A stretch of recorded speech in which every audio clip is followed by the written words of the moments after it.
explain this, but I don't want to be here till 12 o'clock.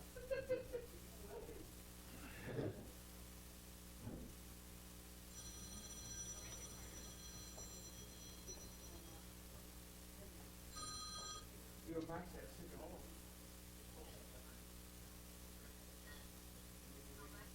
Yeah, on 96. Just walk. I'm up to the water. I'm from the water. They have to be kind of I don't.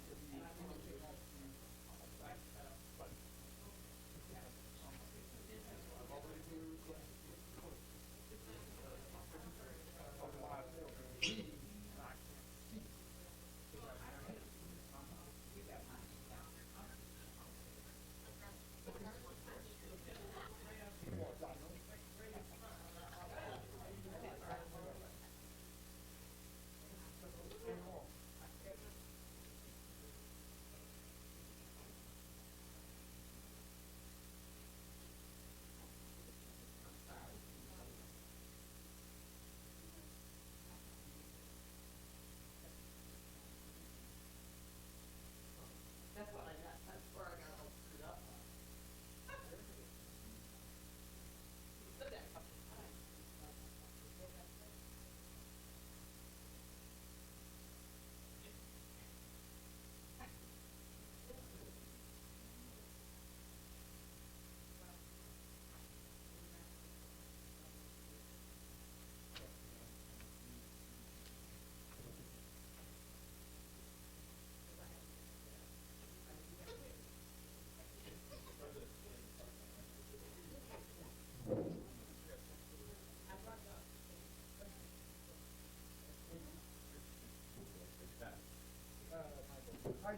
I'm doing it right, sir. How you doing?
Because I don't have to. Who has it now?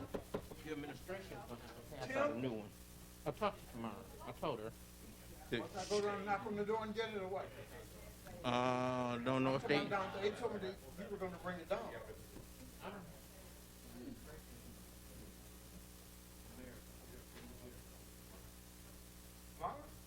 Nothing to read tonight. Oh, I thought you said I heard you were here tomorrow. tomorrow. I didn't know. No, yeah. I thought you said tomorrow. I heard right on the street. I got it. Getting your pronunciation.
Alive.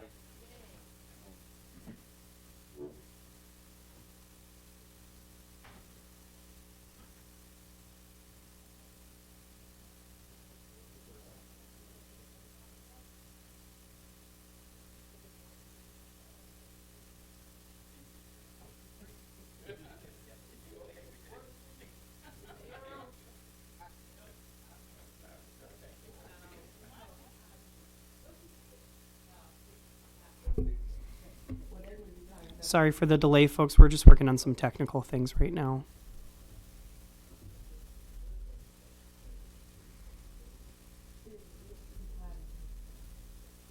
Okay.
Hear ye, hear ye. Your Pontiac City Council meeting is called to order for June 21st, 2022 at 6:06 p.m.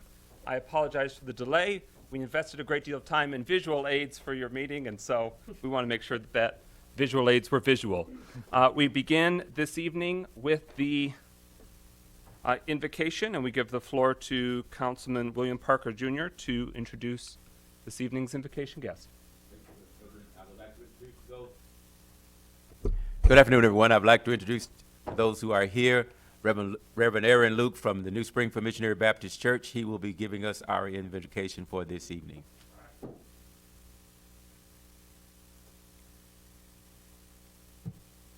Let us pray. Dear Heavenly Father, Lord, we come once again, Lord, just giving thanks for this day. Thanks for your grace, your mercy, your loving kindness.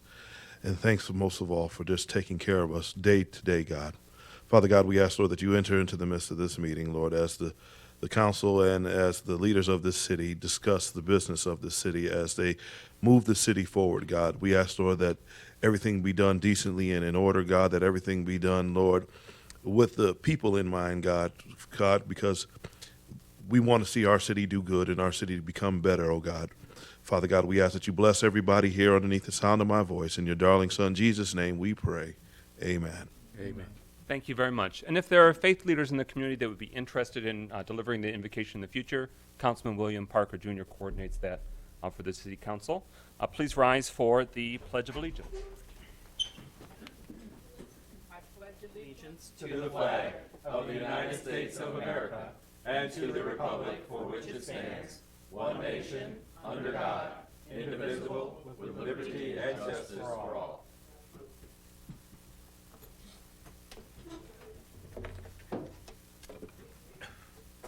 I believe it's moment of silence next.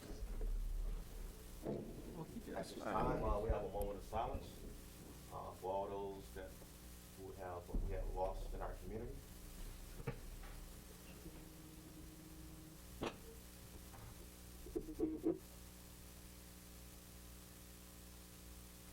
Thank you.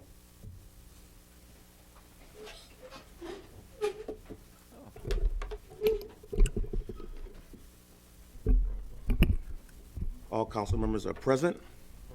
At this time, Can I get a motion for any amendments to an approval of the agenda? Excuse me, Mr. Pro Tem, I actually have to call the roll. Oh, I'm sorry, I'm moving a little too fast.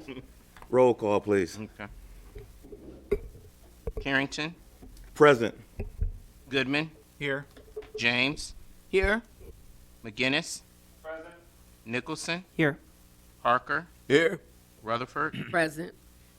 Mr. President, you have a quorum. Thank you, Mr. Clerk. At this time, could I have, is there any amendments? Trustee, I'm sorry, Councilman Goodman.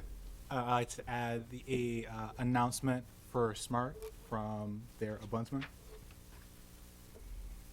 And, you putting that under I would, City Council?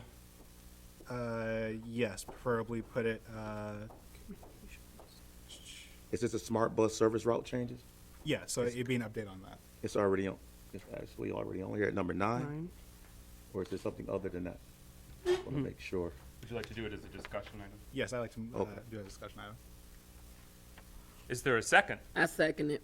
It's been moved by Goodman, seconded by Rutherford, that we add a discussion item updating the situation with smart bus stop changes for downtown Pontiac. Any further discussion on that amendment to the agenda? Well, there is another massive change, so this would be the perfect time to bring that up, especially before we get into everything else. Very good. Any further discussion on the amendment? Hearing no further discussion, roll call on the adoption of the amendment. Clerk Doyle. Goodman, Yes? James, Yes. McGinnis, Yes. Nicholson, Yes. Parker, Yes. Rutherford, Yes. Carrington. Yes. 7 yeas, no nays. That motion carries. Are there any other amendments to the agenda? Discussions?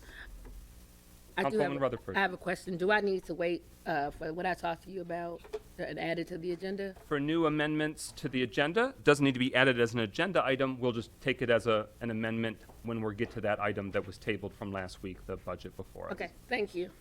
Any further discussion on the agenda as amended? Councilwoman Rutherford? I just want to put on the amendment as a discussion about the United Wholesale Mortgage, about possibly using it as a cooling station for the summer programs for the children. So it's been moved to add an additional discussion item in terms of UWM. Do you mean the sports complex? Yes. UWM Sports Complex cooling center options for the summer. Is there a second? Support.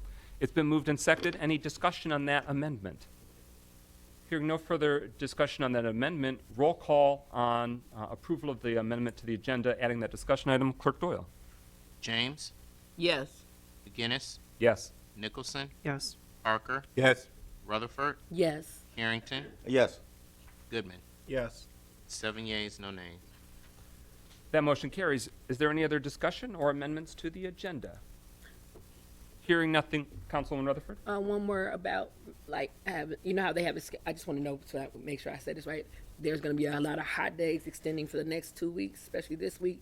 Try to make sure that the extended times are going to be available for the Bowen Center and the Ruth Peterson as well. So it needs to be put on there as a discussion item if it's not already on there. It's not an existing discussion item, but I think it would be in order for us to take the discussion item we just added, and we could discuss openly what the plans are for Okay. cooling centers in the community. Thank you. Any further discussions on the agenda before us?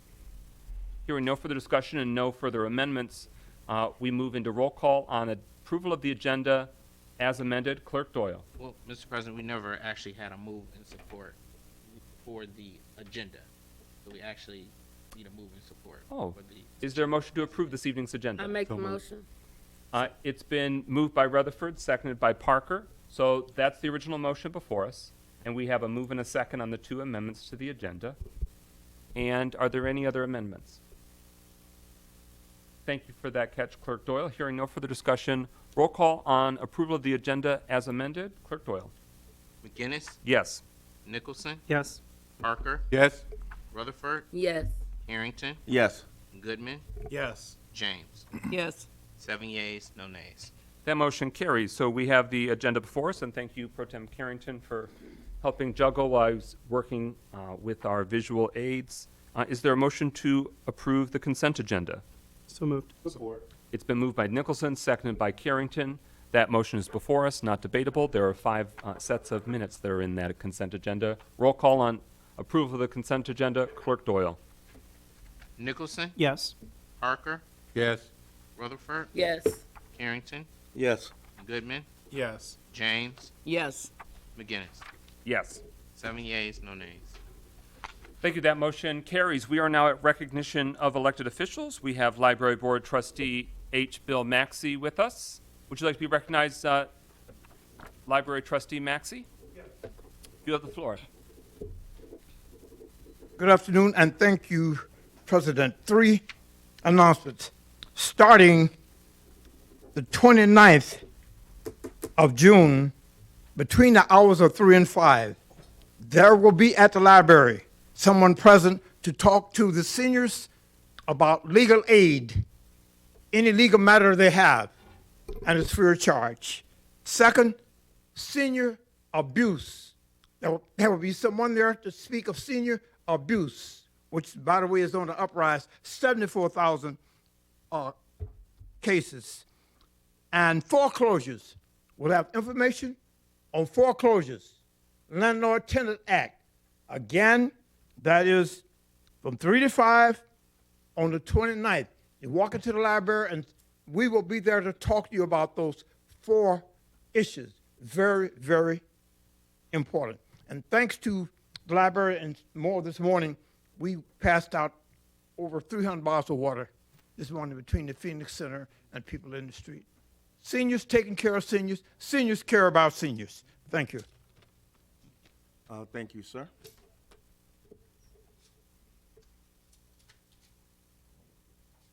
Any other public officials requesting to address us this evening? With that, we move on to agenda address. Pro Tem Carrington.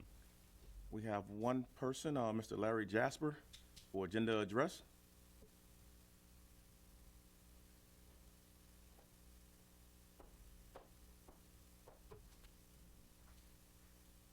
Mr. Jasper, are you addressing the budget item? I am. The line items, Yes. absolutely.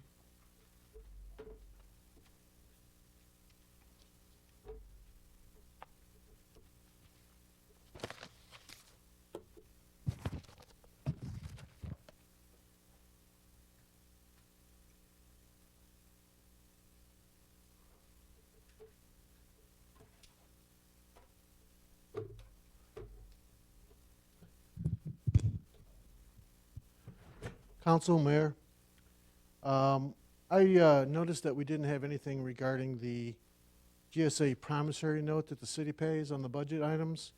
I had an opportunity to sit down with the mayor in May, or March, I'm sorry, and we discussed if we were paying the promissory note, and he told me, yes, we're paying $83,000 a month. Ironically enough, publicly it was announced that the first year there was no payments, and that we have a balloon payment of $1.5 million. That means for every month we paid $83,000 for the GSA. Now, I outlined that 7 years and we have a $1.5 million, but this should be amended because we shouldn't be paying that first year. I was told that it was being paid to Stevens. Stevens is a partner with the GSA. He's getting an $83K. Why? I don't know. I talked about attorney-client privilege. He doesn't have that confidentiality. And the private-public partnership, he doesn't have those privileges because it was publicly announced. The council should be looking at this, and the mayor should be looking at this. There's no amendment to fix it, and there should be. Or it should be done in the forensic budget. The forensic accounting should know about this. Nobody knows. Budget lines items not discussed. The plaza repairs, the Phoenix Center North parking, the TP covering over the amphitheater, and the promissory note. Why aren't these in the budget? These line items should be in there. Why aren't we talking about that? These are $1 million budget items that aren't talked about. And that's a shameful situation. I expect both the council and the mayor to look at these seriously. The promissory note, the city paid $1 million, and they shouldn't have paid a dime. We're talking about using the Hadley Act and raising it on the citizens, but we don't talk about this. We need to talk about it, and we need to be serious. Thank you. Thank you, sir. That concludes our agenda address. Thank you, Pro Tem Carrington. We move now to the two discussion items that were added. So the first discussion item, updates on smart bus stop changes for downtown Pontiac. Councilman Goodman, I'll give you the floor first, and you can defer to members from the community that are here as well that might be able to shed more light. Absolutely. So again, from a couple weeks ago, we discussed the changes in the smart route concerning the Phoenix Center bus stop. There have been some more updates since then. So I'd like to invite to the mic the Ombudsman for Smart, Madonna Van Fossen. Good evening, everybody. Madonna Van Fossen, Oakland County Ombudsperson for Smart Transportation. So I received this text just a little while ago from Robert Kramer, the Deputy General Manager at Smart, and he has also provided this information to the news station and the newspapers, and it said, Smart used input from a number of meetings that included riders and community stakeholders over the last few years to arrive at our decision to close the Phoenix Center bus stop in downtown Pontiac. However, based on the strong response from the community, we've decided to postpone the closure until at least September to give more time to analyze and discuss the issues and the impacts in a public forum. So what that means is the Phoenix Center bus stop will remain open. They are changing all the signages. There will be people, road supervisors at the bus stops this coming week to make sure that all of that is done and if people have any questions. And what we will do is set up meetings with the city and discuss the reasonings why we were going to close that stop and reroute all of the routes to the different stops located within downtown Pontiac. Thank you. Discussion. Councilwoman Rutherford. It takes bravery to correct things, even when it's not the popular thing. So first, I thank you. I know you fought hard for it. I just want to say I appreciate that because I take the bus sometimes when I'm lazy. I know folks take the bus too. Secondly, it gives people an opportunity to have a voice and not be voiceless and not just listen to the people who own property down there who are upset because they're not comfortable with the people that actually sit down at the bus station. So I want to say publicly to you, good looking out, and thank you so much. You're welcome. You're welcome. Other discussion. Councilwoman James. Yes, I'm glad to hear that there has been a postponement until more discussion can take place. But it came out in the discussions about this that SMART has the responsibility for maintenance around that bus stop. And can you elaborate on that, to tell us who has the responsibility for maintaining the bus stops? Well, first, let me just tell you that there are over 5,000 bus stops in the Tri-County area that SMART has. The department that actually handles the maintenance of the bus stop, whether it's cleaning, picking up the trash, fixing broken things, there were 6 people in that department pre-COVID. I'm not sure to date how many people there are, but I want to say at least 4 to 6. What happens is we enter into verbal agreements most of the time with city governments or DPWs where these bus stops are located. Within the Pontiac area, when Mayor Waterman was here and John Balint was here, we had that agreement with the DPW to pick up the trash or call me or call Mark Starnes, who is head of that department, let him know that the trash needs to be picked up, and he would send somebody out there. We tried to be vigilant about that, but not going to lie, because of limited staff, we, have not done, we can't be out there every day. So we count on individual organizations. We have a program called Adopt a Stop that we implemented about, I think it was 4 years ago. So companies, groups, organizations, individuals can adopt a stop. And what that is, it's just we will provide them with garbage bags, with shovels, with brooms, with gloves to maintain that stop. We will give them recognition. There will be a placard placed in front of the stop. It's a year agreement. It doesn't cost them anything, and we give them all the supplies. So there are several communities that have, like Boy Scout troops have adopted a stop. Businesses have adopted a stop. So that information has been out and available. That's another way that we're trying to help clean up our bus stops. But I always tell people that if there's a problem, to call me, let me know, and then I can call Mark and have him send somebody out there right away. But because there are so many, there's just no way we can be at everyone every day. So we do count a lot on the public to let us know the cities where they're located, DPWs, and individuals. I do want to offer to the conversation related to that point. My understanding, and I'm very open to being corrected, is that this current stop for the Phoenix Center is, the challenges are compounded because there is a surface level parking lot immediately behind it, and that is owned by the city of Pontiac.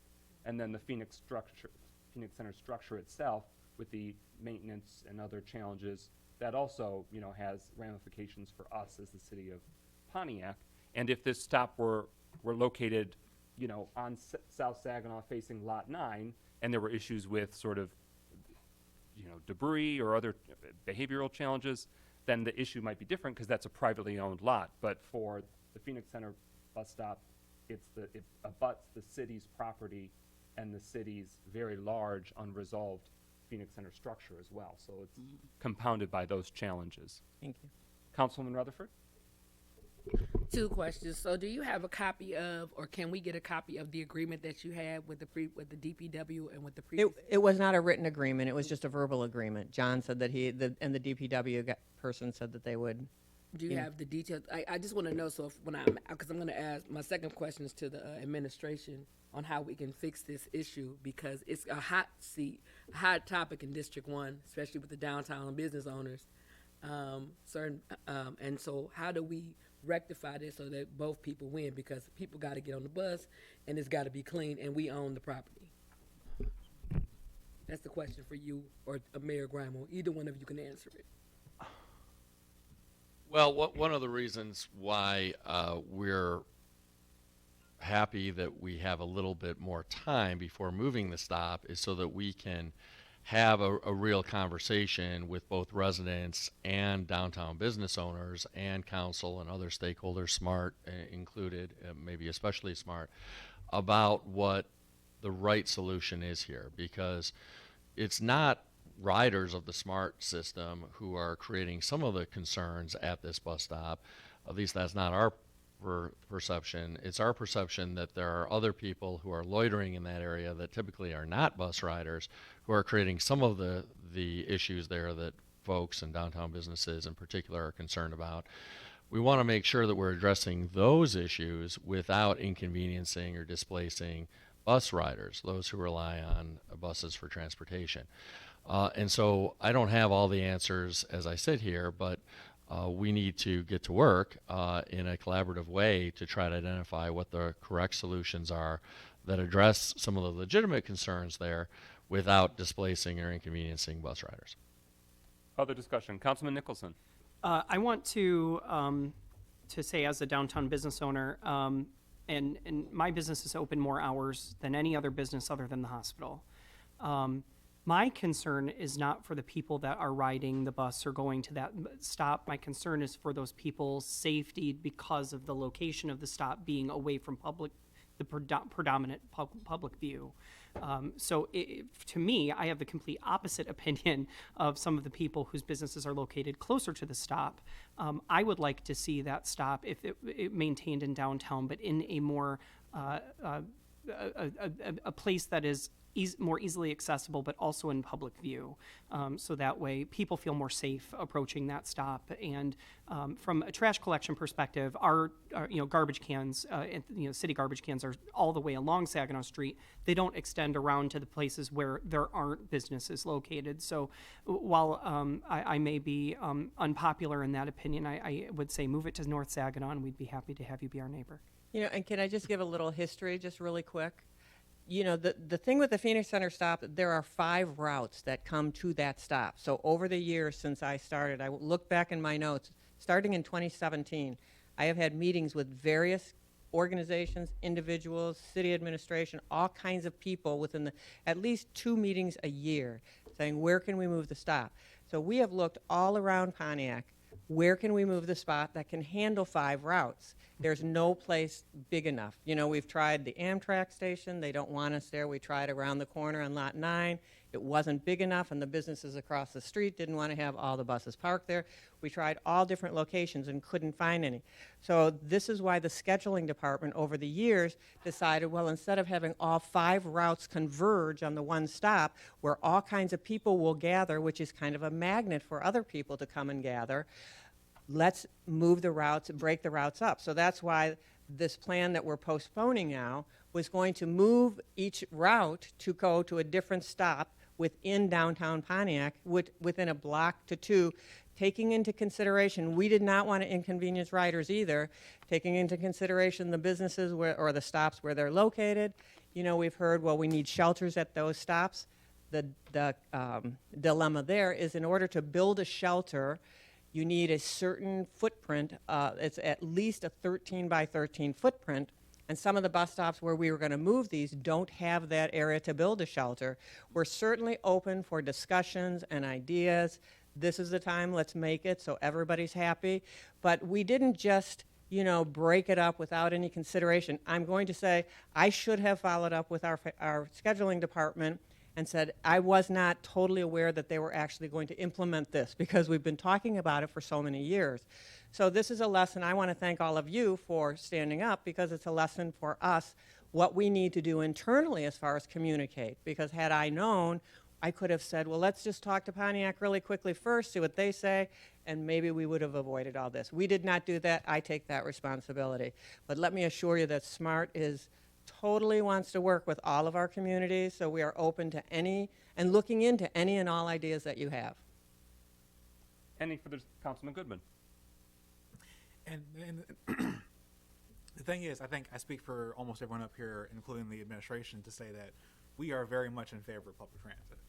We very much support SMART, especially SMART's footprint in our city. It's, again, just the communication. Right. A lot of this entire situation could have been avoided by better communication. Problems could have been resolved by better communication. And now, since we're beginning to have this conversation, we can hopefully come up with a solution that benefits not only SMART, but the city as a whole. Oh, I'm sure we can. And again, it's just me pointing out that, like, we support public transit. We're, again, right there with you. Just making sure that the lines of communication with municipalities, again, especially speaking for the city of Pontiac, like, has to be strong there, especially when we're having the conversations about what to do with public transit, how to better improve our system. Right. These are where the battles are won, are in these little small types of ways and situations. Right. Totally agree. Other discussion? Hearing no further discussion, thank you very much for your time and your insights. Thank you. Next discussion item, cooling centers for the community. Want to give the floor first to Councilwoman Rutherford. Thank you so much. We have a major issue in the city of Pontiac when the weather is hot. Today, it currently is 96 degrees. It was a high temperature of 99, and everyone knows that that in July, the temperatures go up to sometimes even 100. And so it got me to questioning, what are we going to do for these students once the temperatures rise? There are no cooling stations. There was no cooling stations that I know of that was presented last week. And so it got me to question, what about United Wholesale Mortgage Soccer Arena? I do believe in the previous administration that United Wholesale Mortgage offered the free, if I might add, just tell me if I'm wrong. Am I wrong? Did they not offer? They offered it free for us to use the facility, and I am worried about the children that have asthma. I'm worried about the children who don't know that what's in their best interest. So my question is, why can't we use, or why wasn't there a cooling station presented for the summer programs? And if so, why not? What we gonna do about it? Thank you, Councilwoman Rutherford. Any discussion from the administration? Yeah, those are all for the administration. Let's go. Okay. So, United Wholesale Mortgage, as you said, is a location where we are able to do programming. We are actually, aside from all of that, we are looking at other areas and locations where we can have alternative locations for the children to go to, when it is determined that the weather is too hot for them to be outside. So we're looking into that now. We had programming yesterday. There is no programming that is scheduled for the rest of this week, and then programming is scheduled to happen throughout next week. So throughout the course of this week, we will be looking for locations where we can say, hey, if your activity was scheduled for this location on this date and the weather is too hot, you will go here instead. United Wholesale Mortgage can definitely be one of those places, but we're trying to keep those places as close to the original locations as possible. Okay. Are you, Okay. I'm gonna let you ask a question, Councilwoman. Okay. So I'm gonna name 4 of them. You should write this down. Woodside Bible Church would be able to handle Murphy Park. Okay. Where's the other park that you guys are using? Is it Bodette? New Bethel could be a cooling station. Trinity can be a cooling station. The point of it is all of these people have air conditioning. All of them have places that are available, and all of them can be at our disposal. It has been used before that we use these facilities. And on the north side, what's the name of the church? New Mama Raya. They got air too. So those are 4 places that y'all can definitely reach out to. And the reason why I'm making this into an issue, because I know students who have asthma, I know students who have breathing issues, and I want them to be safe, because we make sure the seniors safe. I just want to make sure the kids are safe. So I'm just going to give you those 4 places. And I have their numbers, their cell phone numbers if you need. Mayor, Thank you, Councilwoman. Mayor Graham, you have the floor. It's a really important issue, and so we're glad you're bringing it up. In terms of I want to, setting aside the youth rec program for a moment, I do just want to clarify for the general community that when we open up the Bowen Senior Center and the Ruth Peterson Center, those are open as cooling stations to everyone in the community. I do just want to reiterate that. I know you know that, Councilwoman, but I want to make sure that the community knows that. So when we opened up those centers last week on the hot days with extended hours, they were open to everybody in the community, regardless of age. We did the very same thing today for everybody in the community, regardless of age.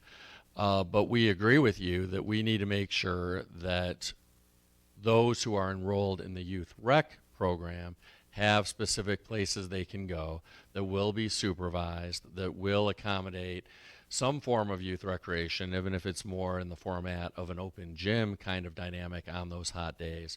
So we strongly agree. There, as I think all of council knows, but for the benefit of the public, our programs for youth recreation kicked off yesterday, which was the very first day that any youth recreation programming began occurring this summer, and so that was yesterday, June 20th. The next day that outdoor youth recreation programs are set to kick off is not until next week, and I know that that's what Deputy Mayor Stevens has already reiterated.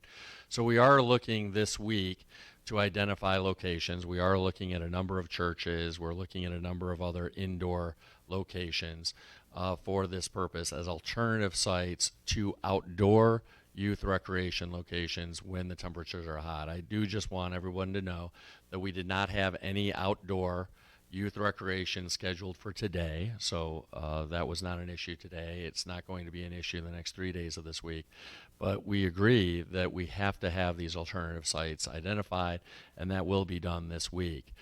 We already have some indoor youth recreation sites in general. Those include the Pontiac Academy for Excellence, Welcome Missionary Baptist Church, Hopewell Missionary Baptist Church.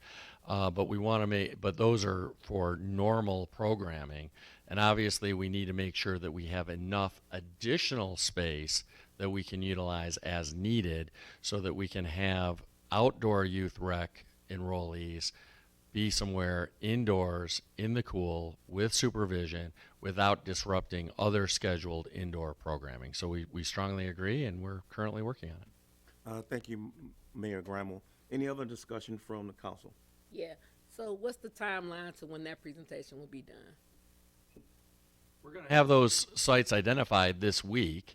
And again, those are going to be alternative sites for outdoor youth rec. We're going to make sure that we communicate that with enrollees and their parents so that enrollees and parents know where the alternative locations are and on what days with what temperatures they'll be utilized. And then we'll obviously provide an update to council next week. Thank you so much. Thank you, Councilwoman. I'll turn it back over to President McGinnis. Councilwoman James next. Yeah, I have one question on the facilities that you named, Pontiac Academy, Welcome, and Hopewell. Are those all air-conditioned facilities? I believe so, but we'll confirm that, Councilwoman. Okay. Others who wish to have the floor. Hearing no further discussion. I do have one more Councilwoman question. Rutherford. Mayor Grimel, for the seniors, since you said earlier, I want to make sure I got this right, that anybody can go up there. What is it going to do as far as for, what's the time from, because tomorrow's going to be hot too. Yeah. So I just want to make sure that if people who have children who don't have nothing to do and if they need a cooling center, what's the time's going to, and is it just at the Bowen Center or is that Ruth Peterson and the Bowen Center? It's both Okay. in general, and those days that qualify as heat emergency days, those centers are open. They're always open, of course, on weekdays, but on heat emergency days, they're open with extended hours, and those hours are 9 a.m. in the morning until 8 p.m. at night. Thank you. And I did make an announcement in last week's council meeting about those centers being open last week on those heat emergency days. So this is not the first time I've announced that publicly. We'll continue, though, to remind the public about that during weeks where we have anticipated exceedingly hot temperatures. Councilwoman James. Then. Thank you. Is there any temperature that we're calling a heat emergency? Is that something that you would have to announce in advance, Mayor Grimel, or is there a certain temperature that we can then assume, once the temperature hits that grade, that this is a heat emergency? Well, we were just talking about that today. Currently, and to date, I should say, and I think this has been the case in past years too, it's really been sort of a judgment call without clear criteria. But we were talking earlier today about trying to set clear criteria. At least in recent years, I don't believe the city has had a clear threshold. And of course, it's not just about the temperature itself, it's also about humidity, and so it's about a general heat index. So we agree that we should have a specific policy so that it's not left to sort of the whim of decision makers. So we have started thinking about that, but we do not currently have a specific threshold that's been decided upon. But we hope to soon have that threshold because I think that's important, not just for clarity and objectivity of decision making, but also so that the public can have some sense of, boy, is the center open today or not open today based on the weather, as opposed to having to go to the city's website. Councilman Goodman. So two things, and I guess I'll go in reverse order since we talked about one more just now. And this is me asking a question because I feel like it might be the easiest route. And anyone can answer this question for me, do any other cities or any places that do recreation have generally a threshold that they themselves have in terms of the heat index, for example? Well, that's one of the things we're looking into is what is best practices in other communities. And that's, true certainly of youth rec programs. It's also true of just the general population. Some other communities may have clearer thresholds when they open up cooling shelters in general. But it's also potentially the case with schools as well and school districts. So we're looking at what other communities do, both municipalities and school districts, to try to determine what makes sense in terms of an actual specific policy. Thank you. The other one, since we're again still on this, is I guess this is more of a statement and an announcement. Can we please make sure that, in terms of having these schools as backup locations or to have events and have recreation in general, to make sure that the air conditioning works in each and every one of them? Because that is a thing that I have heard from many different residents and have experienced myself, that some of these buildings do not have adequate working AC. So please double check that going into the summer. And then the last thing, I guess, going back to the senior centers being cooling centers, there are a decent number of senior residents in the city of Pontiac who exactly don't have the best transportation situation. Is there anything that the city is currently doing to help seniors who may be in an non-properly cooled home that may not be able to drive or make it to one of the senior centers? That's a great point. The short answer is, to date, we have not done that. But you're raising a really good point, which is if a senior wants to be at the cooling center, needs to be at the cooling center, and doesn't have transportation, we should think about how we facilitate that. And there isn't, we currently do not have a program in place to do that. Obviously, SMART does have their program, Smart Flex, whereby someone can call a number and be picked up in Pontiac and taken to another location in Pontiac. Sometimes the waits can be significant for that, but that is one option. But if we're going to rely on that option, we need to do a better job of publicizing that option, because I think there are a lot of residents in the city of all ages who aren't familiar with the Smart Flex program. So to your point, we, at a minimum, we need to do a better job of publicizing that option that is made available by SMART. And I will say to that point that is, personally having to have used it over the past month, not having a car, is not the most reliable system in the world. And it's difficult to use for people who are tech savvy to begin with.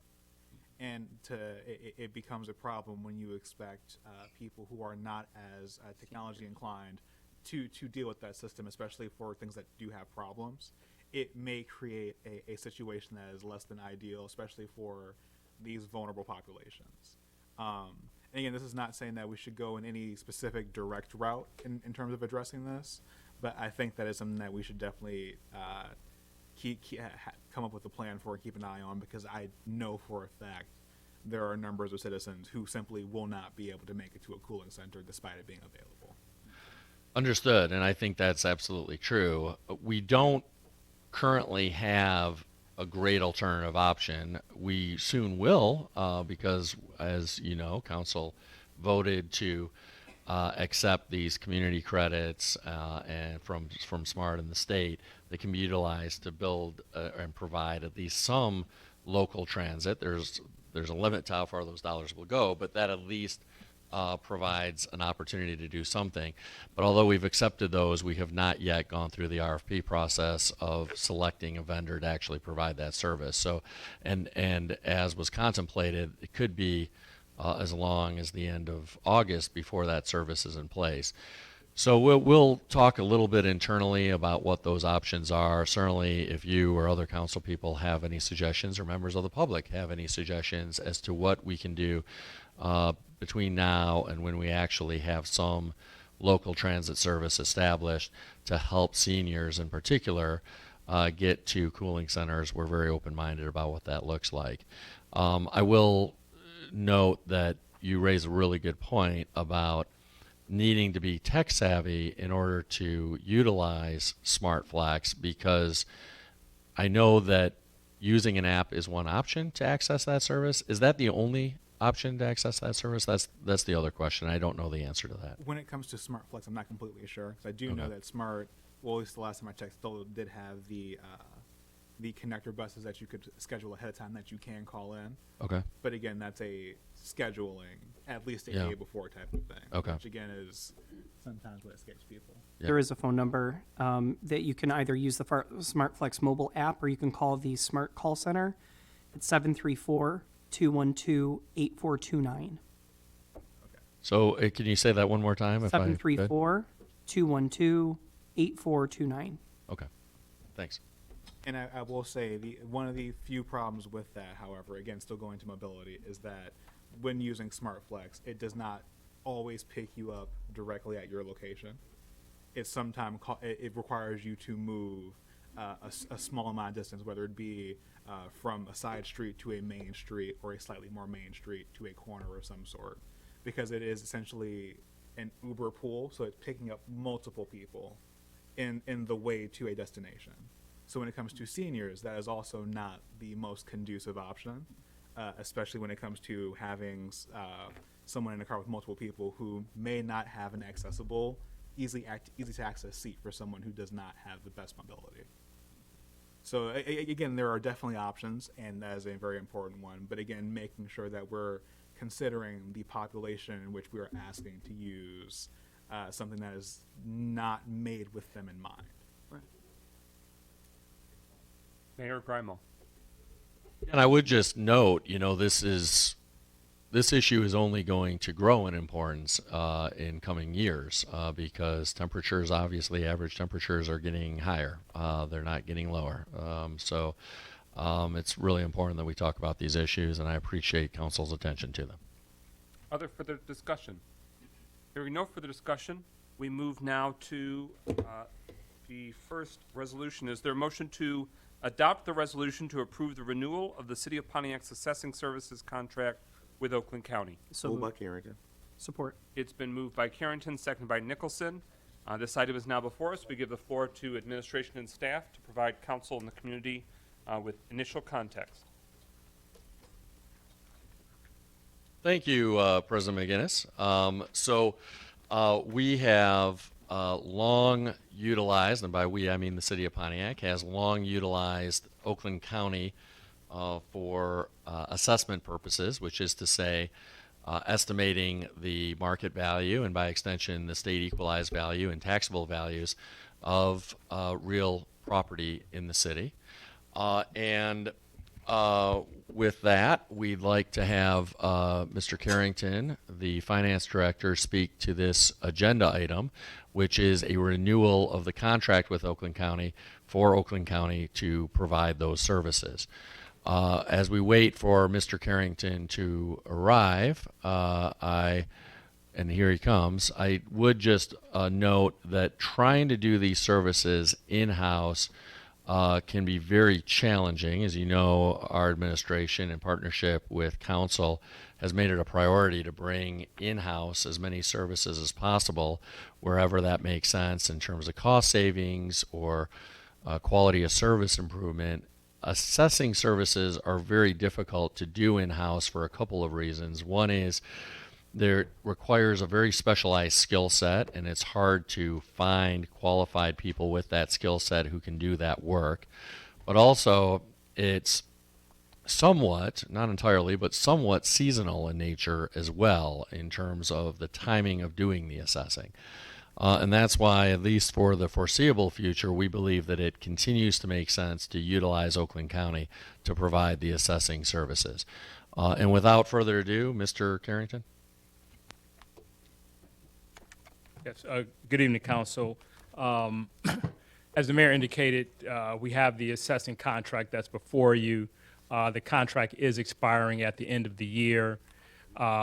We are proposing this agreement that has been approved by Oakland County, the Oakland County Equalization Division. It's for a one-year agreement. It's a continuation of the assessor services that the Oakland County Equalization Division provides for the city. And in short, it handles the assessment of property, real and personal property throughout the city. That's a legal requirement that we're required to meet in order to assess our taxes, our property taxes, and our real and personal property taxes. And, it's, again, as the mayor had indicated, it's something that is a challenge for many communities around the state, around southeastern Michigan, because in order to do this, you're required to have a licensed assessor, certain levels. There's 4 levels to the assessor licensing program, and there's really a pretty sizable shortage of qualified assessors. So it's one of the main reasons why communities such as ours continue to outsource this service. We utilize the county, and it's a needed service, and the county has continued to provide us the necessary service. So we're asking for this contract to be approved for us for the upcoming fiscal year. Any discussion? Councilwoman James, you have the floor. Yes, Mr. Carrington, do these rates indicate an increase? Yes, so those rates are a 4% increase from the current contract that's ending at the end of this month. Further discussion? Councilman Rutherford. If y'all knew that this contract was ending in July, why did y'all wait this long to present this to us so that we can research it? Because to me, no disrespect, I don't know enough about this to actually vote on this. So I don't understand why we waited to the 9th hour, because this is the 9th hour to present this to council. Sure, and part of that was due to the just us getting the approved agreement from the county. As was indicated, the only terms that are changing are the price. They did approve the contract in its with the current terms, but we just got that within the last few weeks here. And, we certainly did not plan to bring it to you at the last minute. That was just a process issue. I want to share, Councilman Rutherford, on a related note. Last week we had before us the revisions to the sort of the poverty guidelines that would allow for Board of Appeals. And as you may know, I work in another municipality in Oakland County for one of my day jobs. And their city council last night, they had to do the same thing. They had to go back and make the 11th hour change to that revision because of the clause that changed. So I thought that's useful information in terms of the valid point that we want to have as much time for us and the community to be able to digest, research, review, and we acknowledge that there are external factors that can prevent that. But for the expansively, we benefit from bringing contract renewals when we have a concrete sense of their continuity and we want to pursue them again. The sooner sometimes is the better. That was a challenge at the school district where we would continually have to try and advocate for that. Sometimes there's external factors that prevent that, but we always want to move in that direction. Councilman Nicholson? I'm aware in the personal property tax there is an exemption for a certain amount of personal property that you're allowed to have that isn't taxable. I know a good number of those personal property tax reviews were done during COVID virtually, or done based on the application and accepting the applicant's honor. Do we know, has that changed? Is the county actually doing on-site personal property reviews? I don't know the exact answer to that question. As you indicated, during COVID, there was a less in person on site, but I will have to get that information in terms of what currently would be interesting, just because we've seen so many businesses move or expand in the city during those years. Sure. It'd be nice to see that while there may be a 4% increase, some of the revenues that would be collected may help impact some of that increase. Okay, I will get that information. Thank you. And my understanding is that we are a level 4 city or need a level 4 assessor. Is that the correct terminology? I believe that is level 4 is the highest. I know for like City of Detroit, some of the larger communities. I don't know for sure if we're a level 3 or level 4. I know there is a severe shortage in level 4 assessors, as well as level 2 and level 3. But I'll have to verify if we are a level 3 or level 4. But we are required, regardless of level, that we have to have an assessing operation that We have to have a certified licensed assessor in order to sign off on the tax rolls.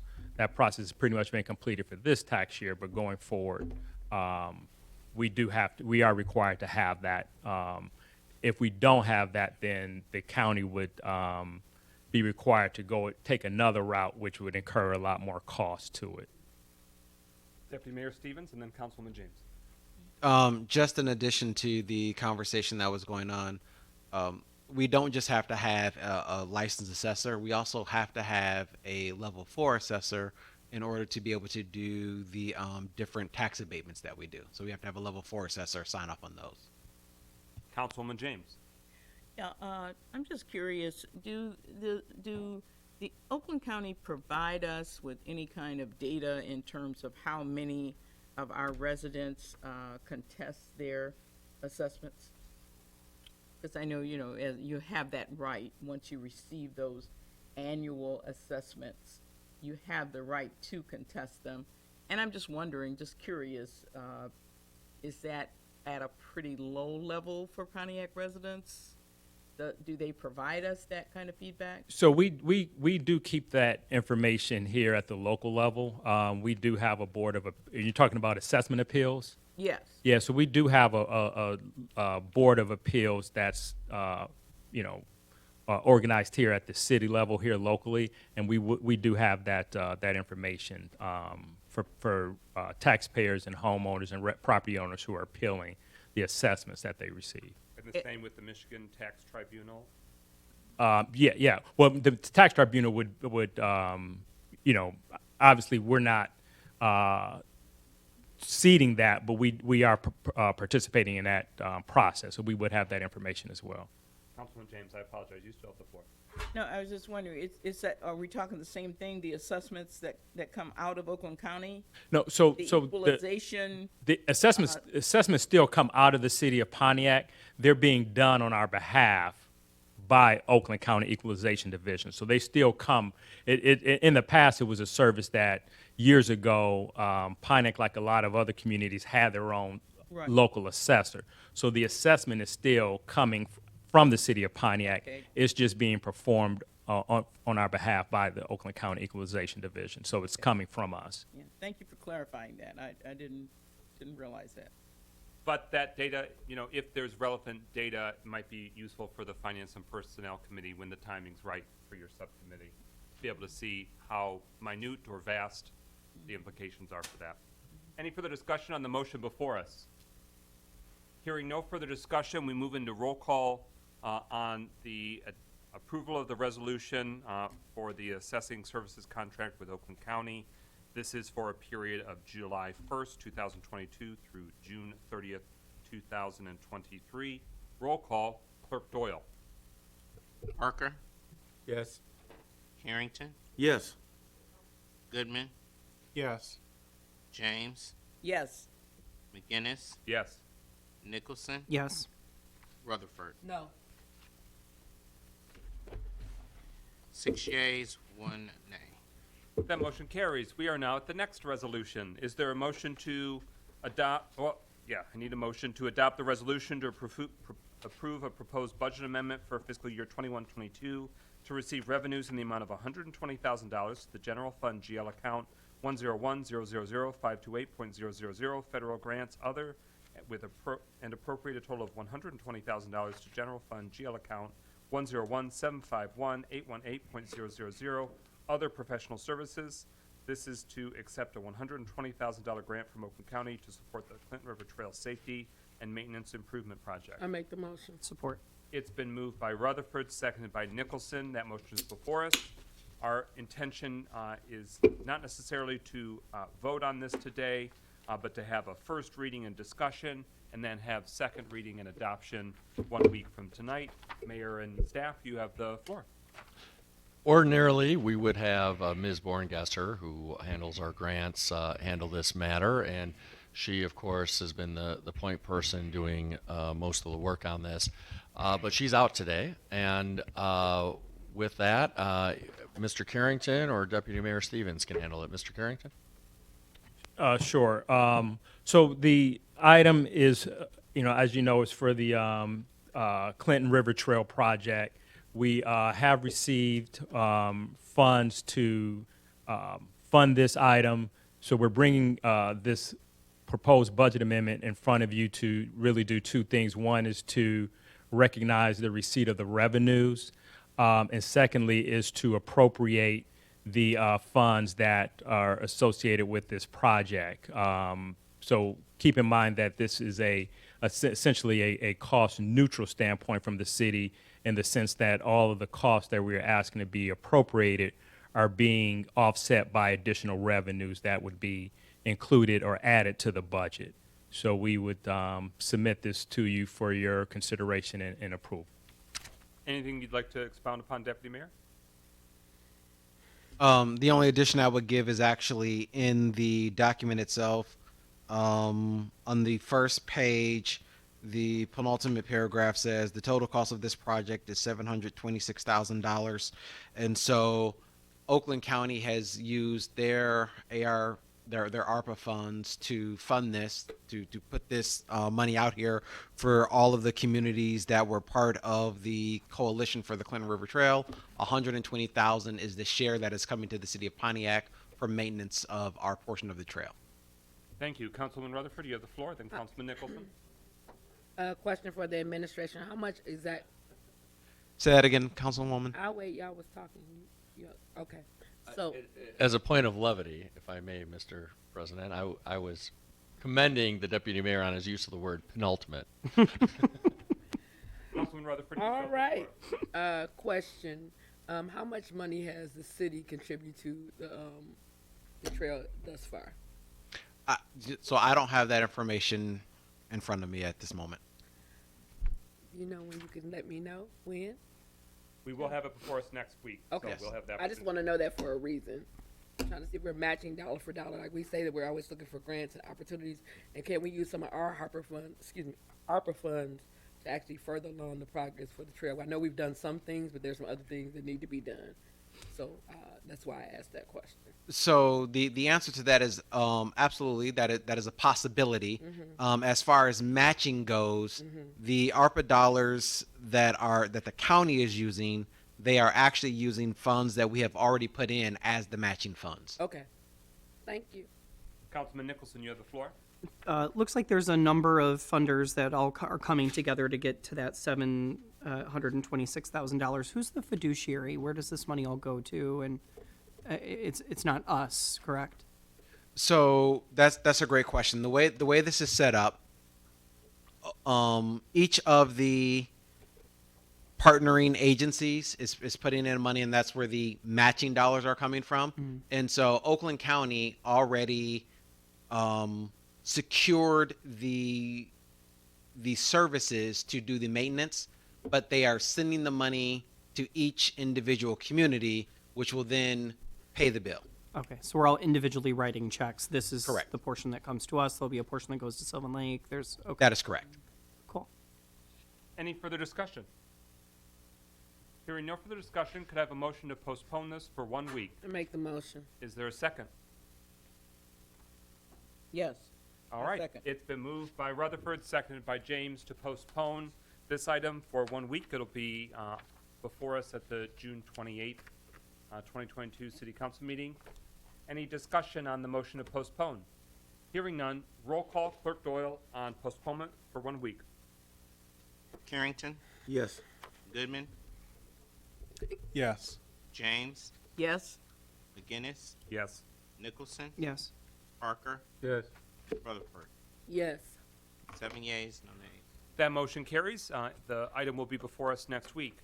And now we move to adoption of an emergency ordinance for the City of Pontiac 2022-2023 General Appropriations Act ordinance and fee schedule. This was moved and seconded last week and then postponed for 1 week, or excuse me, it was, well, just naturally coming before us. But nonetheless, here we are again.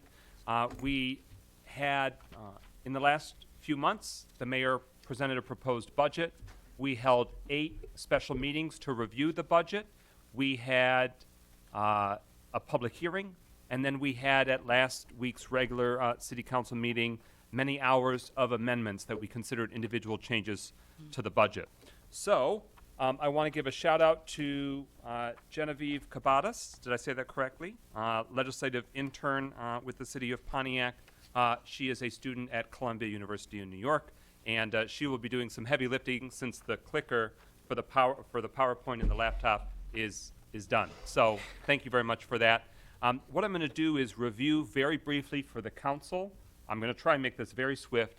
All of the amendments that were adopted last week, so that the community and all of us are clear on what's been incorporated so far.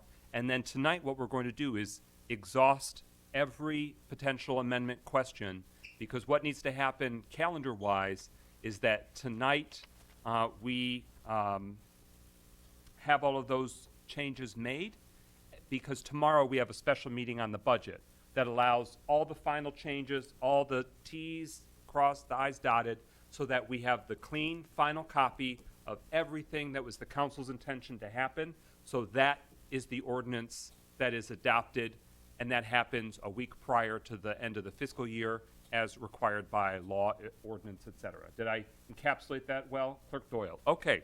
So, and Genevieve, if you're able, you can follow along. The first item, and I'm looking at the minutes here, $75,000 was added so that way that district projects that could continue being funded if they weren't finished or funded this year.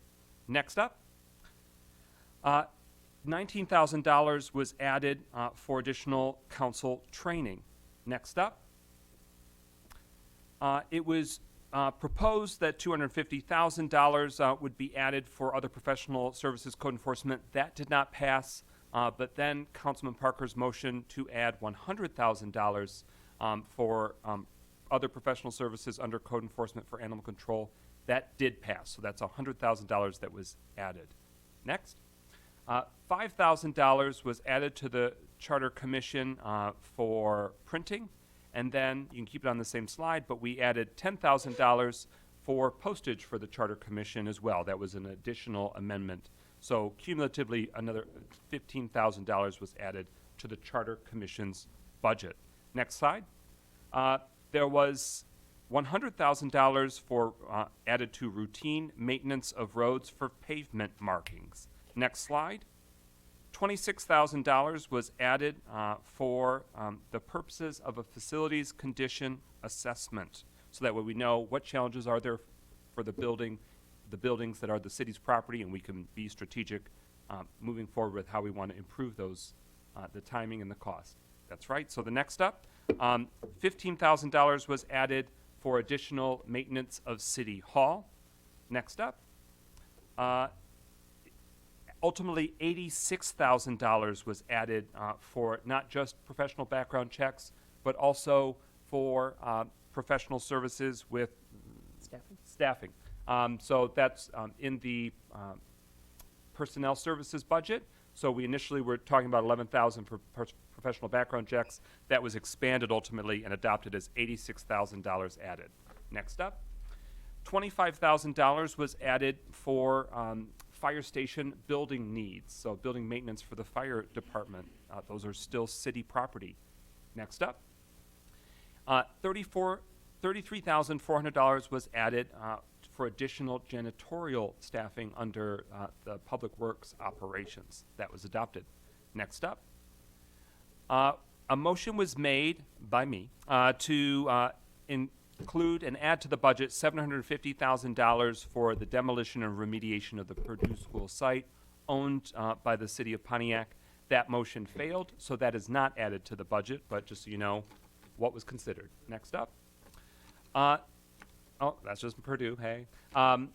Then there was a motion, initially we were thinking that'd be the dollar amount, but what the motion was for $75,000 added for code enforcement vehicles. That motion carried. So $75,000 was added. The intention is to acquire 2 additional city vehicles that can be used for code enforcement, among other operations, but so that code officers can be as efficient and effective as possible. Next slide. This is where we left off. So this is the first new item for us. We postponed for 1 week because by that time it was after 10 o'clock, and we were strategizing about how we can tackle it from here. So the budget amendment process continues. I make a motion that we add to the identified GL number an additional $30,000 for code enforcement wages. Is there a second? I second it.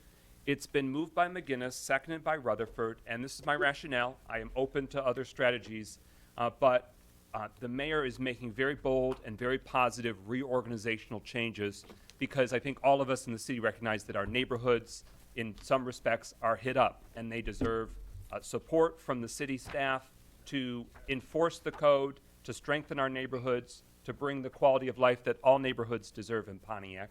And so there are multiple new code officers that the mayor, through his budget, wishes to pursue. They're also reorganizing so that way code enforcement can be sort of focused on code enforcement. And you just heard us talking about other resources.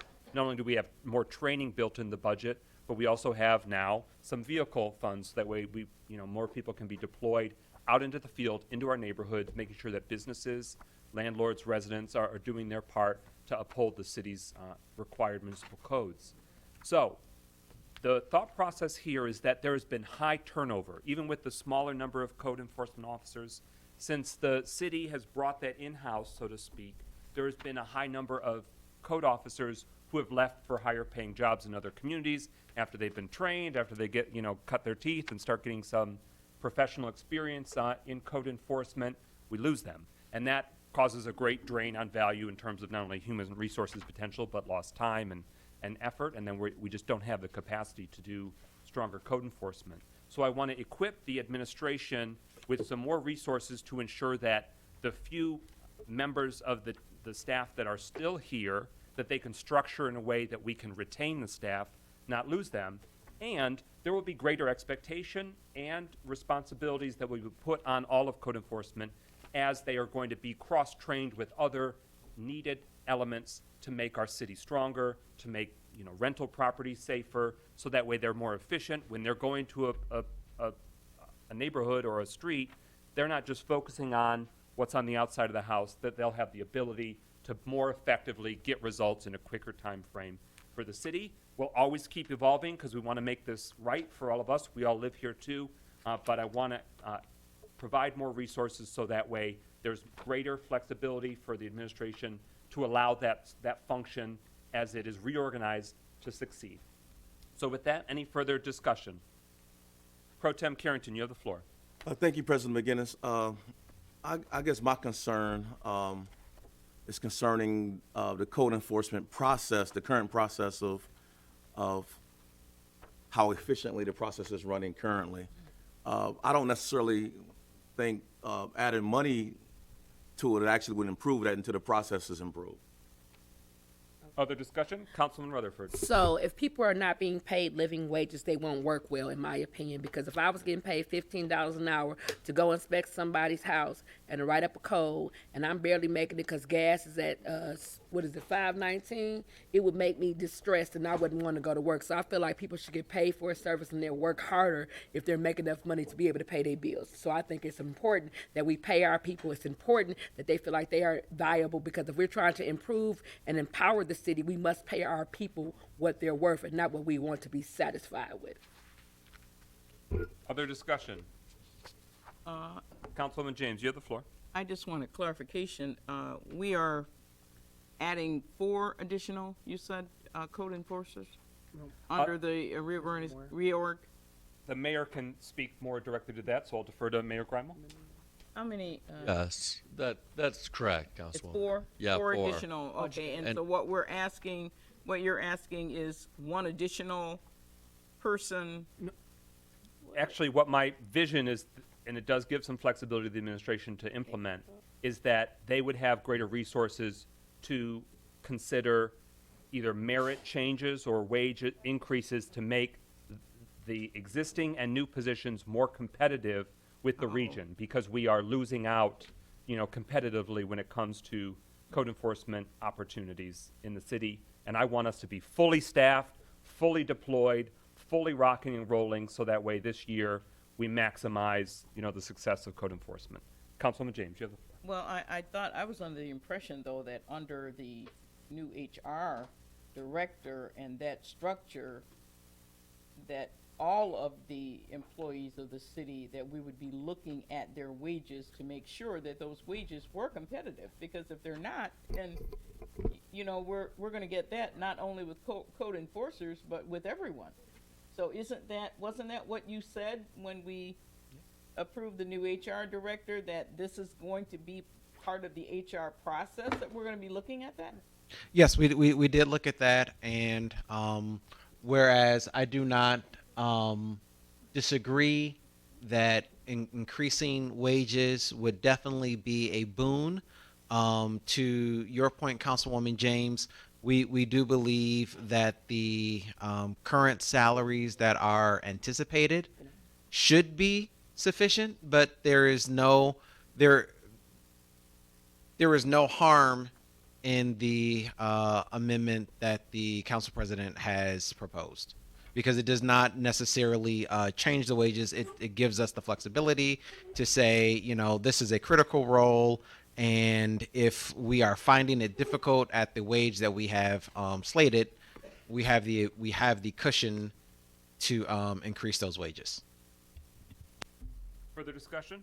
Councilman Nicholson. Yeah, I concur with the deputy mayor. I think just upon first glance and looking at some of the other positions, the code enforcement position is compensated rather low compared to even laborers. And we know we're going to be out in the field, and there's skill level associated with each, and especially if we're going to be expanding that role and knowing what the current wages are as they're documented, that current wage that's budgeted, while that may be a average wage that's spread amongst all of those, again, while we're adding additional positions, please also note that not all of those positions are currently filled. So we're saying we're adding 4 budgeted positions, but currently, while we may be budgeted, I believe, for 6 code enforcement officers currently in the current fiscal year, that would actually mean that the total number of code enforcement officers, not counting the rental inspectors and the supervisor, would be 10. So this is a significant change. I don't want to make it seem like there's only 4 additions. The entire department would actually be 10. Mayor Grimm. Just a point of clarification, and I thought of mentioning this earlier, but Councilman Nicholson's point, really, I just want to make sure everyone is on the same page. We currently have 4 code enforcement positions and 2 rental unit inspector positions. We're proposing adding 4 code enforcement positions and cross-training code enforcement with rental inspectors. And that's where the code enforcement officers taking on some additional responsibilities comes into the picture. So if you count sort of the current positions that will be cross-trained, the 4 code enforcement officers and the rental unit inspectors, which will ultimately end up having the same job title and job description under our proposed reorganization, that would be 6, plus 4 would be 10, including the rental unit inspectors. So I just wanted to be clear about that.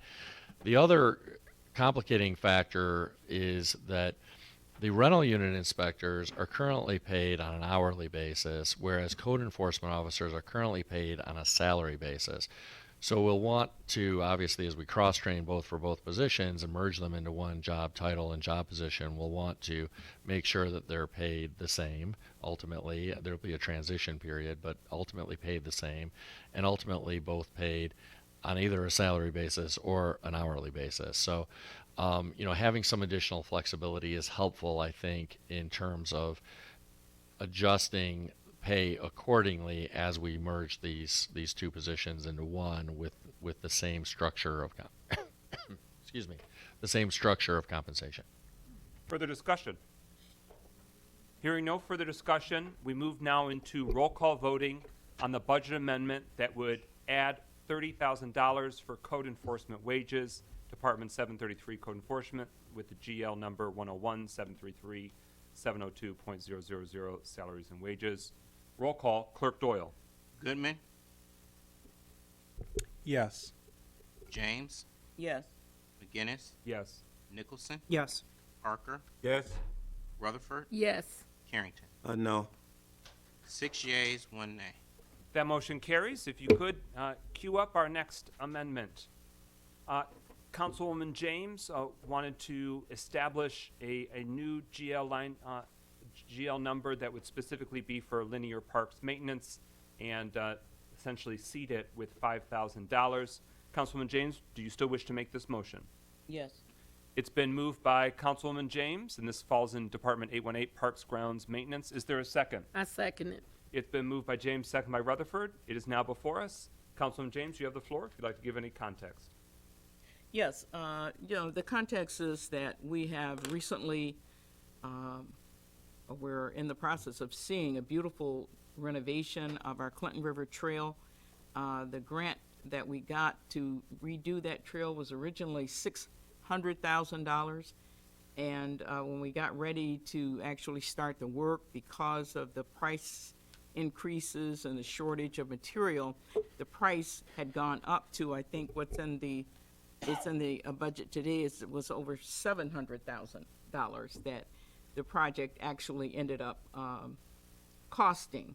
So, but the end result is we are going to have a beautiful trail in our city, and we have the opportunity to kind of reset and restart our image in terms of these trails, to really start the practice of maintaining our trails from day one. And in order to do that, in my mind, your budget is your plan. And you know, because everybody has to plan what they do with their monies. And so if we don't plan, if it's not in the budget that says we are planning to maintain these trails, and that plan can be based on the monies that we need to put. We've gotten good news that the county is going to give us $120,000 toward that plan, but giving us $120,000 doesn't give us the plan. We as a community have to sit down and really understand what is it going to need, what is it going to take for us to maintain that trail through the city of Pontiac.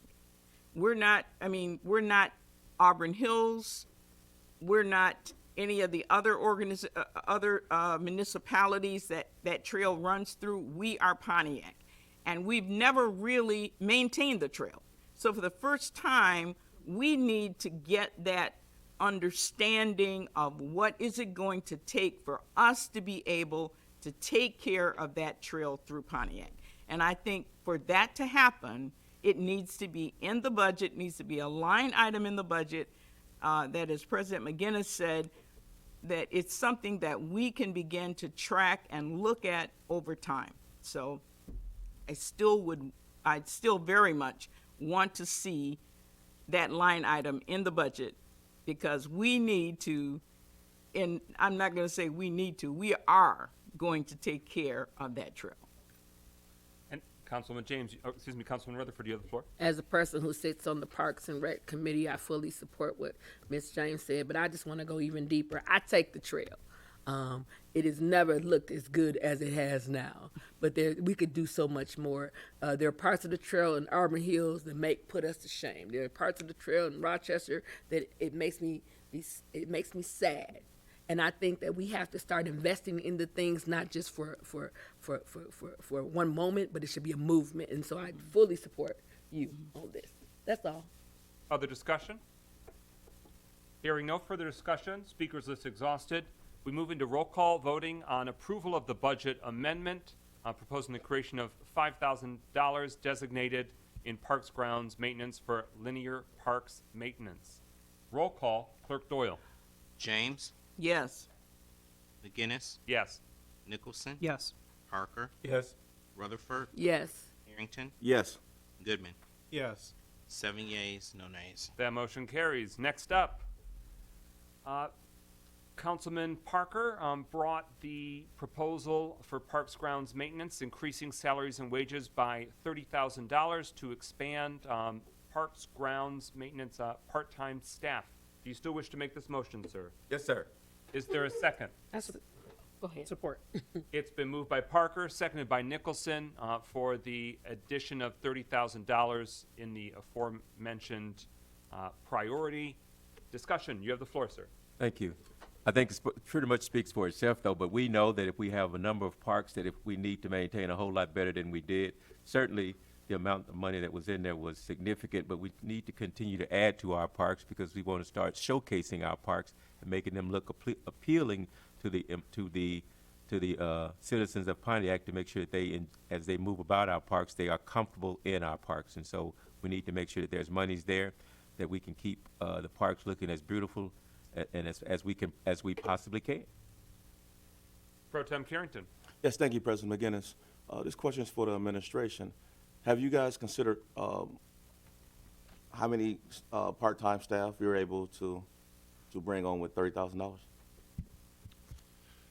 I'll defer to Deputy Mayor Stevens for that estimate. As we discussed a little bit, I guess it wasn't a week ago, it was the previous week. Weeks are blurring together. We are proposing already to add a number of full-time positions to DPW, which we believe will allow us to take much better care of our parks. We agree with the a need to add staffing to take care of the parks. We believe that the number of full-time positions we've proposed adding will accomplish that, even without additional part-time positions. Deputy Mayor, do you have any estimate in terms of how many additional part-time staff 30,000 might cover? I don't have that estimate because we would be talking about seasonal workers, not just, all year part-time. So they would be seasonal, May, June, July, August, maybe into September. Yeah, 2, maybe 3 is my guess. That was my guess as well. Any further discussion? Councilwoman James. Yeah, I like the idea of planning for part-time seasonal, because, parks are one of those things that, you have a certain time of the year where you get most of your activity, and to plan for that, makes sense. So I think that's a good idea to actually look at and plan for utilizing part-time staff, during the summer months, because it would really, it potentially could really make the difference in the maintenance of our parks and how our parks are perceived to be maintained. So, Deputy Mayor Stevens. So again, along with the amendment that have been made by Council President on a different topic, there is no large objection to this. I would just say that the idea, the reason why we had not included it, is that we are currently planning on hiring quite a bit more full-time staff. But in addition to that, we are hoping to be able to use the Michigan Works program, where you hire youth. We always say students, but it's actually youth. I believe it goes all the way up to age 25. And so the idea is that we were hoping to use some of them for, to help us with this exact concept. So before we added that to the budget, the idea was to go through this year and see how we actually did with hiring our own staff and using the summer youth workers. But again, the concept is very much embraced. Others that wish to have the floor? Councilman Nicholson. I think that in both sentiments, we have a plan, and now we have a plan B, right? A plan plus, right? If we have those 4 people and it's really not working, or we see that there's another opportunity, then the opportunity is there. So I think, wow us with those 4 people, those 4 additional laborers, and I think nobody would have a problem. But if we find that blind spot, then that's where we'll be like, wait a minute, where's that $30,000 that we wanted you to spend? Further discussion? Councilman Parker. I'd just like to add, while we're talking about parks, and we look at the addition of part-time people, when we look at the months that we are talking about, the parks are actually open and available. They're the months when also people are taking, the bulk of them, especially our young folks, are taking their vacations. Everybody else is going on their vacation, so you need that fill-in so that as people go, that you still have maintenance of the parks. And so I agree with you. I think that if you can get the Michigan Works folks and the kids to do it, that's a great idea. But I do know that between May and September is when everybody's trying to get away from it all. And ain't thinking about out there working, so we need to have a buffer to be able to say, okay, while you're gone, this park is still being maintained. Further discussion? Hearing no further discussion, we move now to vote on the budget amendment proposing the addition of $30,000 for Parks Grounds part-time staff. Roll call, Clerk Doyle. McGinnis, Yes. Nicholson, Yes. Parker, Yes. Rutherford, Yes. Harrington, Yes. Goodman, Yes. James. yes. 7 yeas, no nays. That motion carries. Next up. Genevieve, if you're able, next up. Thank you. Councilman Goodman, you discussed proposing the addition of $40,000 for temporary asphalt materials for under routine maintenance of roads, Department 463, GL number before you for surface maintenance, temporary asphalt. Is that still your interest or intention? That is correct. It's been moved by Goodman. Is there a second? Support. It's been seconded by Nicholson, so the motion is now before us. We did have some previous, special budget meeting discussion about the merit of having, temporary versus not temporary asphalt subdivided items, and if there's some merit behind that. I see that we have professionals that are in the room that can potentially speak to that, but Mayor, anything further that we know about this since we initially were discussing these changes? Yeah, so we welcome additional money for asphalt patching, first of all, so the amendment is appreciated.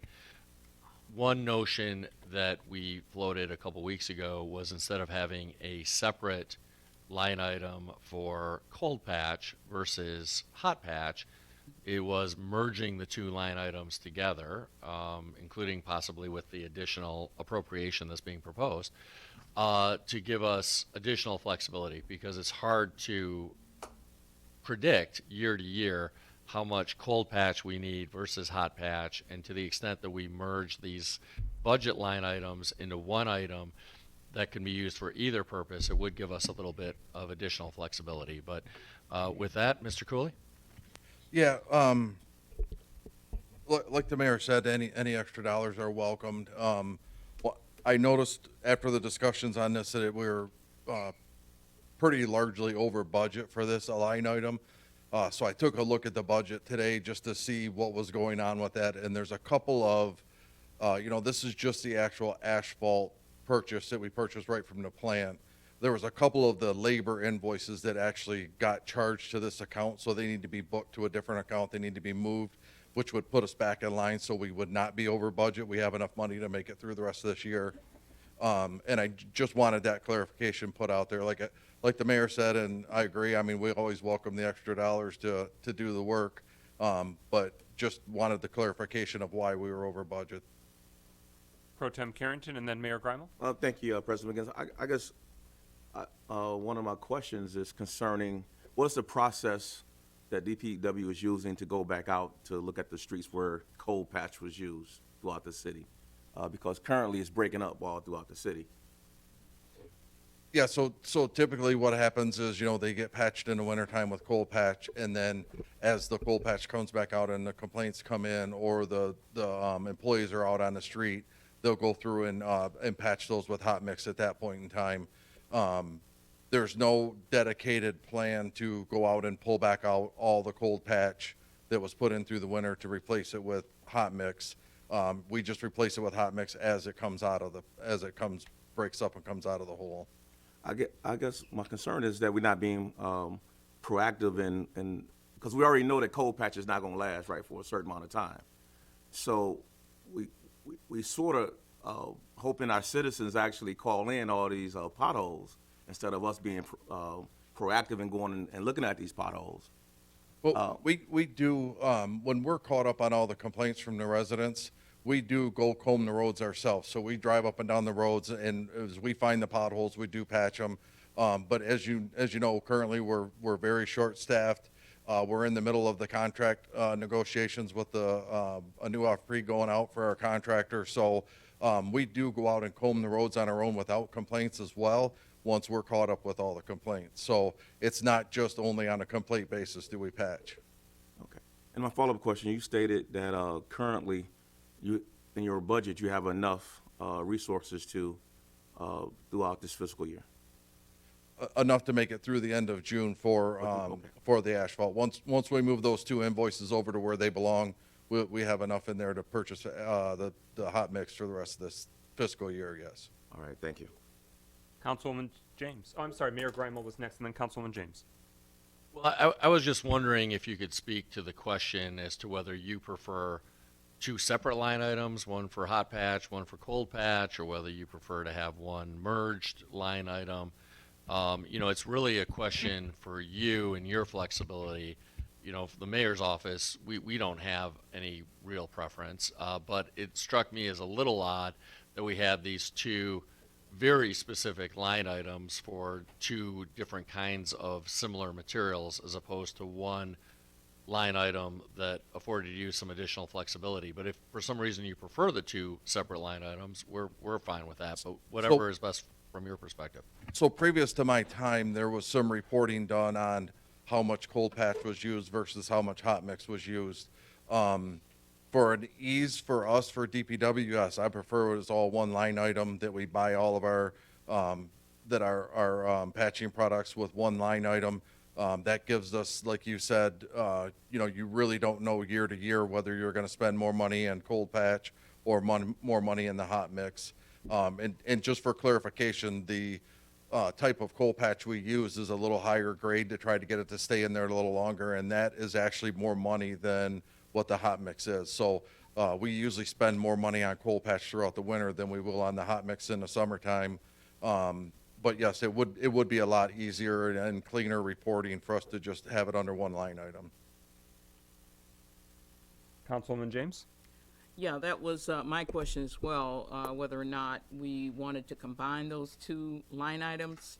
I do know, though, that the cold patch and the hot patch, that the facilities that provide that patch do not open up until a certain time of the year. So the cold patch is used until the hot patch facilities are open and selling their material. So what? Yeah, it's the same plant that builds it. So what typically happens is when we get around November, they shut down their hot mix operations, and then they'll make the cold patch. So there's a couple week period there that, they have to go through the process of making the cold patch for us to get it. But we purchase it from the same location. It's Ajax Materials is who we purchase both the hot and the cold patch from.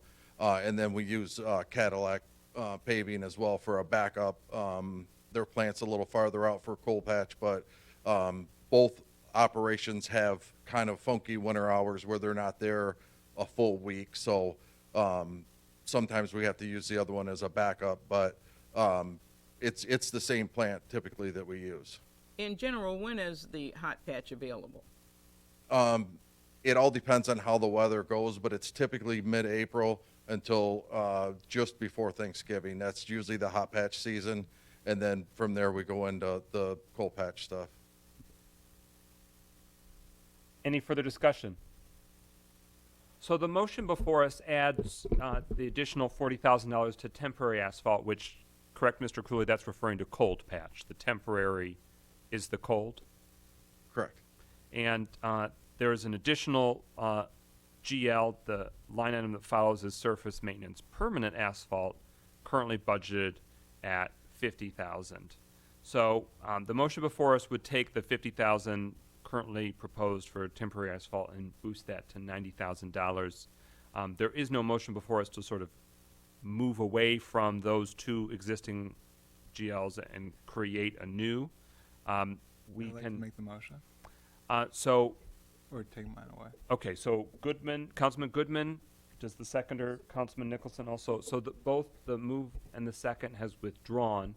So would you like to make a motion to now have a new GL in this same department, 463 routine maintenance roads, that would be surface maintenance asphalt, and then that total would be $140,000 cumulatively? Yes.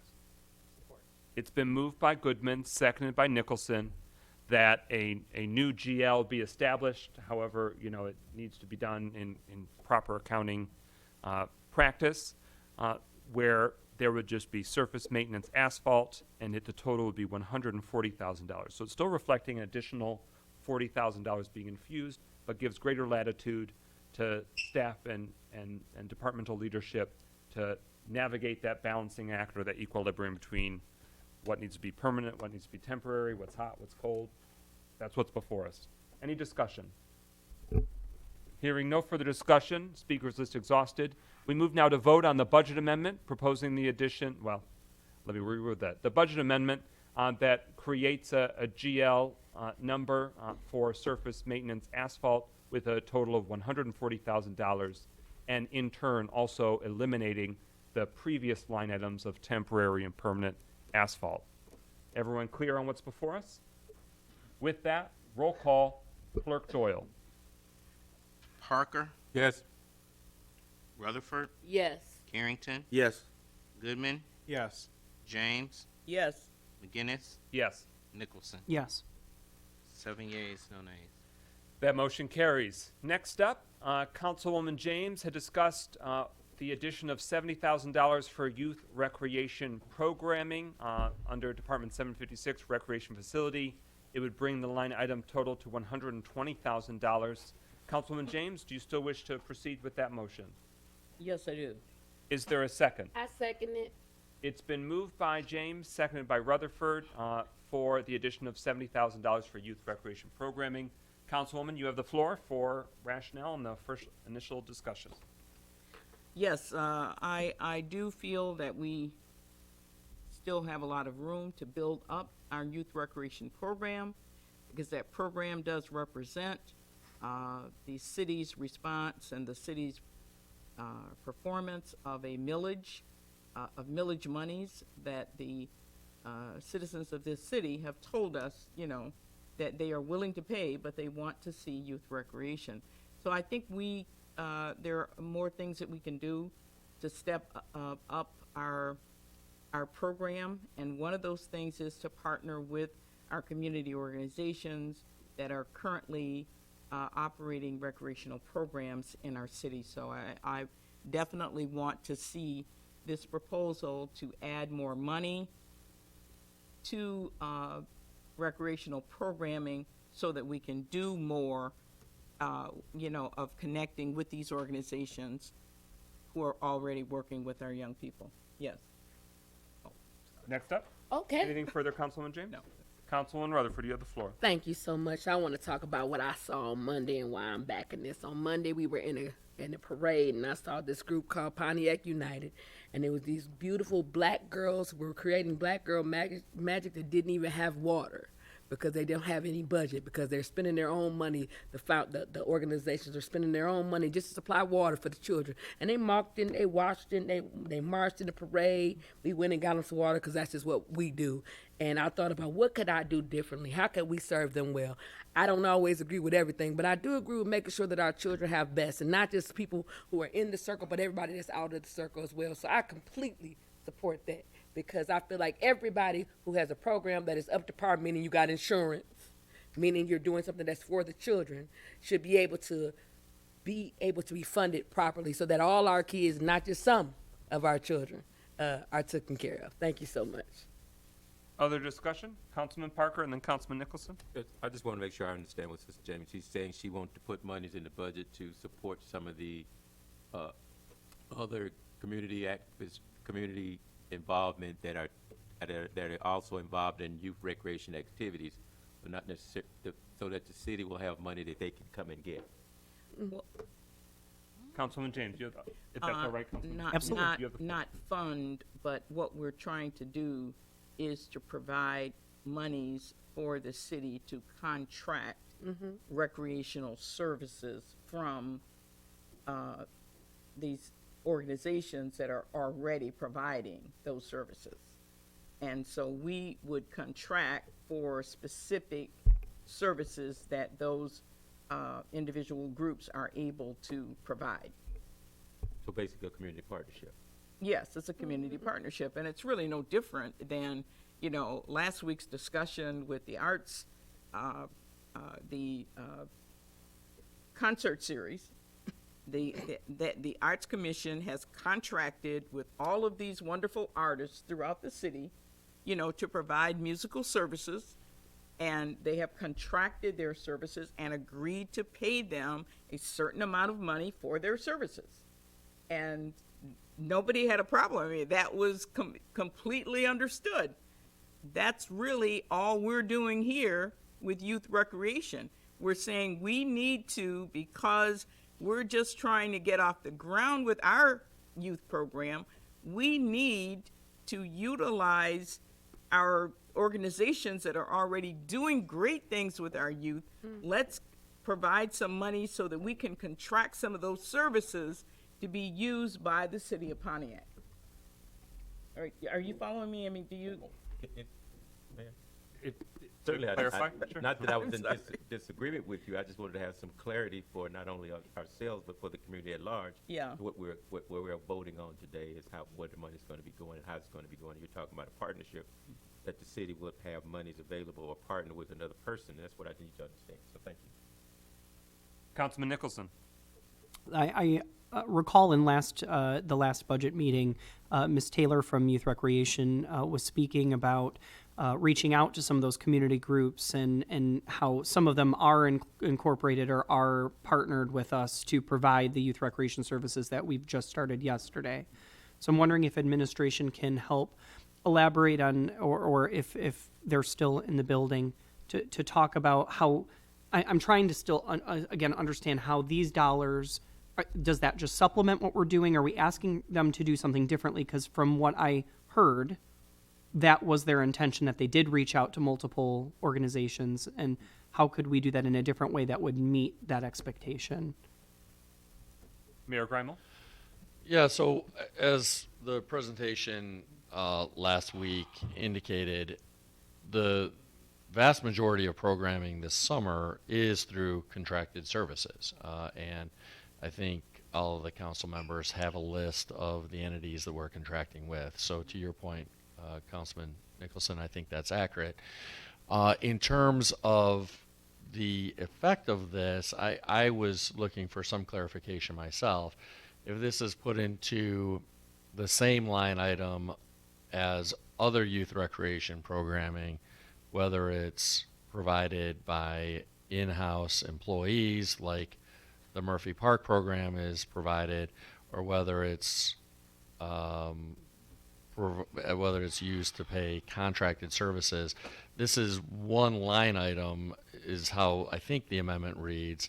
So I'm not sure if the intention is for this 70,000 to be put in some sort of different bucket from the other funds so that it can only be spent on contracting, or if the idea or expectation is that we will primarily seek to use this for contracted services, which we're already doing this summer primarily, but will retain some flexibility to use it as needed and as appropriate.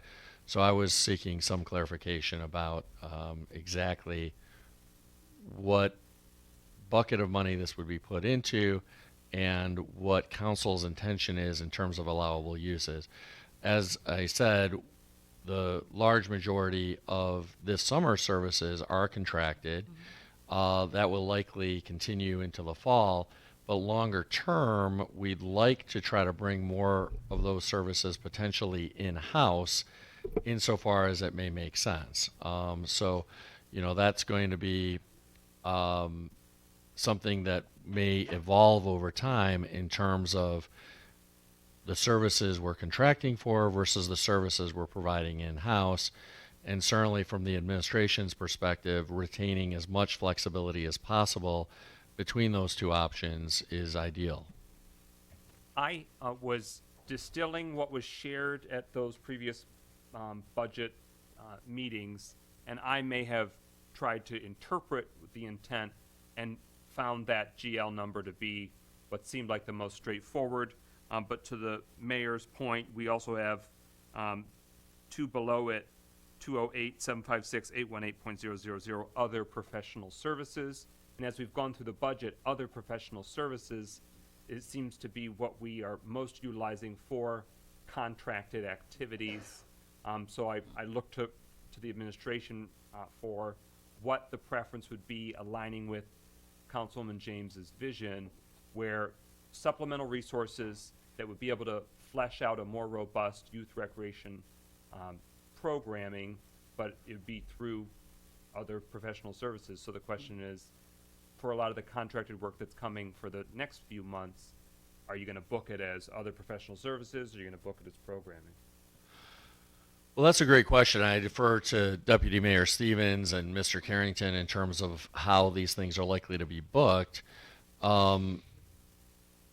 Certainly, we don't have a problem adding some funds for contracted services, other professional services, because we're going to certainly be using a lot of contracted services, as council knows and as we've discussed previously.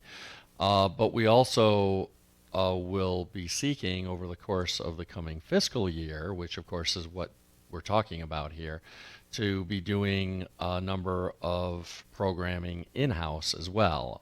And so you know, it's going to be a combination of both. And to the extent that council is open to it, I think spreading the 70,000 over those two line items would be ideal to give us some flexibility in that regard.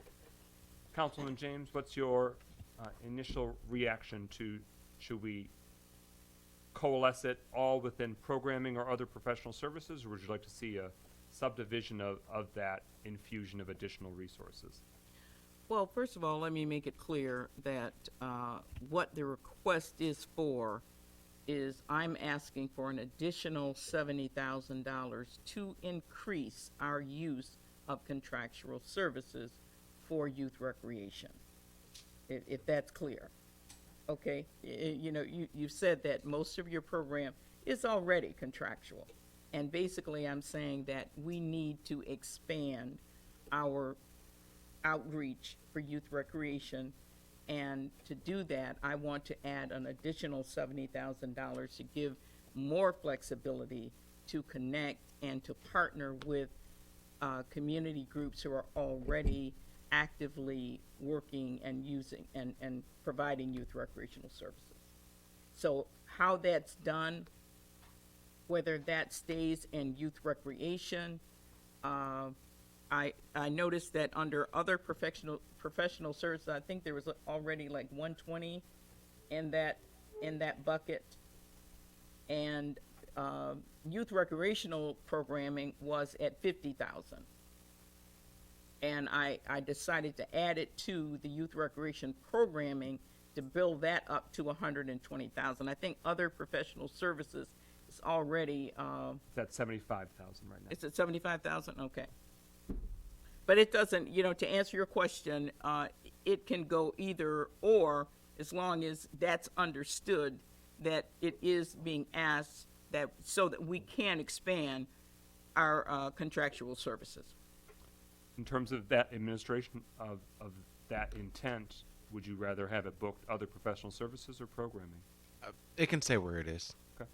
Councilwoman Rutherford, Legislative Council Sharp, Councilman Goodman, then Nicholson. But we also have to ensure that we're outsourcing to other programs, and I think that's the part we're forgetting. Because so there are certain programs that was said that they were contacted, that I talked to the directors and they weren't contacted. So that's what I'm pushing it for, so that those programs that are already established have an opportunity to have a contract with us as well. I can name them, but I don't have to because she named it last week. But that's what my issue is, so that those people are given an opportunity, because they already have 70 to 90 people in their programming every week, and they don't have any funds to run it the way it needs to be ran. And wouldn't it be a great opportunity to make sure those particular programs, especially some of the churches that's running programs as well, have an opportunity to apply for those funds, because we're already outsourcing everything else. And that's what my thing is, making sure that other programming, not just giving into the ones we're already using contractually, have an opportunity to apply for those funding. Legislative Council Sharp. Tracking purposes, based off of what the intent of what Councilwoman James is trying to do, I would suggest, if council is inclined, that you put that in other professional services. And in terms of what the mayor has said, if in fact there is something in the future for in-house programming, then that would go into regular programming and not other professional services. Thank you. Any objection to that, Councilwoman James? No. So what we're discussing, the $70,000 would be added to other professional services, 2 lines down, which would take that from, presently it's at 75,000. It would bring that up to 145,000, and that's 208,756,818.000 other professional services in Department 756 Recreation Facility through the Youth Recreation Millage. We all clear? Yes. All right, thank you, Legislative Council Sharp. Now I want to give the floor to Clerk Doyle procedurally. You would then need Councilwoman James and Councilwoman Rutherford to withdraw their motion. If you could just, and then make a new motion with the new. for housekeeping purposes, could I have you withdraw? Yes, I withdraw. And she withdraws her second. So now, Councilwoman James, do you make a motion to amend the budget to add $70,000 to other professional services in the recreation facility budget, bringing the line item total to $145,000. Yes, I make a motion that we add $70,000 to the other professional services GL number, I think, second it. ending in 818000. Thank you, and it's been seconded anew by Councilman Rutherford, so that's the amendment before us. Councilman Goodman, you have the floor. Councilman Nicholson? Some of this is in reaction to looking at the opportunities for this summer. So my question for administration, and I'm wondering if there's any, if you have this information, is the amount of offerings now more related to our financial ability to pay for them, or is it related to time frames, shortness of the ability to get those things together, the not having a recreation facility? I want to know if we're putting additional dollars in, does that mean additional programming, or could there have been additional programming had we been in a different place with timing and facility? Yeah, the limiting fact. You have the floor, Mayor Grimes. The limiting factor is not funding. It's timing, it's facilities. So simply adding more funding is not necessarily going to lead to more contracted services, to answer your question. Thank you. Councilman Rutherford, is that the beginning of a hand? Yeah, so what you're saying is, even if we add this money, you're not gonna try to go out and outsource any more programs for the summer? Mayor Grima? We're already trying to do that, Okay. and the limit on doing that is not about funding. Okay, thank you. So adding the funding is unlikely to lead to more outside contracted services than the existing amount of money already available to us. Any further discussion? Goodman, then Nicholson. To that point, I think with adding this additional money in there, I think it should incentivize us to do so. Again, I think when we are given the opportunity to essentially use this chance to raise up different groups who are in the community doing the good work, I think it's kind of incumbent upon us to try to, in so many words saying it, spread around the wealth. So I think by putting this additional money in there, obviously this is not a requirement that you have to spend the entirety of the line item.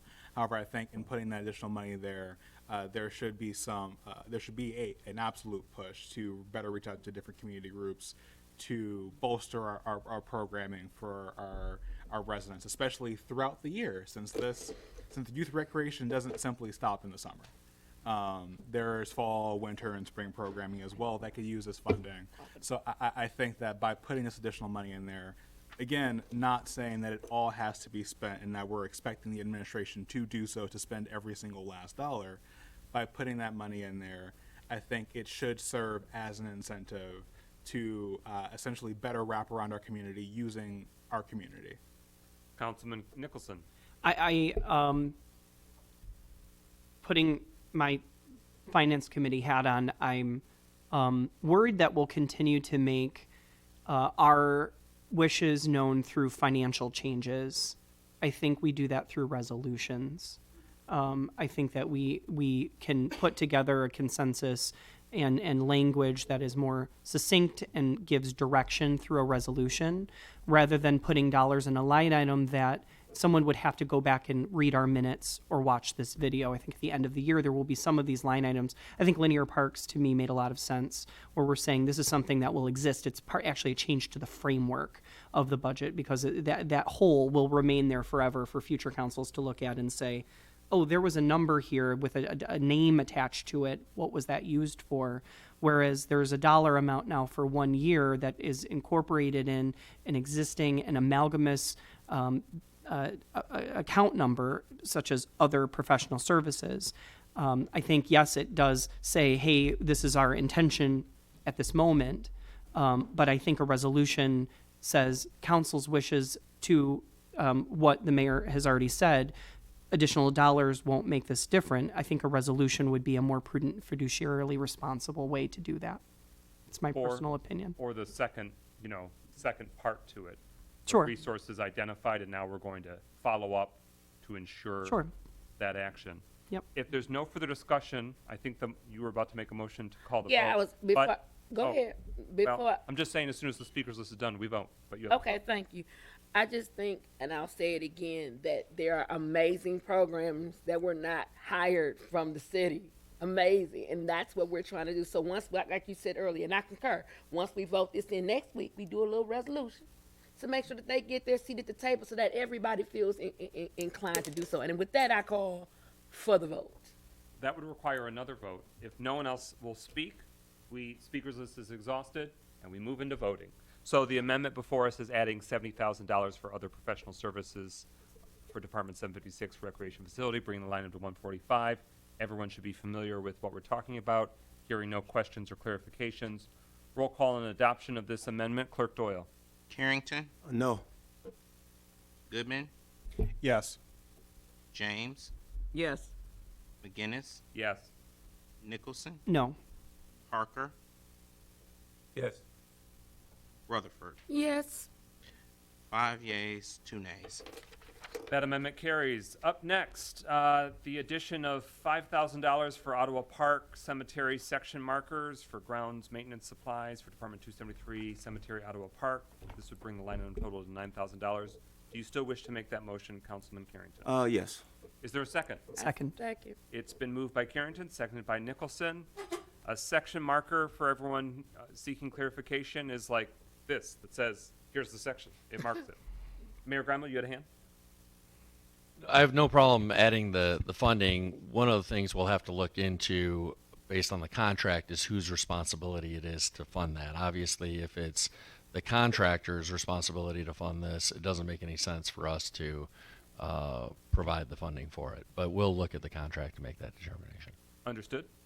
Part of the council's perspective on this is knowing that Oak Hill Cemetery did not have section markers as well, and so that is being provided by private philanthropic efforts and then council district projects to accomplish that. So, but we welcome that further distillation on the matter. Councilman Nicholson and then Councilman. I just wanted to thank my colleague for this particular amendment. My cousin, who's buried at Ottawa Park Cemetery's birthday was yesterday.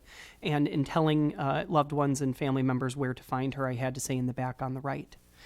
So being able to say, you're going to find her in section this to that, they'll be, I really do appreciate that. I think it really honors everyone's memory that's there.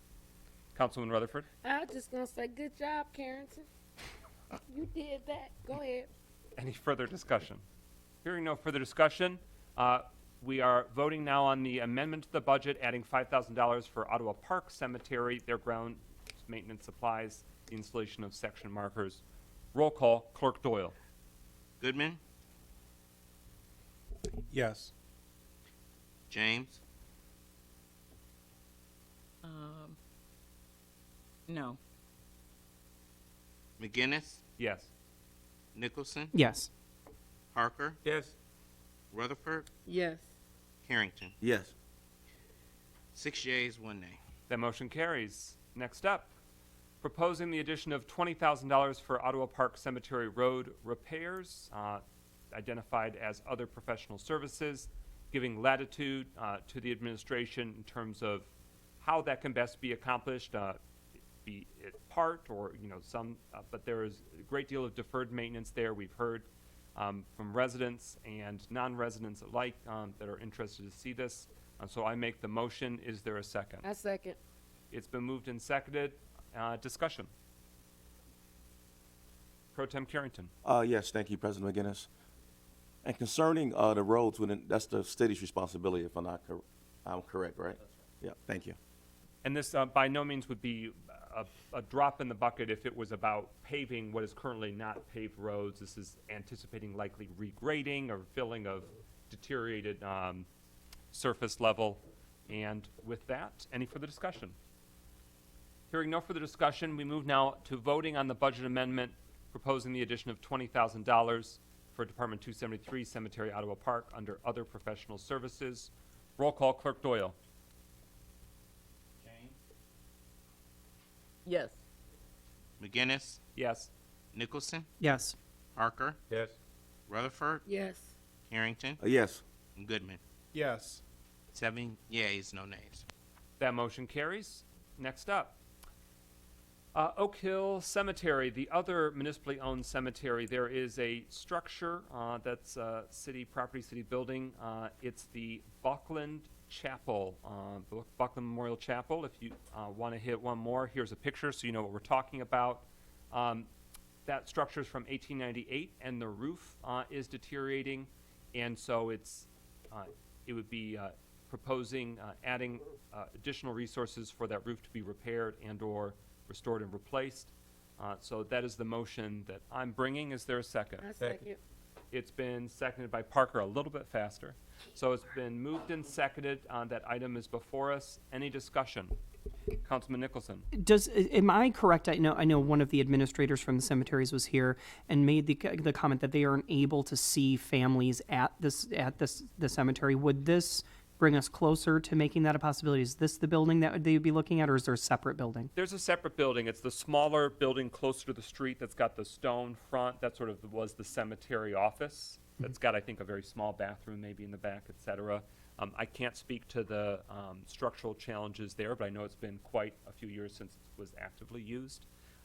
The chapel has been used for various different purposes. Way back when, they embalmed bodies there, so we're not proposing that in the basement, so just don't go in that part. But they also literally, have had different services there over the decades because it is indeed a chapel. And yeah, so that's kind of what we're dealing with. But it is, I think it's on the National Register of Historic Places. It's not a mausoleum. There are not, human remains that are in this particular building.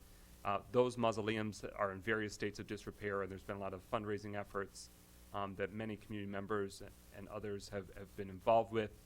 But this is a harder task than sort of raising money for mausoleums, but the building will go if we keep kicking the can down on the roof. So it's equipping staff and contracted entities to be able to have the resources to pursue that solution this fiscal year. Any further discussion? Hearing no further discussion. Oh, Councilwoman James, yes, ma'am. Well, I'm just wondering, is that something that would go, since it's a one-time cost, would that go under capital? Could that go under capital improvements as well? So what we're seeing is the booking of items in respective GLs, and then finance is sort of essentially pulling those forward in capital improvements to track them as a capital improvement. Give us a thumbs up, Finance Director Carrington, would this constitute, in your vision, a capital improvement? So it doesn't mean we have to change the GL number, it just means that finance will be tracking it in an additional way as a capital improvement. Okay. Further discussion? Hearing no further discussion, roll call on the adoption of the budget amendment, adding $25,000 for building maintenance at Cemetery Oak Hill. Currently there is 0 in that line item, so it takes it up. There was we started roll call, so I'll stop debating it. Clerk Doyle. McGinnis, Yes. Nicholson, Yes. Parker, Yes. Rutherford, Yes. Carrington, Yes. Goodman, Yes. James. Yes. 7 yeas, no nays. That motion carries. Next up, Councilman Nicholson brought up the addition of $86,000 for the district court temperature controls. I won't go into the narrative because he can probably make the case better than I, but we're talking about the department that covers the district court, and the GL number in that particular part of the budget is services, building maintenance. Do you still wish to make that motion? Yes, sir. Is there a second? Second. It's been moved by Nicholson, seconded by Parker, that we add $86,000 for district court temperature controls. Councilman, you have the floor for further context. An ongoing conversation in our Law in the Courts subcommittee meetings is this the actual physical plan of our courthouse that is administered by the city. Our Chief Judge Walker has given us an update that when they did make the appropriate adjustments at the time for HVAC controls, a portion of that controls, which would allow for zoning in a 3-floor building, was not approved. So while they did approve new HVAC handling units, the entire building is on one temperature control. So you have our courtrooms that are upstairs, our administrative floor on the first floor, which is temperate. Our courtrooms upstairs are sweltering hot. and our basement level at different times of year is freezing cold.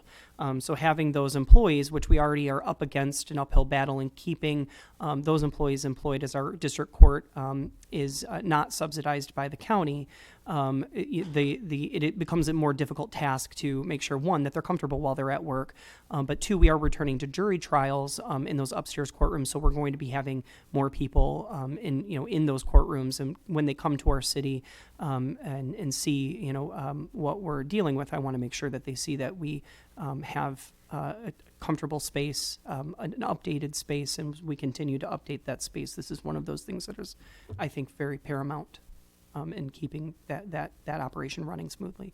Councilman Parker? And to continue with, thank you, Brother President, and to continue with what Councilman Nicholson has said, in conversation, particularly in the wintertime, people are burning up in one spot and freezing in the other, which requires that they use personal heating mechanisms, which causes a safety hazard sometimes. And so without this, we certainly want to eliminate the safety constraints, the safety issue that presents by what they're doing currently. Other discussion? Pro Tem Carrington? Thank you, President McGinnis. Councilman, has it been some kind of estimate cost of this Yeah, year? this is based off of an estimate that came, it was a few years ago, so we did actually, when we had the discussion, add a few $1,000s more to anticipate inflation. I would anticipate it may be a little higher than that, but with additional court maintenance dollars that are in the budget now, we think it could potentially happen in a way that's meaningful. Any further discussion? Councilman Rutherford? Calling for the vote. If there's no discussion, it's all votes. All right, hearing no further discussion, we move now into voting on adoption of the budget amendment, adding $86,000 for district court temperature controls to the budget's services building maintenance at GL, bringing the line item total to $120,000. Roll call, Clerk Doyle. Nicholson? Yes. Parker? Yes. Rutherford? Yes. Harrington? Yes. Goodman? Yes. James? Yes. McGinnis? Yes. 7 yeas, no nays. That motion carries. Next up, Councilman James, would you still like to, let me see what we got here. Proposing the addition of, for rental revenues, that it was not currently demonstrated in the budget that there was rentals identified. Right now, what we showed was a GL for Rentals Peterson Center, but didn't didn't show anything separately for Bowen Center. So would you like to make the motion that would sort of recategorize an existing or create a new GL number for both senior centers? So we're saying senior center rentals, X dollars. Is that still your interest? Well, I'd like to know the administration's thought on whether they want to look at those separately, just to see if there is a difference, between. But definitely, I'd like to know if the administration plans to actively, to open those centers up for rental, and when, and if so, when, and what is your preference in terms of showing them individually or as just one line item? So the plan is, in fact, to reopen them for rentals beginning in July. And I would say that whether you book them separately or individually is irrelevant. I would say, however, though, that I understand that $5,000 is a placeholder. We did not book any revenue in those line items because we have no idea what the actual usage is going to be, and we're still finalizing exactly what those costs are going to be for renting. So the basic cost is what it is. It's $100, but then there are ancillary costs that go along with that. So COVID sanitation, and does your booked program go beyond 5 o'clock? And if it goes beyond 5 o'clock, then it needs to have additional staff, and you have to pay for that additional staff outside of regular working hours. So, all of that would ultimately end up in this line item. But again, we just have no concept of what that number will actually be. Pro Tem Carrington? Yeah, just one follow-up question. So prior to COVID, is there any way you guys can come up with an estimate prior to COVID concerning how much rental came into those particular senior centers? We definitely could look back, but again, we're actually, and we are proposing making changes that are not consistent with prior to COVID. So prior to COVID, you just paid and rented the space and it was over. Now we're including a COVID cleaning charge. We are also including minimal staffing after hours. So you would have to have 2 staff members there, not just one. And so taking all of that into account is we're saying, and we also just don't know the demand. So, I mean, you can look pre-COVID and say, well, the demand generally was this pre-COVID, but post-COVID demand curves have changed, and we just don't know. Councilman Parker?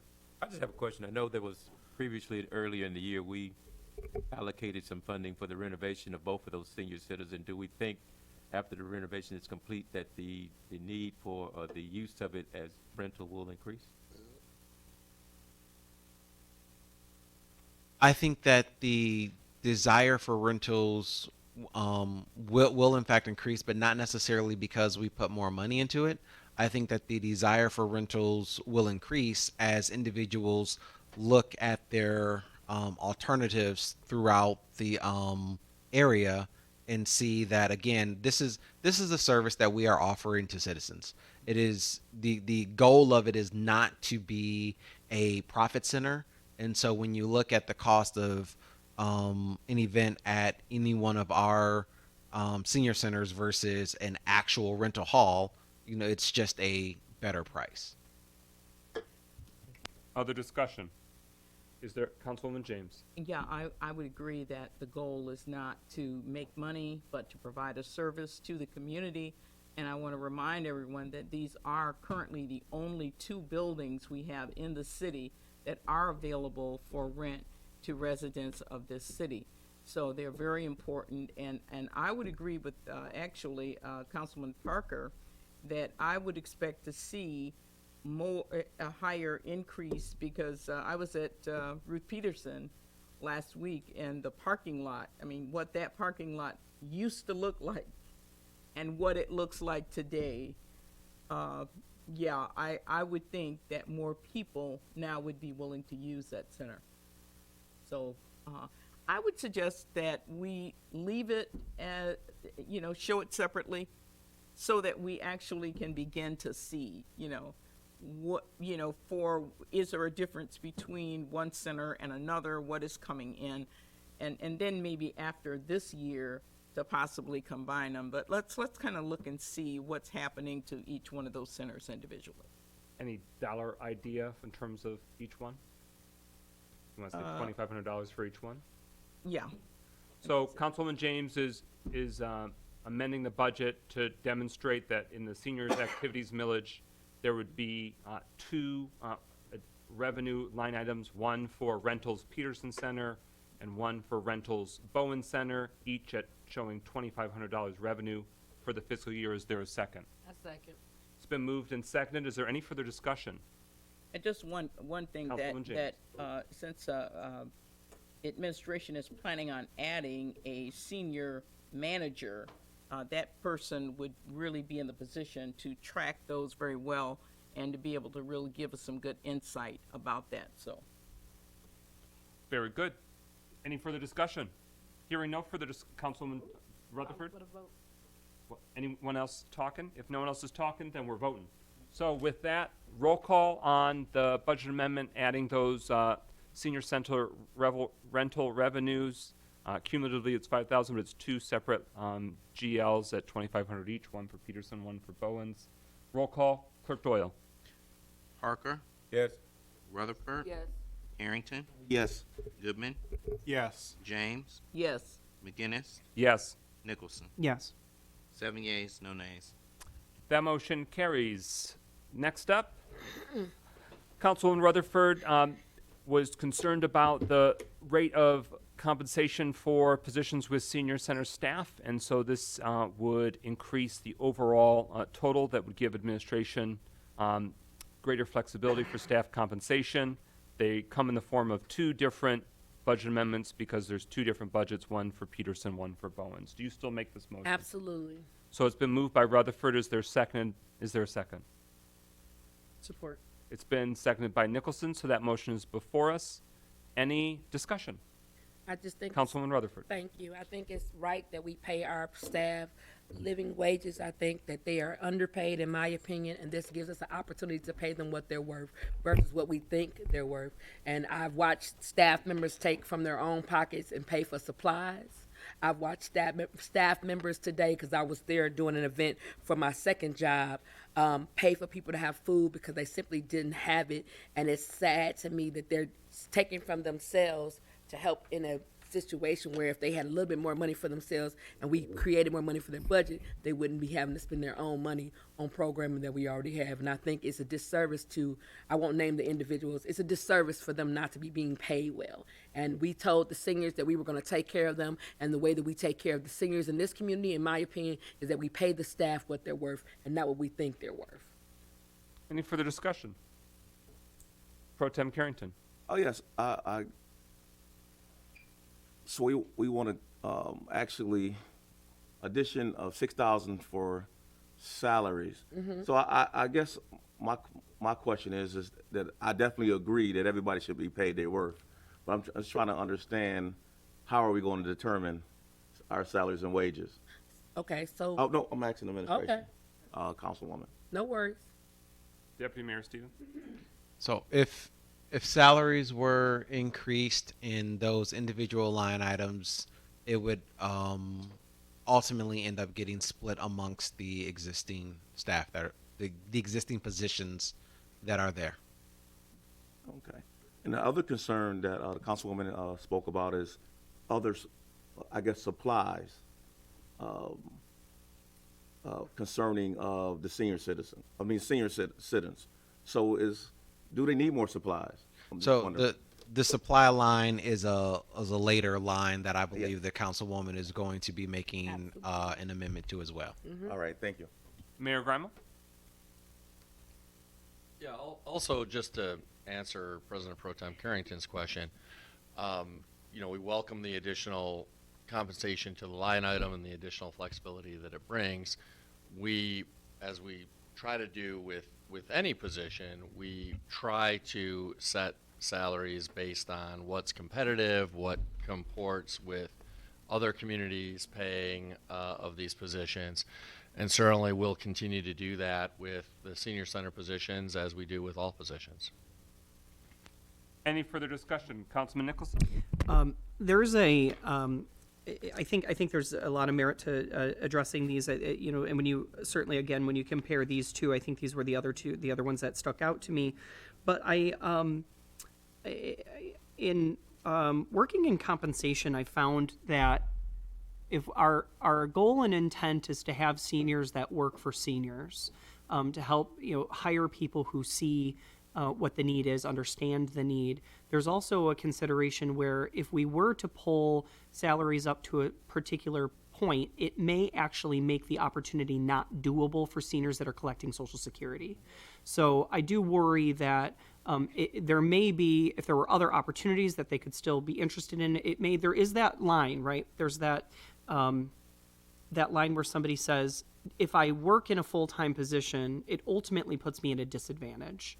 But if I can add this opportunity in and still be able to collect what I've worked for, because Social Security is that, I think that there is a fine line where I wonder, is there still an opportunity to be able to support those people and be able to allow them to provide opportunities, whether there's part-time opportunities or other contractual opportunities that are available with the senior centers. Councilman Rutherford. So before I asked this, I went and asked questions because I wanted to make sure it wouldn't affect their daily life or their daily living. Some people have pensions, some people paying taxes on the amount, but some people were making 11 2 years ago. Now they're making 15. So I asked these questions. I didn't do it just haphazardly. I asked because I want to see the stat. I am up at the Bowen Center every week, and I watch. And I see all the people that are working and the dedication that they show. And I go up to Ruth Peterson now because it's a part of my route from my first job. And so that's what made me push for this, because I see what they're doing and I see how they're sacrificing. And I just feel like people should be rewarded for what they're doing and what they're having to sacrifice to make our seniors be well educated, well informed. Activities like today, they were painting vases. And so 5 people couldn't afford their vases. And I watched the individual pay for them to pay for the arts and crafts program out of their own pocket. And that bothers me when and that's why we're doing that as the next line item, that they're spending their own money, but we get a millage that's supposed to be equal.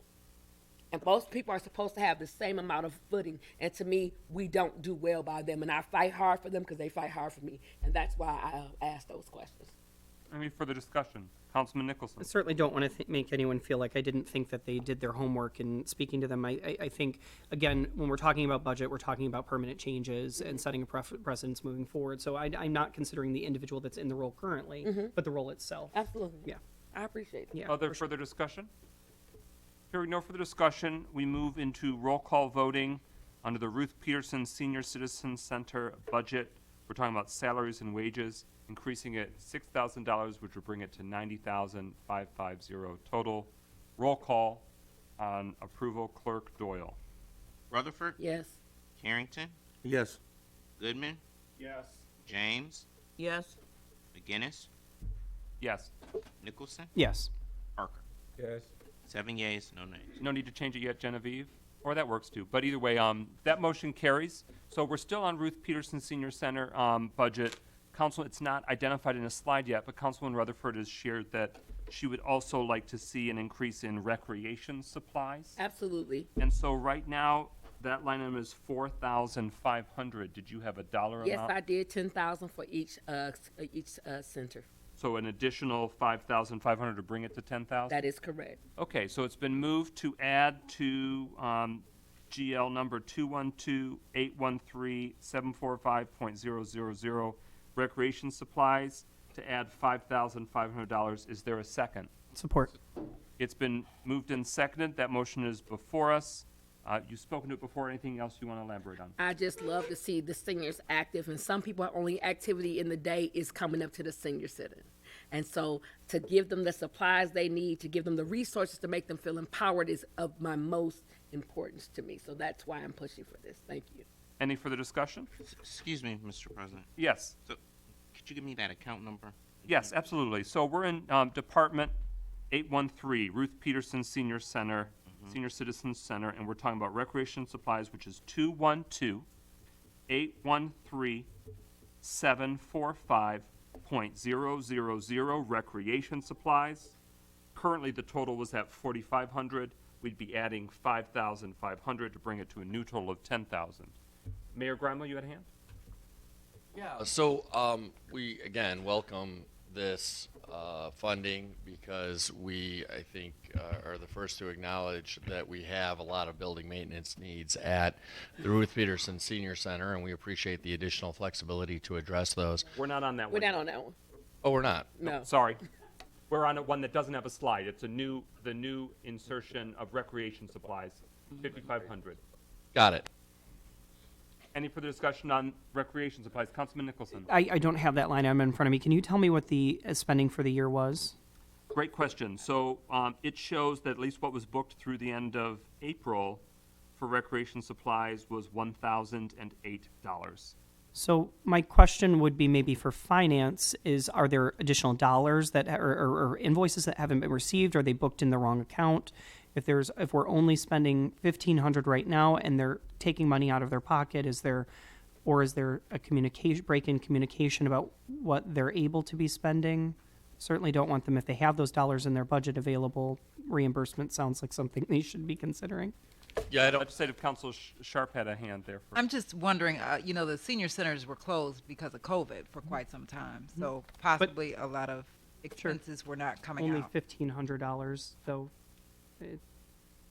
They were closed for a while. Mayor Grima? Yeah, I don't know the answer to your question, Nearly but we'll look nothing. into it. This is the first I'm hearing that they're paying out of their own pocket for anything, so we'll obviously look Yeah, into that. They shouldn't have to do again, that. to address Counselor Sharp, I want to see if they have been spending those dollars to use the reimbursement opportunity, if there's dollars there. Agree with you. I Yeah. think the question for then Mr. Carrington would be again, what is the time frame? Because like I said, for a long time they were closed. Any further discussion? Hearing no further discussion, we move into a roll call voting on approval of adding $5,500 for Ruth Peterson Senior Citizen Center recreation supplies. Roll call, Clerk Doyle. Carrington, Yes. Goodman, Yes. James, Yes. McGinnis, Yes. Nicholson, Yes. Parker, Yes. Rutherford. Yes. 7 yeas, no nays. That motion carries. Again, staying on the Ruth Peterson Senior Citizen Center because that budget is its own standalone. Councilwoman James had invoked an inquiry about the addressing of building maintenance, the tiling, the floor tiling at Ruth Peterson. I have essentially a target estimate on what that could be, but I know more research was desired. Is that a motion you still would like to make? Yes. So it's moved by Councilwoman Kathy Lee James that we would add $54,000 for Ruth Peterson Senior Center building maintenance for floor retiling. Is there a second?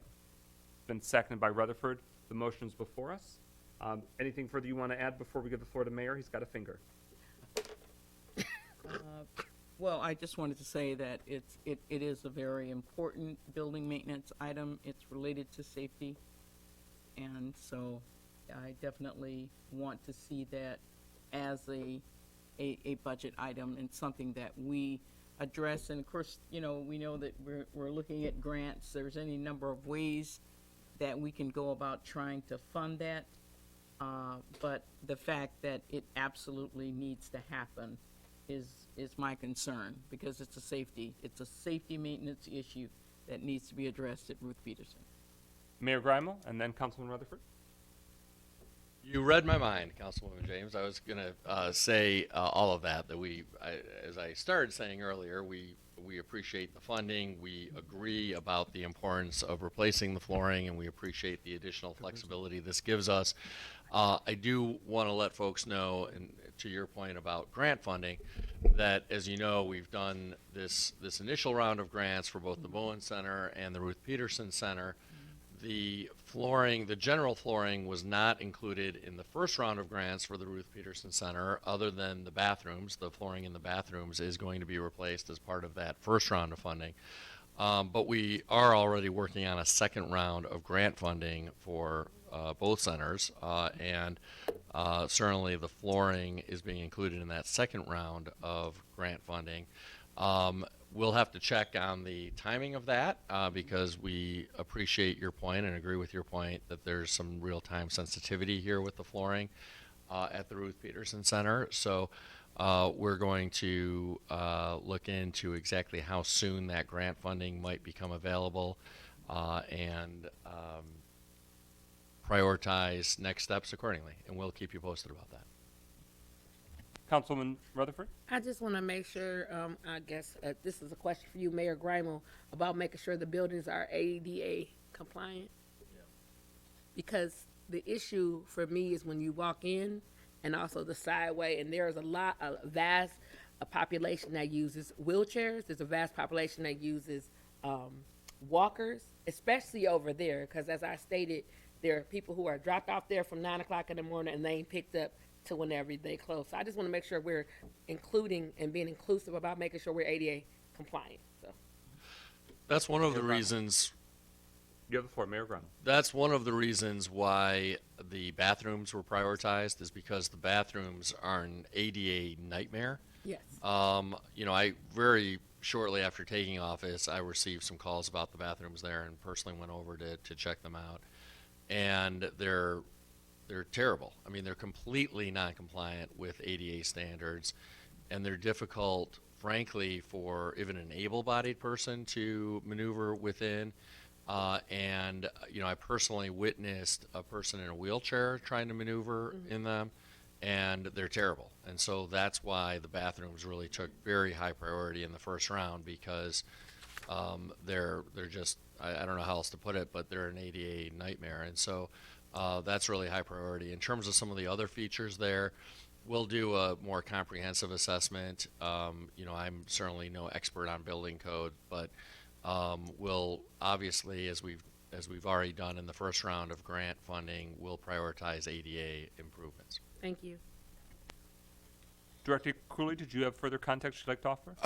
Just to add to what the mayor was saying, there's an RFP out currently for the senior center renovations for both buildings, and that RFP that's out is for the ADA compliance for the bathrooms, and we're looking to try to fit the doorway openings as well. It depends on if it fits within the budget number, but they are currently out to bid for that. Any further discussion on the addition of $54,000 for Ruth Peterson Senior Center building maintenance? Hearing no further discussion, roll call on approval of the budget amendment. Clerk Doyle. Goodman, Yes. James, Yes.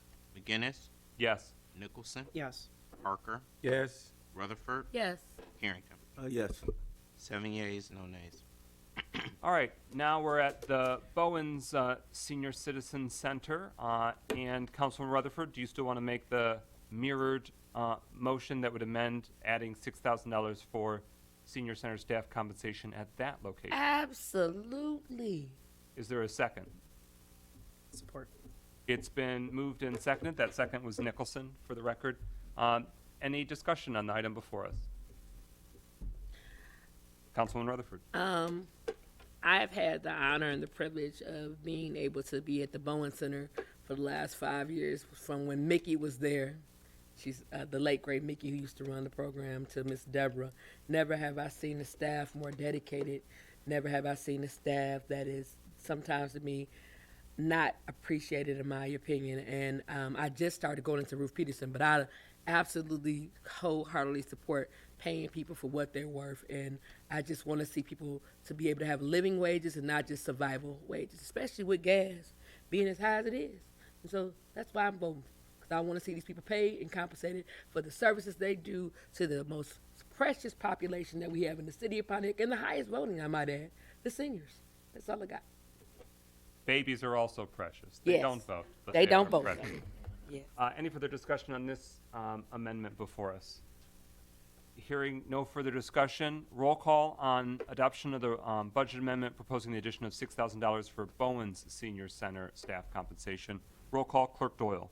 James, Yes. McGinnis, Yes. Nicholson, Yes. Parker, Yes. Rutherford, Yes. Harrington, Yes. Goodman. Yes. 7 yeas, no nays. That motion carries. We can do now the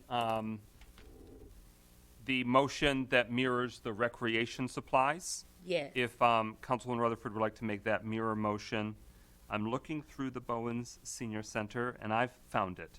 Recreation supplies is 212-814-745.000.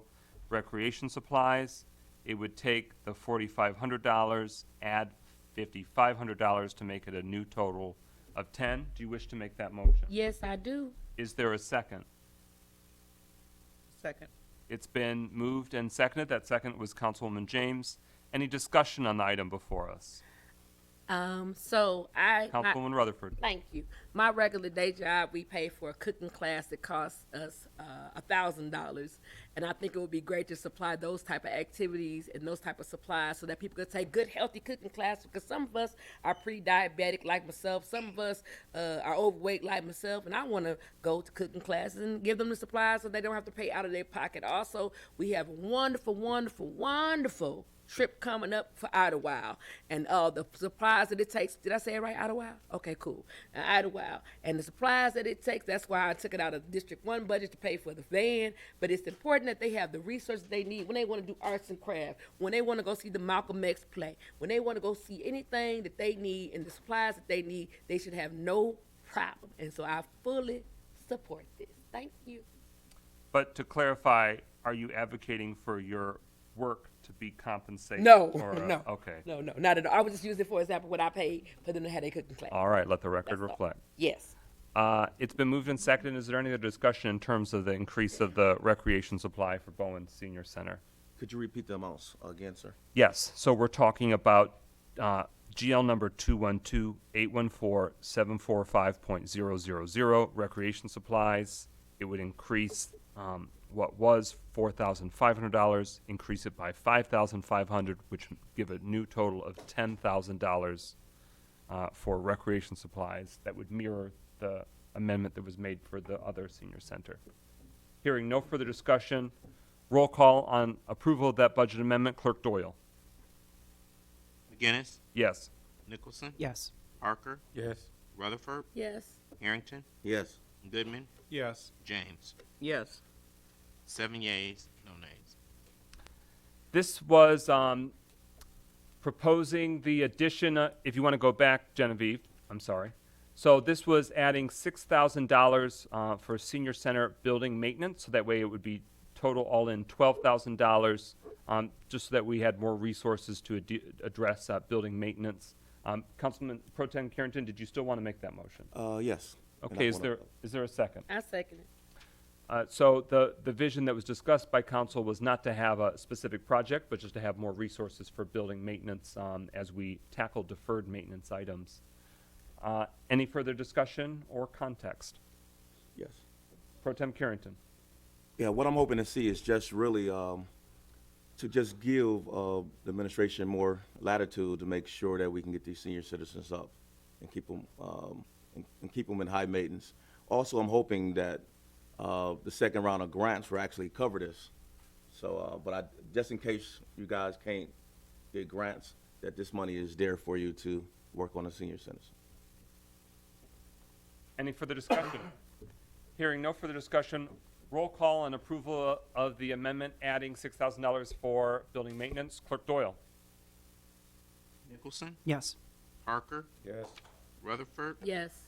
Harrington, Yes. Goodman, Yes. James, Yes. McGinnis. Yes. 7 yeas, no nays. That motion carries. Next up. All right, this would be adding $12,000 for a community outdoor mural that would be on the exterior of the Bowens Senior Citizen Center. I make the motion to add $12,000 to building maintenance for that project. Is there a second? I second. It's been moved and seconded by Councilwoman Rutherford. Pretty straightforward.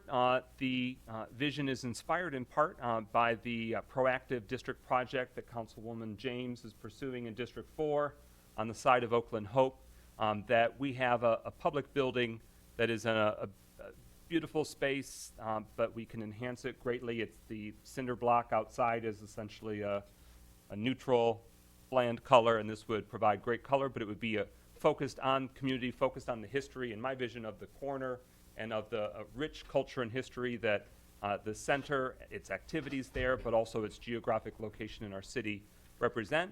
And it's intentionally over $10,000, so that way it can go out to RFP. Community artists can, sort of put their best pitch forward on how, proactive and expansive it can be to cover as much of the exterior building as possible with something stunning, beautiful, and representative of our community. So that's the vision there. Councilwoman Rutherford. Just to add context, that particular area where the Bowen Center is carries such history.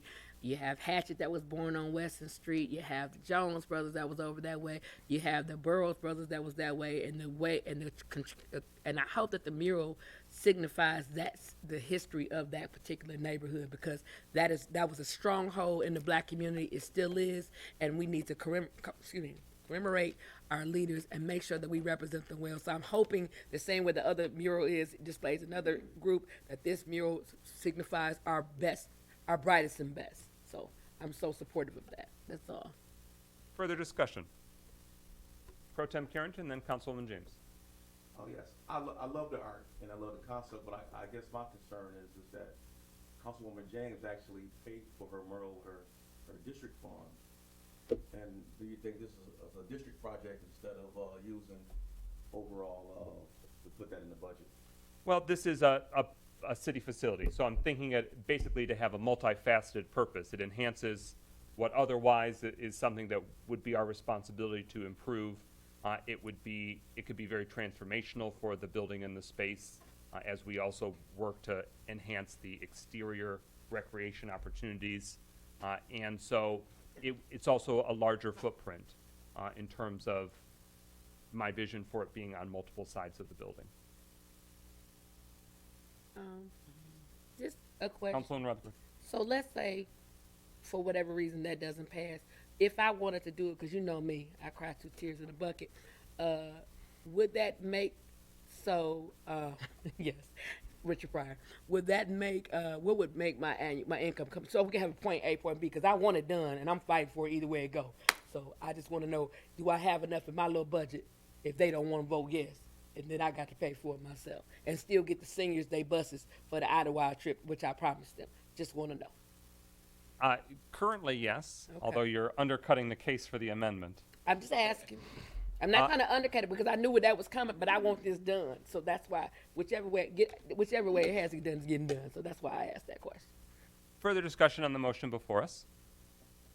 Hearing no further discussion, Councilman James, I'm sorry. Well, I guess I kind of agree with Councilman Carrington that this is a good, it's a perfect actually project for our district funds. Even though it is a community building, it would still, you probably would still need to get the buy-in of those seniors and the administration in terms of whether or not they want to see something like that done. So, and it could be, I really think the best way to do it would be to do it through a district project rather than a city budget item. Any further discussion? Councilman Rutherford. So your project, is it on a city building? No, we actually partnered with the Oakland Hope Center. Okay. So they agreed to having the mural done on their building and allowing that space on the side of their building to be a community space. But the difference is this is a city building. So Right. It wouldn't just be, hold on. Right. So it wouldn't just be a district thing, it would be a city thing because the city owns it. If it was a district thing, it would be, is that Bowen 1 or 2? I just want to make sure, is that District 1 or District 2? Because District 2 votes there, Okay, but it's District located 2? geographically in one. But if Okay. you spit very, very far with your Very, two tiers, very far. Don't you 2 talk tiers about in a bucket, you could, Richard no, you Pryor. still wouldn't be close. Shut But- up. No, we're not close. Yeah. We're But that's east of where Johnson, District we're 2 west goes. of Johnson I just Street. want to know because it's a city building, Yeah. and we should want the city buildings to look well. So, that's why I asked that. They ain't got no mirrors nowhere. Go ahead, keep going. Further discussion? Hearing no further discussion, roll call on the proposed amendment for additional $12,000 for Bowen Senior Citizen Center building maintenance, specifically for a community outdoor mural. Roll call, Clerk Doyle. Parker, No. Rutherford, Yes. Harrington, No. Goodman, Yes. James, No, McGinnis, Yes. Nicholson. No. 3 yeas, 4 nays. That motion fails. We are now at, it could be parked in 2 different possible ways, but what we're doing is going in slide by slide in the order of the GL numbers and the budgets. For the sake of time, I'm not going to launch into all the concept or even make the full motion for my proposal. I will make a modified amendment instead for $40,000, proposing the addition of $40,000 for Pontiac River Walk planning and vegetation clearing. Is there a second? I second. All right, so I think Pro Tem Carrington was first in that second. So it's been moved by McGinnis, seconded by Carrington. And Mayor Grimo, you have the floor. Well, I just wanted to say I'm excited about this possibility. I know you and I talked offline about it, and I think this is a stretch of river that is alongside an existing location where people go for recreation in the form of a senior center. And it's a potentially really beautiful site along the Clinton River, and we don't really have many sites in the city along the Clinton River that can be used for recreation. Bodette Park comes to mind.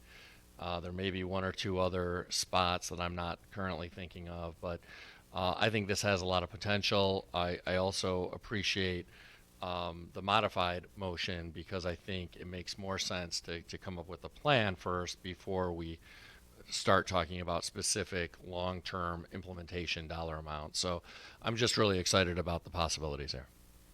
Thank you. The mayor and council has, some council members have shared that improvements were already underway and afoot because there is an aged deck or overlook, if you will, along the Clinton River, and private philanthropic effort is willing to handle the cost of that replacement, which makes the planning all the more important so that way we integrate the placement and maximize the benefit for all of our residents. But if you are able to, Genevieve, we can go through just very briefly to show visuals of what we're talking about. This will be moot now, but the vision was that, you know, there's design, landscaping, structural improvements, and then fixtures. You can hit the next slide. So we're, as you may know, the Clinton River is mostly buried underneath downtown from Bagley Street to Union Street.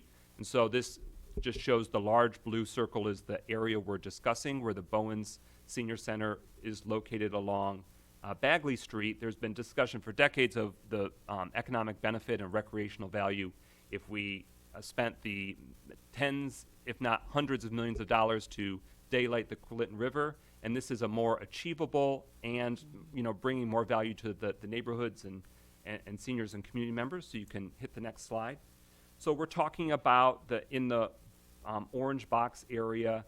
It's essentially the eastern part of the Clinton River front that's already owned by the city, and it shows where it is in relation to other recreational amenities, including the Clinton River Trail that goes up Bagley and the planned trail connector that plans are already underway. Next slide, please. So this is, you know, kind of looking south. This is the overgrowth. There, the Clinton River runs literally there, fronting the Bowens Senior Center. But due to vegetation and the challenges with, you know, maintaining and mowing on that angle and not wanting to deal with the whatever hidden obstructions might be there, it just, you know, it's kind of overgrown. Next slide. You can see the Clinton River from certain vantage points, but with effective vegetation clearing and then long-term planning, we can turn this into a very beautiful transformed space with a very achievable price point, ideally, that would be handled with private funding, you know, different foundations that would see our vision. Next slide.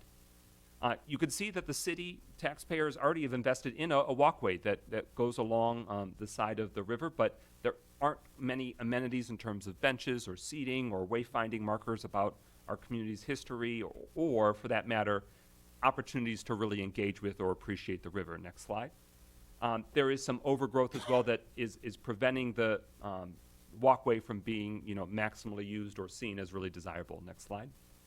We talked about that deck that is in advanced state of disrepair, but the vision has been there obviously for previous generations of Pontiac residents and city leaders with wanting to have those amenities that make the river more viable for seniors and the whole community to use. Next slide. Just again, another shot where there's a river behind there if you can squint. Next slide. Never mind my Chevy Colorado. It just shows that there's a new parking lot, and that's an investment done by the city of Pontiac at our public facility, and that's a real asset. So that way, just as with Ruth Peterson, that improved parking will lead to perhaps improved benefit of using this public space. Yes, ma'am. So you stated earlier that they have a private person that's doing the deck. Do we have that in writing that they're donating? Because what I don't want to happen is that the deck is not done, and then next year we're discussing this again. So is it in writing that the private the private donor is going to actually do it? Because you said that they have someone. So is it in writing? I can't speak to that. The mayor provided us that information when we introduced this concept. Mayor Grimel, anything further that could be shared just yet? I don't know the current status of it. I know that DPW has been working in conjunction with senior center staff at the Bowen Center around this concept. Mr. Cooley, do you have any update on the status of this? I know that DPW has been engaged with the private donor.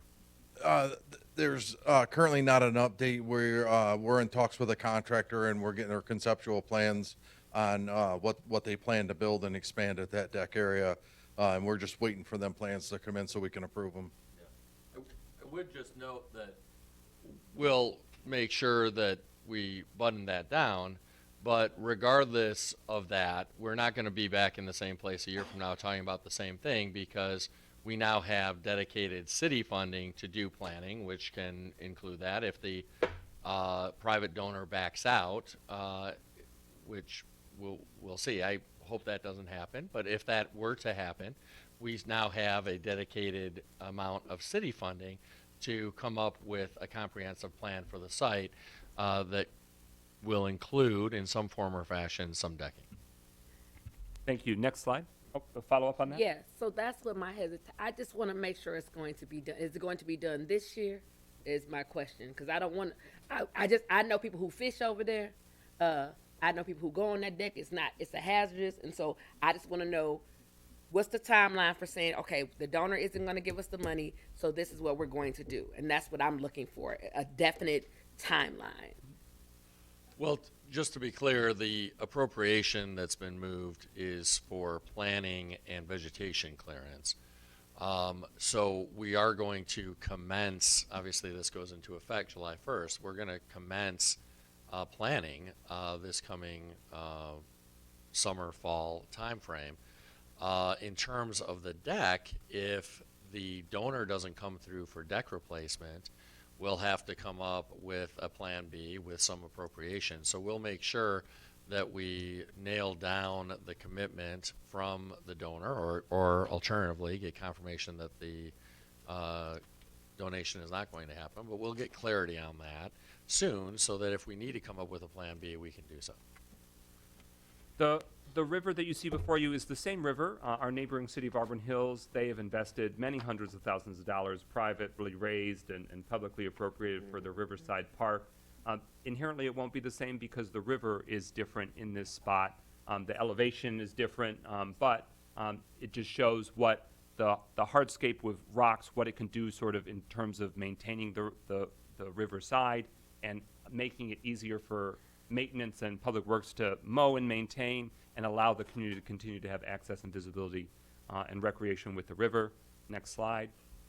Another vantage point, it shows in the distance that they have pavilions that are obviously benefiting that, but just the aesthetic beauty that offers. Next slide.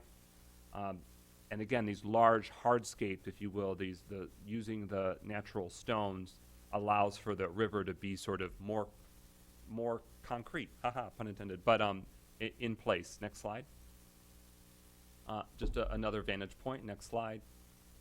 There are many opportunities that we've seen in other parts of our city where wayside markers sharing the history of our community and the culture of Southwest Pontiac can be front and center and help preserve and celebrate it, but also just add more amenities. Next slide. Another example of wayside markers that would ideally for a river walk be available. Next slide. Including seating. Next slide. Recreation, if and where the river safely allowed it, but it shows that, again, this is the Clinton River in Auburn Hills' Riverside Park. Next slide. And so if we're looking down the road, we were talking about land that's currently owned by the city and is sort of the active Bowen Center site. But what I have highlighted here is that north side of that same Clinton River. Those are parcels that run along Orchard Lake Road at the Bagley corner. Essentially, there is some overgrowth there along the river, but then it's just kind of mowed vacant land. I just want to put, for the administration and the council and community's benefit, that's currently owned by the city of Pontiac. So we can think strategically and for future years and decades about what might be possible. Next slide. Future phases might allow for some other performance spaces or other ways to activate the unique elevations and the natural beauty of the river feature. Next slide.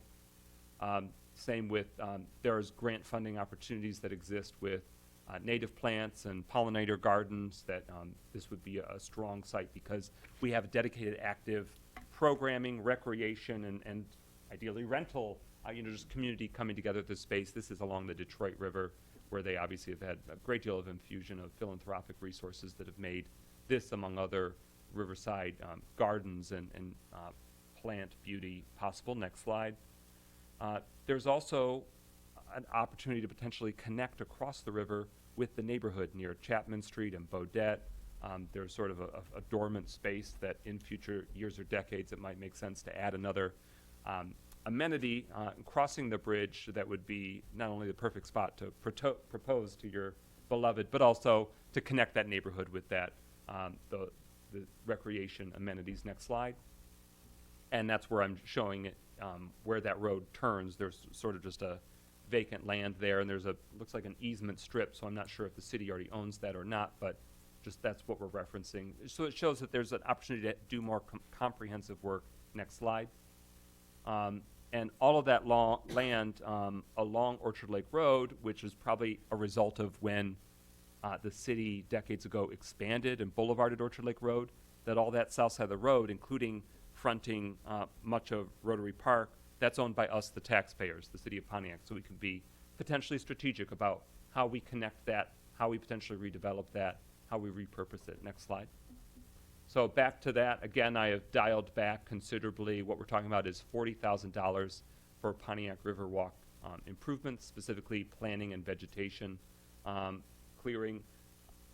My final point I'll make is that a lot of the grant benefit that we were able to secure for, and I use the royal we as a community, that private entities, foundations, and the city of Pontiac were able to secure some grant funding through Oakland County Parks and Recreation for Mattie McKinney Hatchet Park improvements, in part because of the very professional, well-developed, and aesthetically very powerful renderings. That's the same approach we're probably going to need to take for many of our parks, public spaces, and this is the vision here, that we can sort of queue that up, and if there's private resources that can backfill that and cover that, that makes it all the better, but it's us setting the vision that we want to plan more proactively to maximize the spaces that are already yours and ours, the people of Pontiac. Any further discussion? Hearing no further discussion, Clerk Doyle. So which account number? Unless there's any objection, we can book it at Department 814, Bowen Senior Citizen Center, Services Ground Maintenance. So that's GL 212-814-931.002. It's the most directly, it's saying literally that the ground's there, that it's a maintenance purpose that's where we're booking it. Any objection to that, administration? They're checking, Okay. but I don't think so. I'm sure we'll have a verdict momentarily. Okay. So that gives us our confirmation. Thank you, Clerk Doyle, for asking the very relevant logistical questions. Any further discussion? Hearing no further discussion, roll call on adoption of the budget amendment, adding $40,000 for Pontiac Riverwalk planning and improvements. Clerk Doyle. Rutherford, Yes. Carrington, Yes. Goodman, Yes. James, Yes. McGinnis, Yes. Nicholson, Yes. Parker. Yes. 7 yeas, no nays. That motion carries. Next up, this is an open-ended question. Councilman Nicholson had flagged this as an item that we needed to likely address, but wanted the finance director to be able to share if there is a specific dollar amount in mind for employee medical insurance, if more calculations were done, or if we're leaving it at the more conservative sum in Councilman Nicholson. Did I? That's right? Yeah. Yep. So, Finance Director Carrington, anything new that we know? So we did get I'm just trying to get to my notes here. We did get some input from our benefits consultant, and they had indicated that an estimate of anywhere up to 10% would be in line just based on information as it stands today. We are on a calendar year basis. And so, based on that information, we would, be ready to update the estimate from anywhere from 7 to 10%. For we would be looking at the second half of next calendar year. Or I'm sorry, the second half of the fiscal year, the first half of next calendar year. Councilman Nicholson? The current budgeted amount was, remind me, was it 4%? Was a total 4%, 4% correct? increase? Okay. Do you have what that estimated total would be? We did work up that calculation. So many budget lines, I wouldn't have a total. It's going to be a rather large number, I'm sure. Yeah, and so we would, and I don't have that exact number with me, but we would be looking at Fund 659, and this primarily is for the medical employee.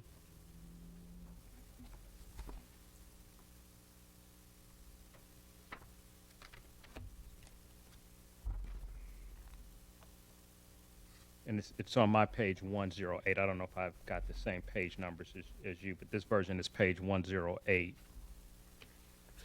Are you trying to identify the GL number? Yes. So what I showed is a 112 for us. Department 854 Employee Medical Insurance, is that right? Which I think you're looking at the. 112. I'm looking at the document dated 6/10.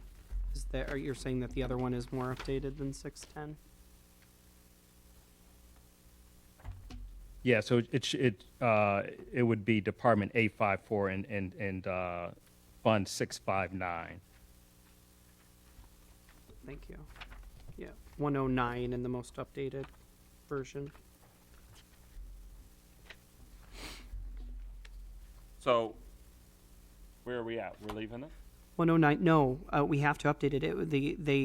The current estimate was a 4% increase. From the total, the 1438 was a 4% increase to, I'm sorry, 1.495 from 1.438. They're anticipating anywhere between 7 to 10%. 7 to 10%, yeah, up to 10%. Mm-hmm. So we need to go higher than 1495? Correct. 728? Yes. Has it been identified what we should take it to? So 7% would be 1.538 million. And 10% would be 1.582. What's your pleasure, Councilman Nicholson? What would you make the motion? I'd split the difference at, let's say, 8.5%.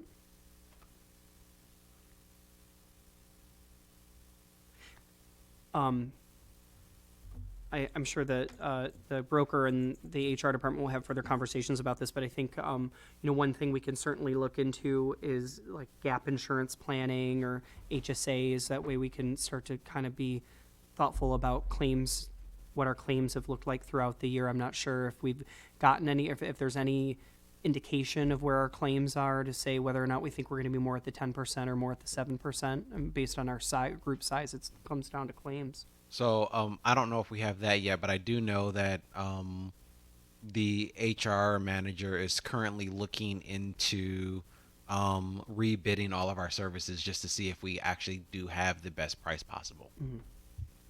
So what's the 8.5% math come out to? That's 1.560, 1,560,000. Do you make that motion, Councilman Nicholson? Yeah. Can you give me the total difference? The 1.560. I'm sorry, I didn't. My calculator is non-functional. To 1.495. So it's from 1.560 minus 1. So it's about approximately another $64,500. Okay. So, Councilman Nicholson, you're moving to change for 659 854 716.000 medical insurance. You're amending that total to instead read $1,560,000. Correct. And is there a second? Second. It's been seconded by Parker. So that motion is before us. It's an addition Are we of all clear? $64,500 to be thoughtful of what a better anticipation of what our total insurance increase will be. Any further discussion or clarification? Hearing no further discussion, speakers list is exhausted. We now vote on the adoption of the amendment increasing the medical insurance line item in Department 854 for employee medical insurance with a new figure of $1,560,000. Roll call, Clerk Doyle. So, excuse me, Mr. President. So, moved by Nicholson, and who was the second? Councilman William Parker Jr. Parker. Birthday, June 11th, 1990. I was going to say, do the Mayfield Parker second, don't lose baby boy. Okay. Carrington, Yes. Goodman, Yes. James, Yes. McGinnis, Yes. Nicholson, Yes. Parker, Yes. Rutherford. Yes. 7 yeas, no nays. The motion carries. Next up. So we want to ensure that the Williams International Job Training Funds previously housed in the youth recreation budget is it now safely nestled in its new home of economic development. It should be reflected. I'm still working off my June 8th bad boy, so I can't confirm. Darren, did you make that change already? So he has made it. It may not be in your, yes. So when we see the final beautiful Tomorrow. bouncing bundle of joy, we'll just be looking to confirm that. Anything further, Director Carrington, So you want to offer? we did note 150,000 into Department 690 was the proposed change, and we added for General Ledger account 101 690 818 014. Councilman Rutherford? So, this is the Williams Agency scholarship they used to give out Williams International Scholarship they used to give out every year, correct? Williams, in their development agreement, they allocate $150,000 for both education and training. So why? Oh, I'm sorry. So what is happening now is actually they have a new facility downtown Pontiac, 24,000 square feet, where they're deploying an apprenticeship program. And in addition to scholarships, they're going to pay the apprentice between $17.50 and $19.50 an hour for a 2-year program. Williams, they feel like they need more skilled trades people, and this is their way of doing this. In addition to the apprenticeship program and the scholarships, they allocate funding also for STEM. So, Oh no, I got questions. So go ahead. well, go ahead. Okay. So. Councilwoman Rutherford, Thank would you. you like to be recognized? Oh, thank you. Okay, then Councilwoman Rutherford has Thank the you floor. so much. 3 questions. So the scholarship that they used to give is being eliminated, correct?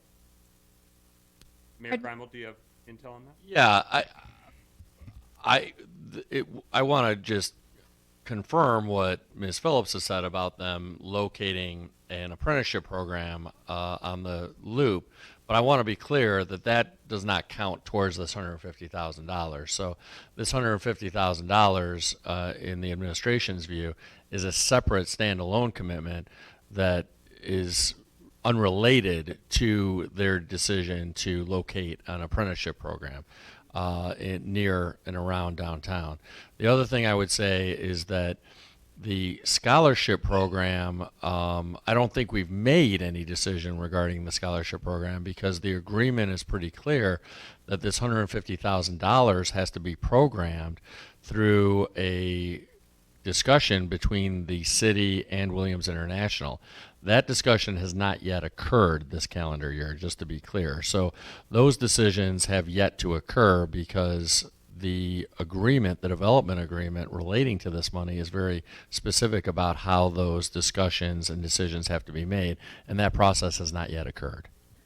And that is correct. This is another augmentation of that program.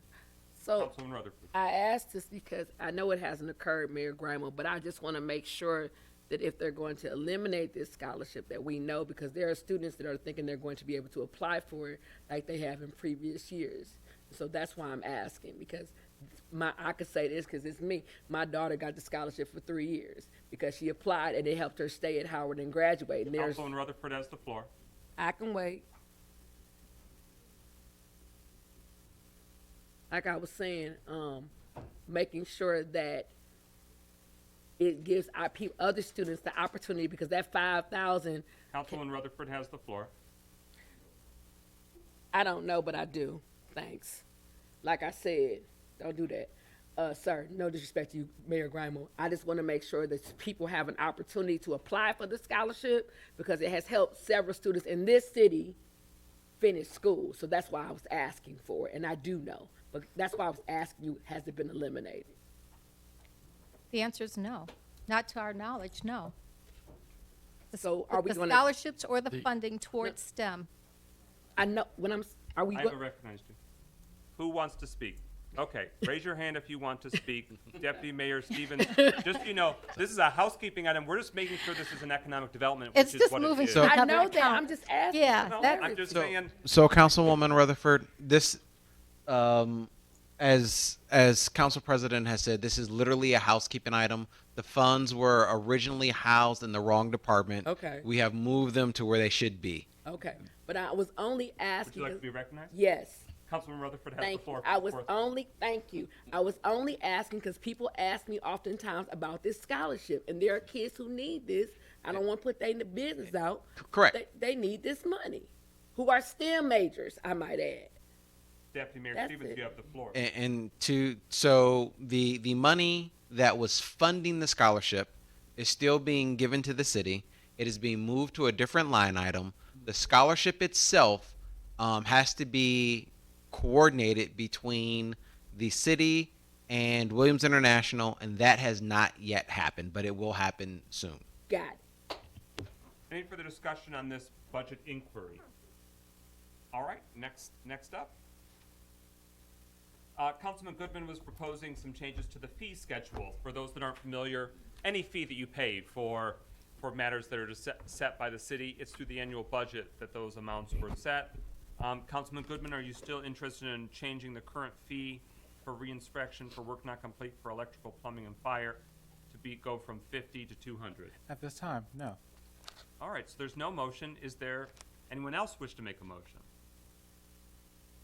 All right. I want to note that staff member, building official Mike Wilson was ready to address questions if they arose. Hearing no motion before us, we move to the next slide. Rental complaint. There was discussion but not numbers offered up. Is there an interest, Councilman Goodman, where you want to propose any changes? I want to hear the follow-up for what this fee is supposed to be. So, building official Wilson, if you're up for it, are you familiar with the question that was invoked? You could say no if you don't, to save you the trip. Good evening. Can you repeat the question, please? Absolutely. So I inquired with the administration what is essentially in the fee schedule how we have rental complaint. What is I guess the reason why a fee would be levied for a rental complaint? So, and I'm specifically asking, I guess, well, again, what would cause this fee to be incurred upon someone? Okay, so currently the only rental complaint fee goes to the tenant on a certified rental if they make a complaint and we go out. We do not charge that because we want, again, we're trying to be good neighbors. We're working right now on revising the rental ordinance and the fee schedule that's attached to that, which is a little bit more in depth. And that will be coming forthcoming soon to subcommittee near you, so. So I want to better understand, I guess, the purpose of this fee. So you say that the fee is towards the tenant themselves. On a certified unit, correct. And so, I guess for my understanding, what is the cause of that fee? What is the purpose for it? I guess is the question, because I still don't fully understand. You say like a rental complaint on a certified unit is the fee brought about by a landlord upon a tenant, or No. So if the unit is certified safe as a decent, safe, and sanitary unit, and the tenant makes a complaint, we're supposed to charge them $75 to go out and investigate their complaint against the building or the landlord. It's an inspection fee. Thank you. That's what's in the current ordinance right now. And for the community's and council's frame of reference, it's presently $75, and the proposal is that remain $75. If we don't charge it, why don't we remove it? Mayor Grimal? Well, I do just want to clarify, that is what's on the books to be charged, but my understanding is, and I want to make sure we confirm this on the record, that it's not currently being charged. That's correct. We're not charging the tenant if they make a complaint. Right. So the ordinance, the city's ordinance and fee schedule has, for some period before any of us got into office, had this as a fee to be charged to tenants who make a complaint. But we have not been charging that to tenants. At least this administration is not currently charging that to tenants. And it's part of our review of landlord-tenant ordinances in the city. Because we share your concern, Councilman, that it could discourage tenants from making important and justified complaints. So just to be clear, we share your concern, which is why we're not charging this fee, but it is currently on the books to be charged, and we're looking at revising that along with a number of other revisions that we're soon going to be bringing before council as recommended changes to the landlord-tenant ordinances, all really with an eye towards protecting tenants and holding landlords more accountable. Councilman Goodman? Because I believe that everyone could see my visible confusion at the idea that the city, whether or not we actively do it or not, has a practice in place where we would even consider charging tenants money to make a complaint about where they live. The visible confusion on my face and in my mind trying to wrap my head around that. So the first question I have is, can we just remove the fee from the fee schedule? Make it zero. I first of all, again, I share your concern, and I was equally struggling to wrap my head around it the same way you are when I first learned of it, which was fairly recently. So I have no objection to removing it from the fee schedule. Because of course there is probably a better way and a more in-depth way that we can go into this later about how to make this a more equitable fee, probably placed in the right direction, which is not the person making the complaint if it is founded. But I think for right now, the best thing, considering that this, in my opinion, only would, if enforced, serve to hurt tenants, that we just remove this from the fee schedule. Any additional context or concerns with the potential motion to eradicate, obliterate this fee? I do not have a problem with that. I just want everybody to understand this ordinance came about with the emergency manager in 2012. And I'm just. Oh, so Councilman Goodman's also eager, all too eager to make that motion to eliminate the fee. Is that right? Absolutely. Is there a second? Second. Rutherford got to it faster, so it's been moved by Goodman, seconded by Rutherford, that the rental complaint when certified fee of $75 be stricken from the City of Pontiac fees for the upcoming fiscal year. Any further discussion? I'm just a renter at a See how valuable it was for you to be here this late. Thank you very much. Hearing no further discussion, a roll call on adoption of the budget amendment, eliminating the rental complaint when certified fee of $75. Roll call, Clerk Doyle. Yes. James? McGinnis? Yes. Nicholson? Yes. Parker? Yes. Rutherford? Yes. Carrington? Yes. 6 yeas, no nays. Shouts out to That motion carries. Next up, additional budget amendments from council members. First up are three that the mayor's office has identified that they would like for us to consider, if any council member does wish to make that motion. I make the motion. All right, so it's been moved from Councilwoman Rutherford that we amend the budget for GL account 101-171-702.000, salaries and wages, increase it by $6,171 to create a new total of $619,043. And the purpose of this is to provide for a higher salary for the currently vacant public relations and event specialist position in the mayor's office. Is there a second? Support. It's been moved by Rutherford, seconded by Nicholson. The item is before us. Context from the administration. When we originally established this position and brought it before council with the originally the proposed salary at the time, but subsequently when we submitted the budget, Angela Benitez, our HR director, had not yet looked at what competitive salaries are for this position.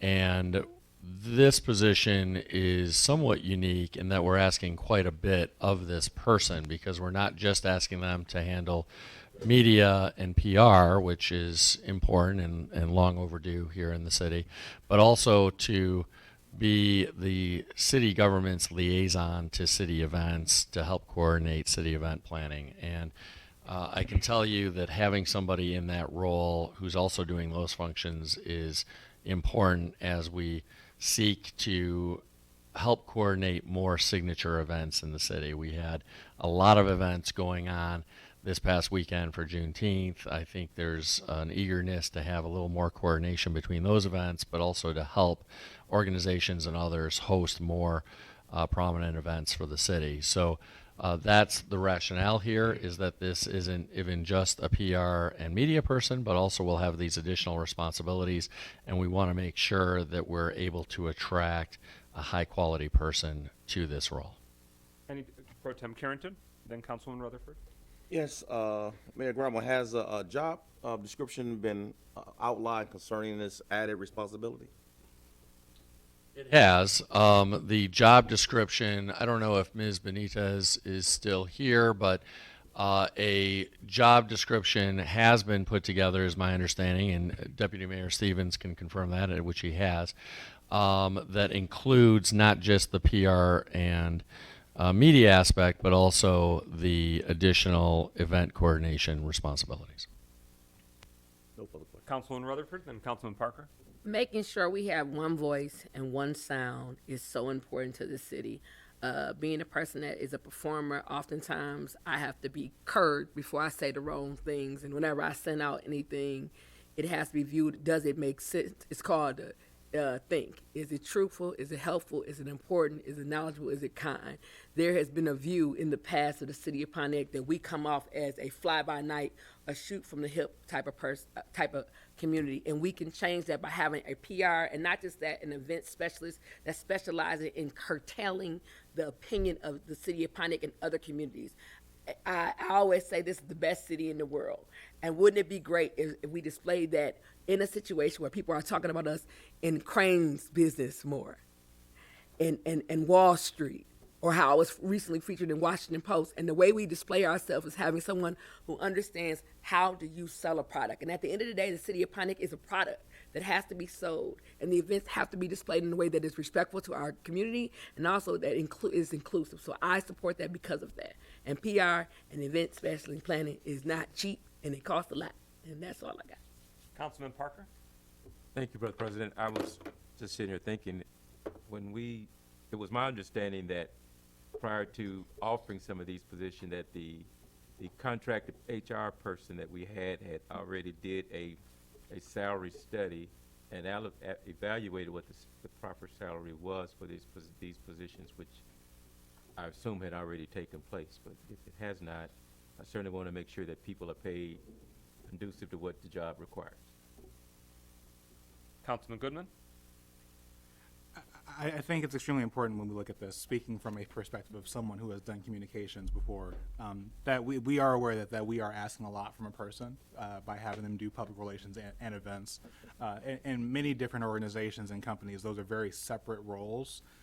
Again, speaking from a political context, your communications and public relations person is not the same person who you have doing events for the campaign, and that translates in many different ways. So by having this in the same role, we do have to be aware that we are asking for someone to have what many people would argue to be similar roles or tasks, but are not exactly the same. And it takes a certain type of person to be able to do both effectively in a way that the city is asking them to, opposed to paying for two separate positions. Pro Tem Carrington, you had hand? Well, I'll pass. Any further discussion on the amendment? Hearing no further discussion, the approval question before us is, will we increase by $6,171 the salaries and wages line item in the mayor's office budget 101-171-702.000. Roll call and adoption. Clerk Doyle. James, Yes.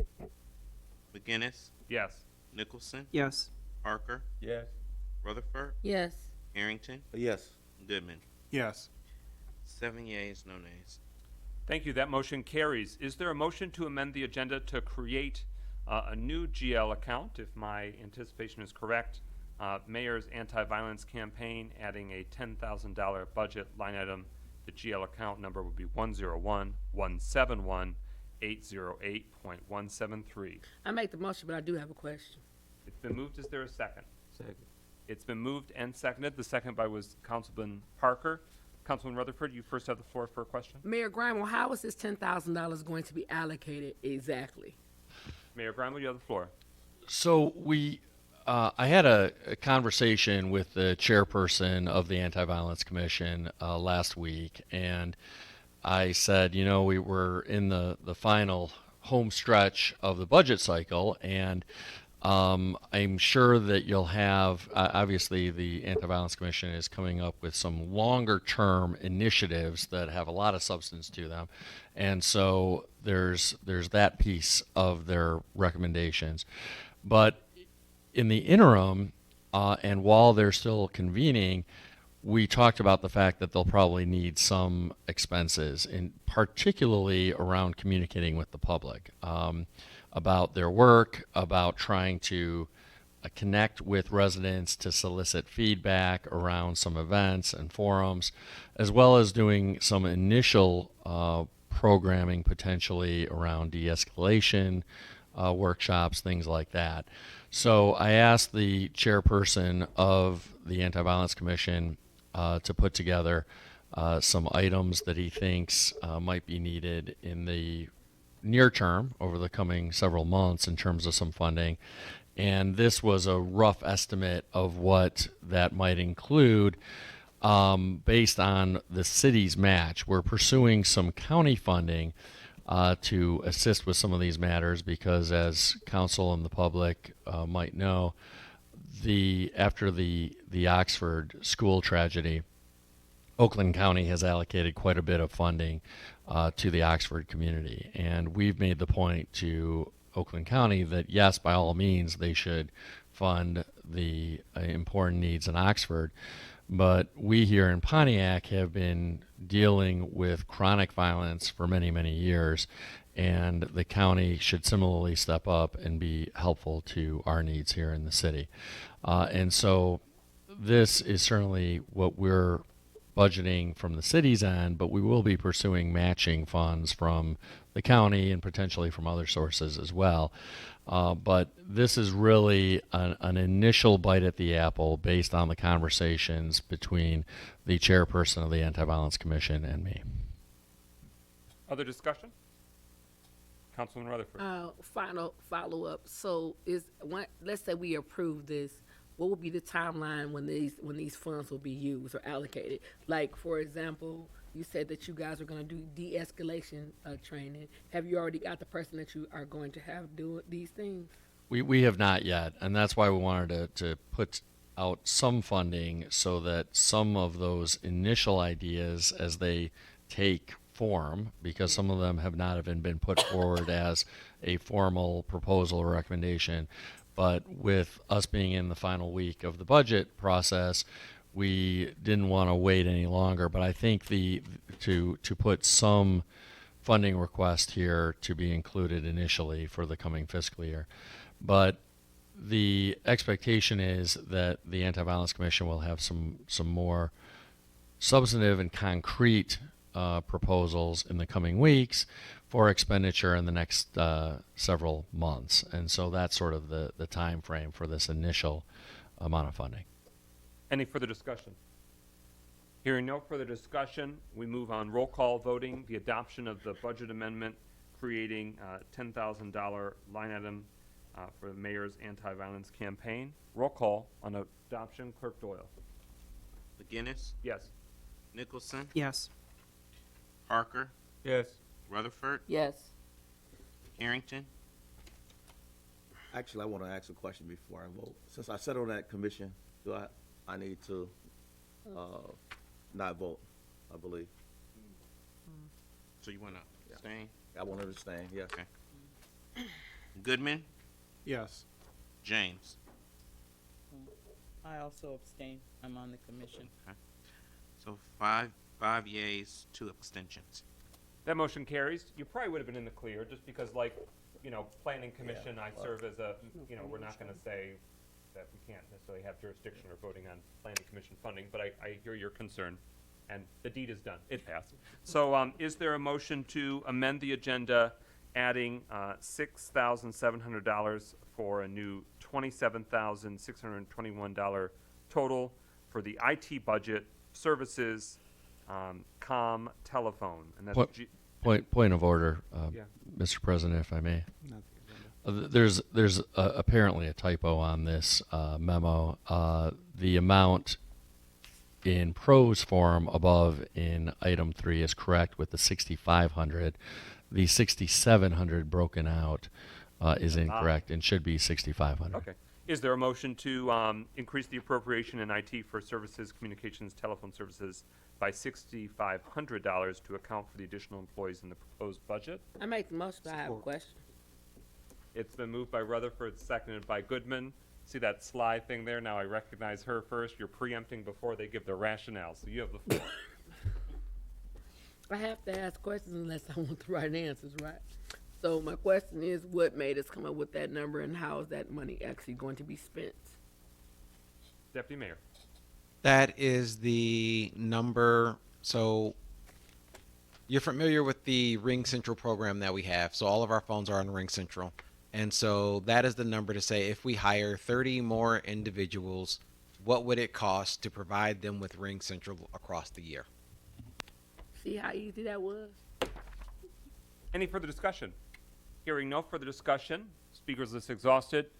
We have roll call voting on the adoption of that budget amendment, adding $6,500 for the telephones and the information technology budget. Roll call, Clerk Doyle. Nicholson, Yes. Parker, Yes. Rutherford, Yes. Harrington, Yes.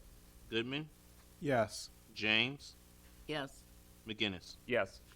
7 yeas, no nays. That motion carries. Since we had our first review and first round of amendments, Councilman James brought up the question of the master plan and ensuring that we have adequate resources in the budget. I shared with her about the $100,000 that's in the planning budget for that purpose, but it did cause me to do some reflection on what other resources might be necessary to do as robust and proactive a plan as possible. So I'm not going to make an amendment per se, but just share strategically the concern that we may need resources for an economic development strategy that takes on beyond just what's planning and land use, but about how do we position ourselves. There was something that was done externally that has sort of filled that spot for economic development plan for our city, but I think it's been going on a decade, if it hasn't been a decade already, since that was issued, and quite transformational changes happened in our community, let alone the world. So I want to give the administration an opportunity to very, at service level, do you feel comfortable at this stage? Would you like us to sort of still strategize about how we, build out that work and budget for that work, knowing that it's a priority? What's some initial thoughts you have on that? That is an excellent point. I would say that at the point that we're at right at this minute, I'm not certain that budgeting for a full-blown economic development plan would do us justice, primarily because we have a lot of moving parts to work with right now, really focusing on the code enforcement and seeing how that moves the needle. And once we know how that actually changes the trajectory of development and activity in the city, and And once we actually get into at least the preliminary stages of redoing our master plan, I think that will give us the ability to better communicate with the contractor to say, this is what we're thinking about as they put together a plan for us. A follow-up question, and thank you for that intel. When you've been with Flint or other cities, what's been sort of the best practice in terms of reviewing or sort of refreshing what's the economic development strategies? And has there ever been a community that you know of that does that work in tandem with a master plan revisions wholesale as a community? A best practice is actually to do that in tandem with a master plan, and a very well done master plan will actually speak to economic development. The reason why I said you want to get into the beginnings of the master plan before just going out and doing an economic development plan is that you want to make sure that they actually are thought about together. And when you sit down with if you sit down with a good economic developer, what they'll do is they'll ask you, okay, well, you've called me in to help you create this plan, but you have to have some vision already. And what is that vision? And so if we call them in today, that vision that we give them, quite frankly, is going to be different than if we call them in 6 months from now after we've gone through doing a lot of the stuff that we've asked you to allow us to try and do. Understood. What I'll do is I'll withhold any budgetary action now, but just know that I'll be, very eager to dive into those questions, and if we need to, midway through the fiscal year, consider something further. As a recovering economic developer, I look forward to that amendment. Also, something that I won't make a motion for to amend the fiscal year budget, but I think it is a priority. Maybe we'll have, sort of outside funding is gateway signage for our community. I think that's something that once we work through these final stages of branding refresh for our community, that is something sort of an attainable improvement for our community. Are there other amendments from the floor from council members? Councilman Parker? I don't know if it's an amendment, but I know at one point we had talked about branding for our city and putting funds perhaps available making funds available for doing that at some point. That's sort of what I was getting at, that I do anticipate that maybe within this fiscal year we'll need to do some mid-year course correction, but we'll allow the Communications Engagement and Operations Subcommittee working with the Mayor's Office, and as they expand out their professional team, there'll probably be a lot of opportunities there for us to modernize and rebrand our community and what that means with signage and all sorts of economic development tools, but it's just not sort of ready to roll at this juncture. Other amendments from the floor? Yes, sir. I have one that I actually would like the council to consider. All right, hit us. And this is a request on behalf of the Charter Commission to add $10,000 to the Charter Commission budget for professional services. I think that the commission was, how can I say it? Well, I don't think that their projections were kind of off bases in some cases, but they do need some professional services. The clerk's office will provide administrative support, like overseeing their budget, helping with their minutes and things of that nature. But they're going to need some assistance with maybe engaging a consultant, with helping with best practices, some kind of professional expert, helping with drafting. As you know, the charter has to be approved by the governor. So if the council would consider $10,000 allocation for professional services. Is there such a motion? I make the motion. Support. It's been moved by Rutherford, seconded by Goodman, that under Department 102 Charter Commission, other professional services of $10,000 be a GL that is established. Councilwoman Rutherford. So let me get this straight. What is the actual budget of the Charter Commission as it states right now? What was proposed initially was a total all-in of $52,847. We have made two budget amendments that increase that by $15,000. So unless something else has changed that I'm missing, Can I know what two changes those were, please? pardon me? Can I know what two changes those were, please? The two changes were adding $5,000 for printing and bindery service to make it 10, and then to add $10,000 for postage. Those were two separate amendments considered last week. So the current line item, or the departmental total, is $67,847 for this fiscal year for the Charter Commission. The amendment would take it comprehensively to $77,000 and change.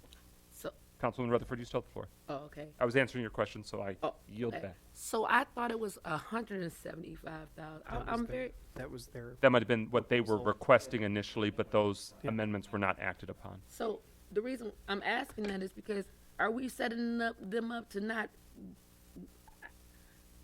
so we think that the 70-some thousand is enough for them to accomplish the goal they're trying to accomplish? Yes. I want to know, because I don't want it to come back. I need somebody to clarify that for me. Councilman Goodman, then Mayor Greimel. And so, correct me if I'm wrong, I do believe that because the Charter Commission is in session for up to 3 years, this is just the budget This is for an this annual, current fiscal yeah. year. Oh, so it's just for this year? Yes. Okay, I just want to know. Am I correct in saying that? Yes, that's correct. The other thing I would say is we developed the initial budget proposal from the administration in conjunction with conversations with Clerk Doyle, in part based on budgets for charter commissions in other cities, in particular Dearborn. Dearborn happens to be a little bit bigger than, maybe more than a little bit bigger than Pontiac. It's almost twice as big as Pontiac Not in nearly terms of as much. population. But yeah, exactly. But the budget we proposed was commensurate with that. I recall that Dearborn had, and of course we've increased that already by 15,000, even beyond what we proposed. So I guess I am a little bit at a loss as to what professional services we're talking about here, other than legal services, which we've already proposed a budget for. Councilman Goodman, Councilwoman James, Clerk Doyle. And so to ask a specific question for my own comfort and benefit, when you say that you did this number based off of Dearborn, I'm assuming that that's Dearborn's most recent charter revision? That's my understanding. Of course, I was relying on Clerk Doyle because he did a little more research into some of these numbers than I did. We'll consider that a deferral to, you have the floor, Clerk Doyle. That is correct. The city of Dearborn is currently undergoing a charter revision currently. Okay. So I think just like for my colleagues and like the community's knowledge that, again, Dearborn being a community that is not the farthest from us, who is currently going through their charter revision, who just had a massive election for theirs, and are currently going through this process for a city that has arguably much more to worry about in some ways than we do. So I, at least in hearing that, it has me at least comfortable knowing that we are in the range of what a feasible number is. Councilwoman James, you have the floor, then Councilman Nicholson. Yes, I wanted to ask, was other professional services in the original budget that we received? There is not There was currently, no line, I thought there was a line item for that. there was in their proposed, their request. I think that it might have shown up there, 25,000 in professional services. is what they were Okay. requesting. Correct. Okay. So what we approved previously, it had no line item for professional services. Based on my review, no. There is right now $67,000 in the Charter Commission proposed budget as amended. That covers salary and wages, FICA city contribution, office supplies, printing and bindery service, postage, print public notices, and training expense. And our amendment for legal services. We did, Councilwoman James made that amendment for $15,000 for legal services. That's a great point. I'm not showing it in our original, so that means I should have retracted my statement. We actually have made an increase of $30,000 if the record reflects. On June 10th, it does. So there apparently was a budget amendment also adding legal expenses of $15,000. It might actually already be in there. It's just not under the Charter Commission budget. It's under legal. There is, Mr. President, an allocation under the city attorney for $15,000 designated for the Charter Commission. So that was already there. So to distill it further, for the Department 102 Charter Commission, right now what's there is $67,847. But if you're asking the question of what resources are currently in the budget for the Charter Commission, that would actually be $82,847 if we're comprehensive with the legal Correct. fees. I will point out that when I served on the Charter Revision Commission, I think the budget was $0.0. I'm not advocating for that. I'm just saying that's different. Other discussion on the amendment before us, it's adding $10,000 for other professional services. If that passes, then I think that would mean we would have all in $92,000 for the Charter Commission budget. Councilman Nicholson? I still don't know that I got an answer from the mayor's original question. If there was other insights outside of an attorney, are they looking for, I mean, I don't know what that job title is. Are there charter experts? Are there, okay, yeah, can you give more detail on? So actually, just to put some perspective, actually that's how I began my career in municipal government. But I don't think it's appropriate for the clerk's office to provide any kind of expertise in that area to the Charter Commission because it could be viewed in essence as bias.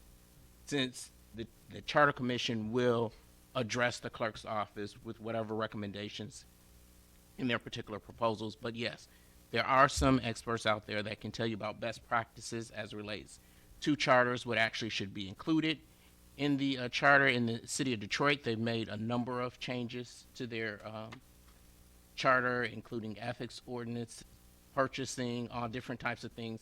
So yes, outside of an attorney, and then in addition to that, it could also be viewed that the city attorney could be possibly biased because they may want to propose some recommendations to the relationship of the city attorney or how the city attorney is handled. I'm sure you're aware that the previous administration, there were a lot of debates about what was actually in the charter in a number of different interpretations. So this would give them the opportunity to get some, in essence, independent assistance in this particular area. And not necessarily legal, because the role of the city attorney is to provide, in essence, legal advice. Councilman Nicholson? I think our $15,000 within the city attorney's budget wasn't necessarily meant to say the city attorney would be the person retained to do those consultative services, but an attorney who has this expertise, which makes a lot of sense. I think then the question for me is, based on your experience in giving that advice, are you anticipating someone who has a legal background or more of a clerk's background, a public administration background, or are we looking more at those sectioning those things off, like someone who has ethics experience separate from somebody who is purchasing? Could be possibly, in essence, all of the above. Okay. Based upon the needs of the commission. All right. Mayor Grimal, and then Pro Tem Carrington. Yeah, my suggestion would be that rather than adding additional dollars for other professional services, that we make it very clear, as I think is good practice anyway, to say that the Charter Commission can select whoever it wants to serve as their attorney, which I think is the right thing to do anyway, as opposed to suggesting that they need to use a particular law firm. Mm-hmm. Any further discussion? Pro Tem Carrington? Yes, I'm sorry. Well, actually, I was going to ask that question as well. I thought we decided that they had an option of what attorney to use for the Charter Commission. So Mr. Clerk Doyle? So if that would be the case, then actually the allocation should come out of the city attorney's budget and be put into the Charter Commission's budget. I was under the impression that the city attorney would be providing legal advice to the Charter Commission. And at the very first meeting, the city attorney was there. So that's how I was kind of operating. Mayor Grimal? I would support that recommendation to take it out of the one line item and transfer it into an attorney or legal services line item in the Charter Commission budget. Any further discussion on the amendment that's before us, which is adding $10,000 to the Charter Commission's budget for other professional services? Hearing no further discussion, roll call. I guess I'm trying to get an understanding. So if we're gonna move, eventually move, those particular funds out of the attorney line and put it into the charter commission, we necessarily don't need this amendment, I'm assuming. Well, what I was going to entertain after this is moving $15,000 in legal services out of that city attorney bucket and And move put it it to the in? charter commission. Yes, But I okay, think that gotcha. they're saying that as a separate and distinct action. Okay. The charter commission is asking for, in addition to $15,000 of legal services, they want $10,000 for other professional services. Doesn't mean we have to grant that, but that's the request. If I could clarify it, because they may need some assistance outside of an attorney, that an attorney may not be an expert in providing.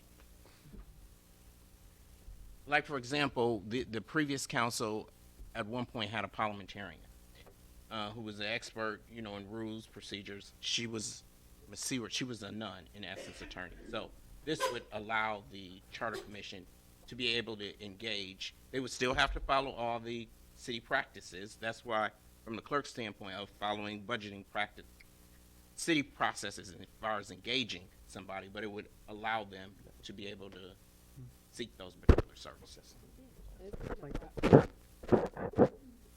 Councilman Parker? Thank you. I thought when we discussed this, that when the monies were put in for the legal fees for the charter commission, it was so they could get a lawyer that was well versed in charter commission activity. Right. That's the anticipation, but the charter commission is still requesting other professional services of $10,000 above and beyond the legal, which I will identify that Mayor Grimo felt was a high sum for one fiscal year. I hope, I don't want to mischaracterize that, but is that still your assessment, or you think it's in line with? I'm comfortable with it now. Okay. Yeah. Councilman Goodman. And I think the thing that we need to make sure that we're discussing here is, like, there is, again, money for legal services for that attorney.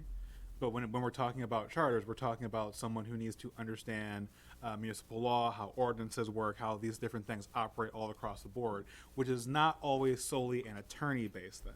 When talking about different parts of how cities interact, there's pools of knowledge that are maybe known by certain attorneys, but when they will not be an expert in the field. The same way that I have an understanding of HR to a very limited extent, but the person to the left of me is an HR professional.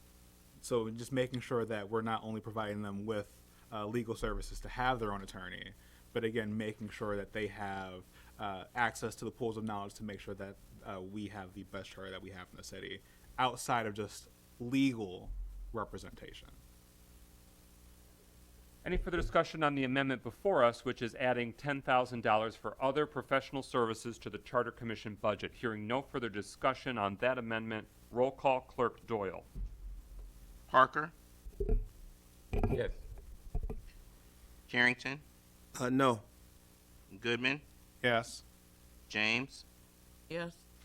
McGinnis, No. Nicholson. No. 3 yeas, 3 yeas, 3 nays. We need Melanie. Okay, so the council member that made the motion is out of the room at the moment, but the motion dies for lack of a majority. We'll potentially revisit that momentarily. But I would like to make a motion to take Legal Services Charter Commission, which is currently at $15,000, out of Department 266 Attorney, and move that to Department 102 Charter Commission, creating a new GL that states Legal Services, well, you don't have to have the little notation of Charter Commission, but Legal Services of $15,000 in the Charter Commission. So moved. It's been, well, I guess I was moving that, so you second that. Second. I apologize. So Absolutely. McGinnis moves, Nicholson seconds, that we're taking the $15,000 for legal services for the Charter Commission, extracting it from Department 266 Attorney, so that line item would be eliminated, and it creates a new one, Department 102, of that same amount for the same purpose, legal services. Is it clear? All right. That's the motion before us. Is there any discussion? The motion before us is to, like I said, so roll call, Clerk Doyle, moving the $15,000. Rutherford. Yeah. Carrington. Yes. Goodman. Yes. James. Yes. McGinnis. Yes. Nicholson. Yes. Parker. Yes. 7 yeas, no nays. That motion carries. So now booked into the Charter Commission is $15,000 directly for legal fees. I move to add other professional services to the Charter Commission of $8,000. Support. It's been moved by McGinnis, seconded by Goodman, that $8,000 be added to the, oh, I'm sorry. By Rutherford, then Goodman, correct. No, I was he made the new amendment. Because I'm moving 8,000. Okay. Compromise sum. So, moved by McGinnis, seconded by Goodman, adding other professional services under the Charter Commission. Councilman Rutherford, it ended up in a deadlocked 3-3 vote, and so it failed due to lack of majority for the $10,000. So I'm now bringing up a compromise, $8,000 for other professional services. Any discussion on that motion? Is there any way to get that number increased back to 10,000?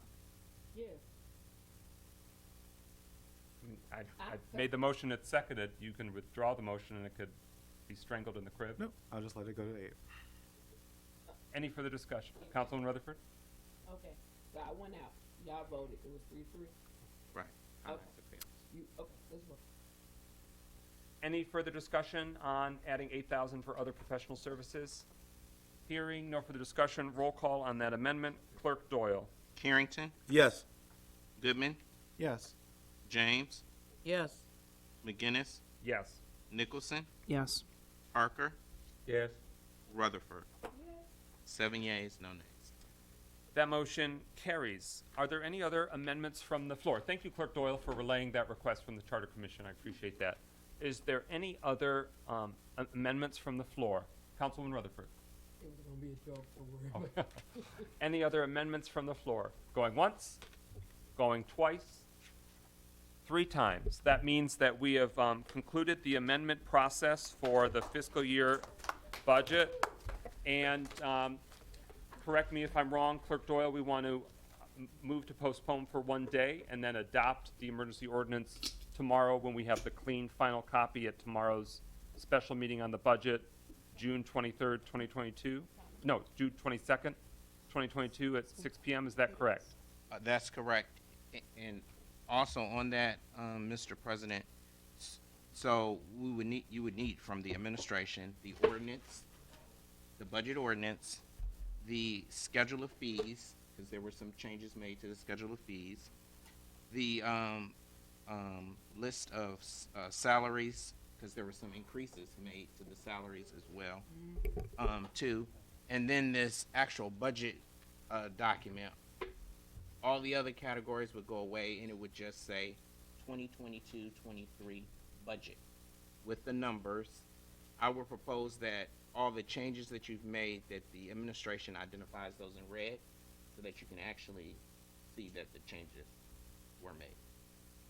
And just, as one document for you to approve tomorrow.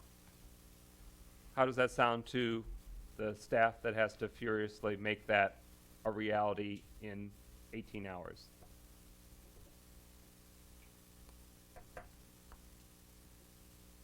Just one question for the clerk. When you say the changes in red, are we talking about the differences or the actual budgeted amount? Whatever the new budget amount based on what the council has changed. Okay.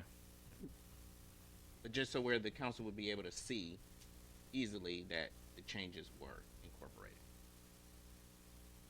Does that make sense? Got it, yes. So the ordinance itself, the fee schedule, the roster of salaries, and the budget document in full showing 2022-2023. And then whatever works formatting-wise where it can identify where the amendments have been incorporated. So that way, in part can help you cross-reference, but also us cross-reference that all amendments were incorporated. because the expectation, council, I think you're all clear on this, there will be no amending of the document tomorrow. It is a ratification of the voluminous research and amendments and work that has gone into it by yourselves, the administration, and staff. Councilman Nicholson? So we're going to receive this document, and each one of us can look through our items to ensure that they're there.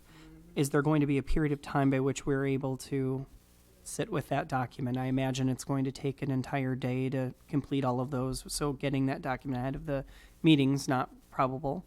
So if we have some time to, and clearly the audience, the public is invited, we'll need some time to pour over that document. That's a great housekeeping matter. So it will be the only item of business on tomorrow's special meeting, but as Councilman Nicholson is flagging, there might be a period of time where we're pouring through it and cross-referencing to ensure that everything is properly in order.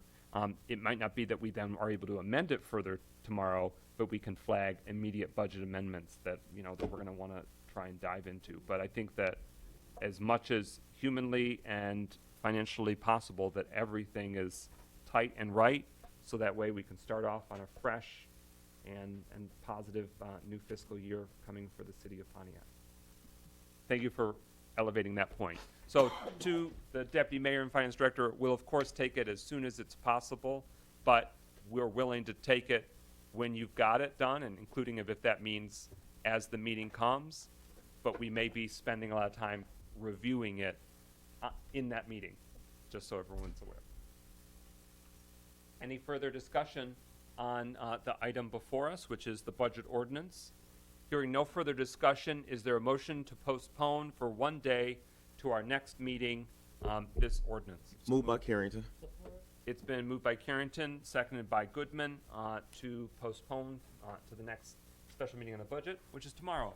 Hearing no discussion, roll call, Clerk Doyle. Goodman? Yes. James? Yes. McGinnis? Yes. Nicholson? Yes. Parker? Yes. Rutherford? Yes. Harrington? Yes. 7 yeas, no nays. That motion carries. We're at communications, followed by public comment, then closing comments.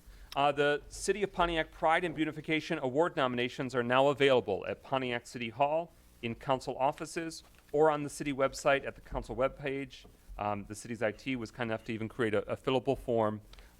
You can submit that in person, you can submit that by email, you can mail it, and we're actively communicating with the mayor's office about how we can ensure this reaches as many Pontiac residents as possible. The deadline to submit nominations, August 16th.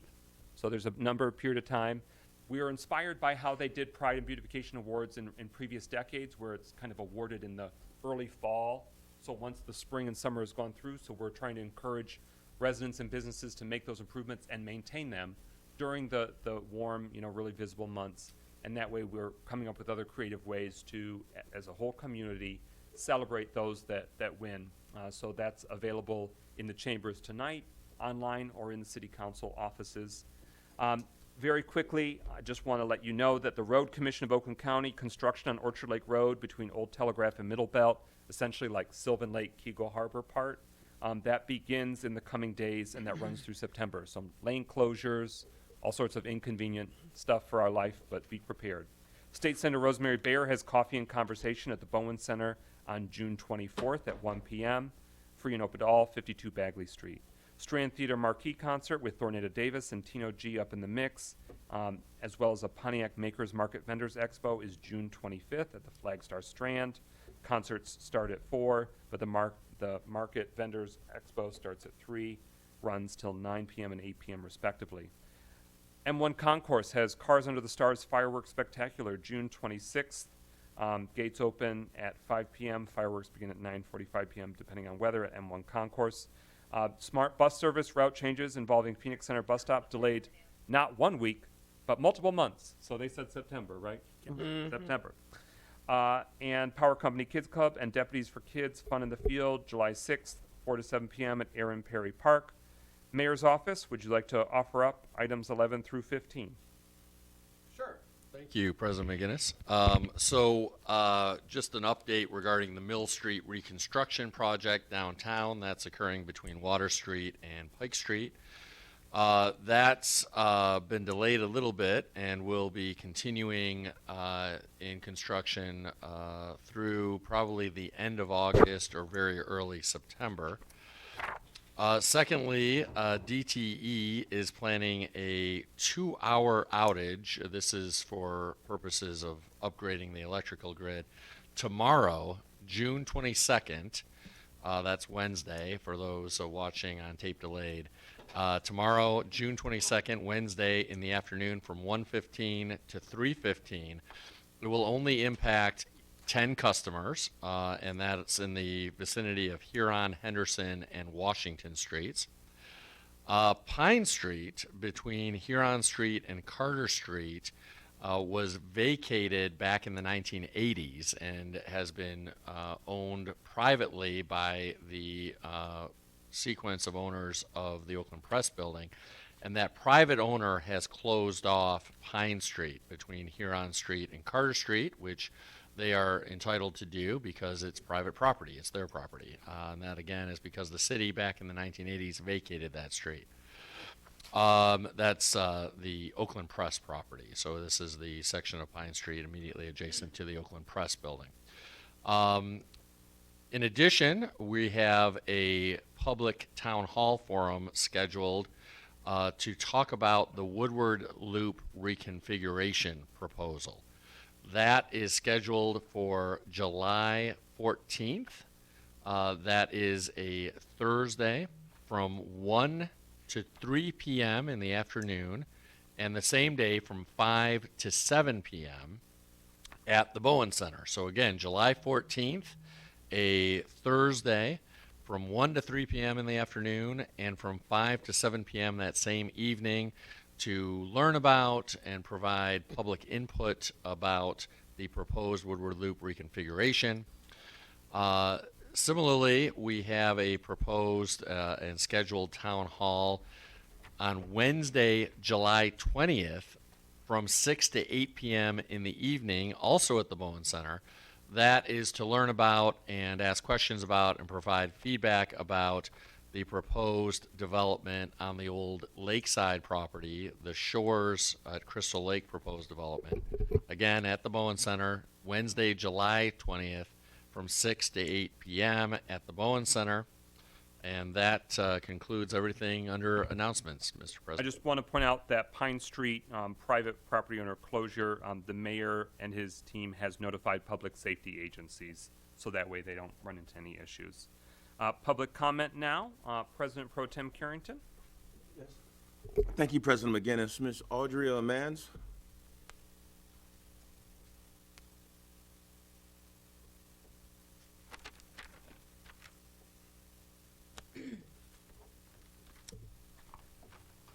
Good evening, City Council. I was wondering, I think the City Council, are they responsible for the constituents' concerns, needs, and complaints? I mean, that's what I understood them to be. So, for one, I wondered why we can't do public comment in the beginning instead of having to sit here 4 or 5 hours to express our concerns while we listen to this, which we could listen to on the TV. And I'd like to talk about the monstrosity on Highland again. I brought this up for like the last 5-6 weeks, and nothing has been done about it, and everybody keep expressing concerns about blight, being an eyesore, and being concerned and taking it serious. Obviously, you don't take it too serious because it's still a problem. And to the 26th is supposed to be the night of fireworks at the M1 concourse, and I guess that's supposed to be a good thing.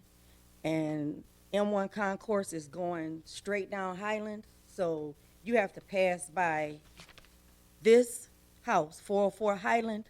The grass is taller than I am. It's on my fence, around my fence, it's all on the sidewalk. Sidewalk has not even been cut. And there's a family of raccoons, which this is Cece. I caught Cece. And she has about 4 other family members running around in my yard, back and forth between 404 Highland and my house. And then there's a family of deer. There's about 3 of them, you know, running around over there and in the middle of the street waiting to get hit or to run into somebody's car, which y'all don't think is a problem that we have animal control or anything like that.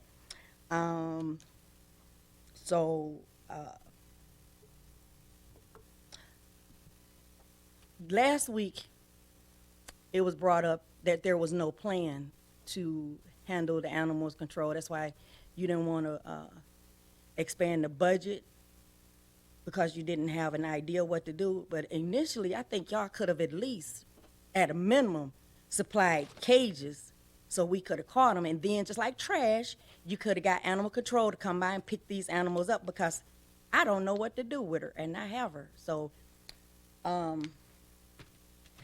I would like some ideas of what I'm supposed to do about these creatures running through my yard. And I have a granddaughter. She's 3 years old. And I don't even know if this animal has rabies. So that's all I have. Thank you. Mr. Bill Maxey?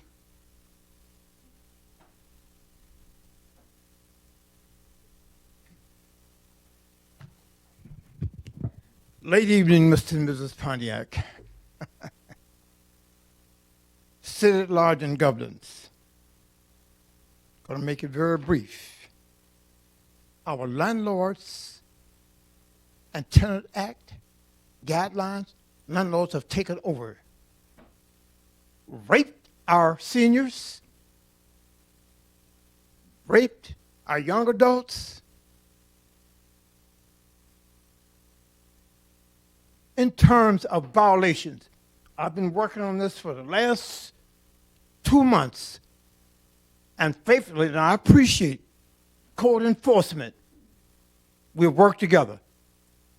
Now, it's 7 council persons.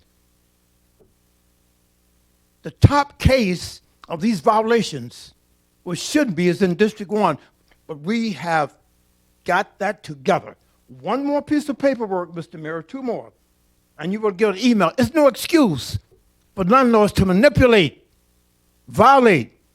Some of our seniors are scared to death, but they don't have the information and don't understand landlord-tenant guidelines. That's why the library is having that meeting, succession meetings on Monday for the next umpteen times. It's a disgrace. I've got cases you wouldn't believe. But again, District 1 has always said leadership. We happen to live in District 1. And I know, with my background with Milligan years ago in Detroit, and housing here, sitting on also, hey, we're going to take care. We're going to make sure. I've got seniors shaking in their boots, especially the lady with the 25 oxygen tanks who could not get any help when the landlord did not have an emergency number. Ended up, EMS, they came to the house and got her and did the medical thing. But I get information every day. That's why I appreciate Mike coming up and said what he said about, I think he's over buildings inspection. You'd be surprised, council persons. You'll be surprised. But because of the 5 of us that are working on it, it's taken us a long time to syllogistically dot our I's and cross our T's. If we don't stop this manipulation by these landlords and intimidation, it's another avenue. We do have legal service for most of the people that have called our office. No problem on that. But it's a lot of paperwork they don't understand and can get to it. But wake up. Better check your district for this manipulation. Thank you very much, Mr. Mayor. I tell you, the code enforcement has been right on the ball. And I'll be in your office sometime next month, perhaps. I'm sorry. In the next couple of weeks with a memorandum. Syllogistically with the I's dotted and the T's crossed. We've got to stop this rape. Thank you very much. Thank you, sir. Mr. Pastor Matlock?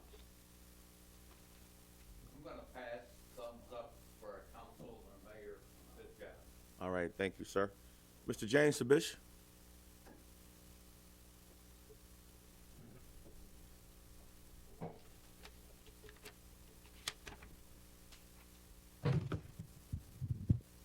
I concur with the gentleman's observation. I thank you for a job hard to do. I know you got all the answers, right?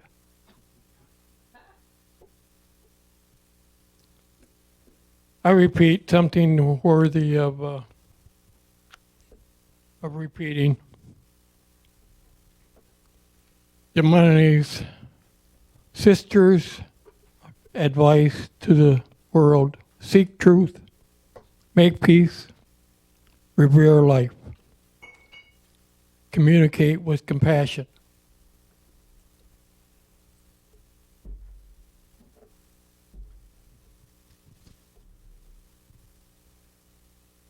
Next July 28, Thursday, there is the retired workers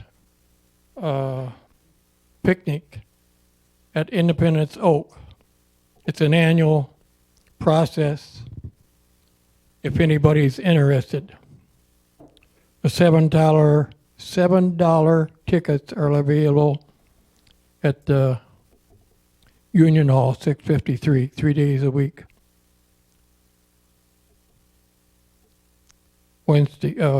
Tuesday, Wednesday, and Thursday.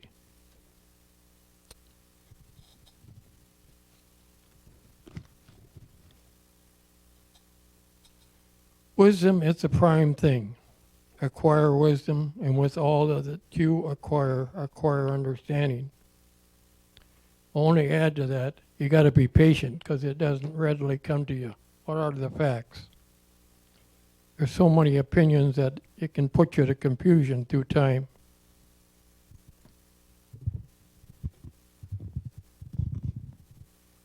Thank you for a job well done. Thank you, sir. President McGinnis, that concludes our public comment. All right, with that, we are at closing comments. Mayor Grimel, you are up. Thank you, President McGinnis. Thank you, Ms. Mann, for your patience. 404 Highland has now been ticketed. The grass cutting issue there has been referred to a contractor to cut the grass, and the owner of that property will be billed for the contractor cutting the grass there. Let us know if that does not happen within the next week. It should be happening within the next week. So let's stay in close contact around the cutting of the grass there, which I know is the most immediate concern. The other concern, of course, is the question of whether they ever obtained the proper permitting, which they apparently did not. And as I've mentioned previously last month, a deadline was given to them to submit the proper paperwork. Apparently they did submit some documents, although they're not in the proper form. So there's been some back and forth between the building department, Mr. Wilson in particular, who spoke earlier this evening, and the owner of the property at 404 Highland. So we should have some additional details about that issue over the course of the next week as well. But that grass should be getting cut within the next week here. Mr. Maxey, thank you for your comments. I appreciate all of your advocacy on behalf of tenants in the city. As I've mentioned before, as soon as you have a list of the specific landlords and the specific units with the problems, we'll dispatch our rental unit inspectors there. I know you and I have exchanged some emails in recent weeks. I don't believe you've submitted a list yet of the specific landlords or units, but whenever you are able to do so, we'll certainly dispatch inspectors immediately. I also wanted to share some additional announcements and information. First, and perhaps most importantly, it is not too late to enroll in summer youth recreation and youth enrichment programs. So for all of those who may be watching who have young people up to the age of 24 in their household who are looking to get involved in summer youth recreation and enrichment activities, please enroll your young person. You can do so by going to www.pontiacrecreation.org. www.recdesk.com. So that's www.pontiacrecreation.desk.com. In addition, I'm going to be having a number of public events in coming months. These are community conversations with the mayor, and I encourage community members to mark your calendars and to come out to these events. The first of the 4 events will be on Saturday, July 9th from 11 a.m. to 1 p.m. at Prospect Missionary Baptist Church at 351 Prospect Street. Again, that'll be Saturday, July 9th from 11 a.m. to 1 p.m. The second in the series will be Saturday, August 6th, also from 11 a.m. to 1 p.m. at the Pontiac Kappa Foundation Center at 200 Earl Moore. That's again Saturday, August 6th, 11 a.m. to 1 p.m. The third in the series will be Saturday, September 10th, 11 a.m. to 1 p.m. at the Ruth Peterson Senior Center at 990 Joslin Street. And the fourth will be Saturday, October 8th from 11 a.m. to 1 p.m. at the Bowen Senior Center at 52 Bagley Street. I also wanted to just note that University Drive is closing, or perhaps has already closed this week, over the old railroad crossing, now known as the North Spur Line.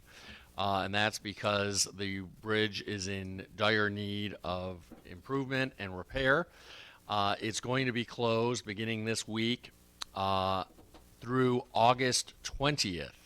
And there is a specified detour if you're heading eastbound, which is to say away from downtown.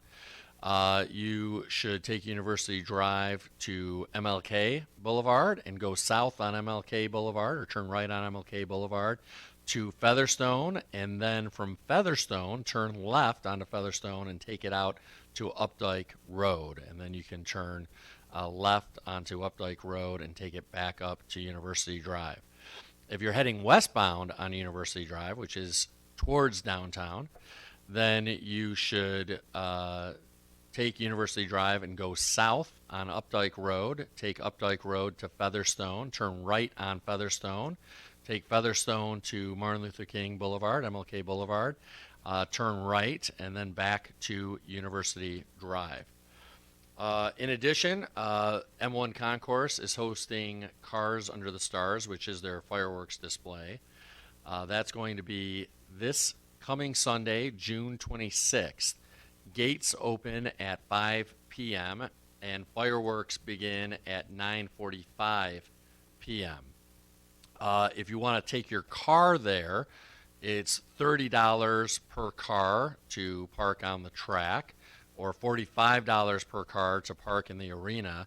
If you want to walk in, it's $10 for walk-in attendees in general, but there's a 50% discount for Pontiac residents. So Pontiac residents can walk in for $5 without a vehicle, and there'll be food trucks, food vendors there, beer, some music performances, etc.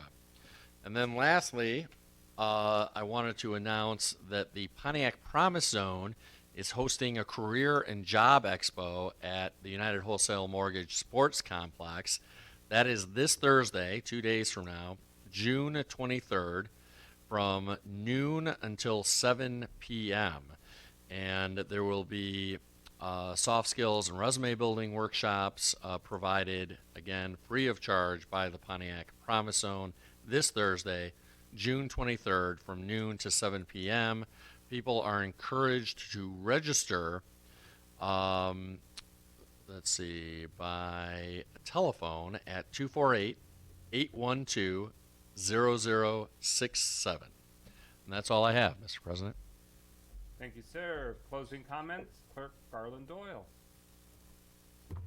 Mr. President, I'll be brief. I just want to inform the public that ballots will begin to be issued on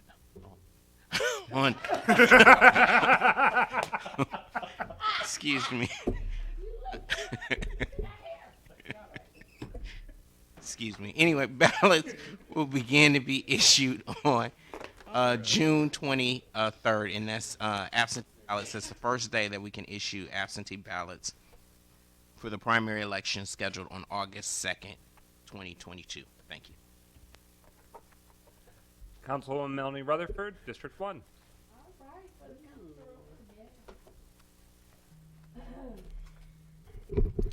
A leader is a dealer in hope. That was said by Napoleon Bonaparte.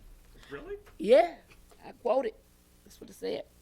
I want to have hope in the budget we created. I want to believe that we are putting the people first. So I will continue to question things I don't understand. The people are the most things that matters. We have to encourage and support the summer programming. I want the seniors to know that they don't just matter when voting times come, that they matter all the time. I would love to see a community partnership with the city and programs based like Pontiac United, because although I wasn't a believer at first, I have seen this program grow and expand, and I believe we should support things that are actually enhancing and improving the community.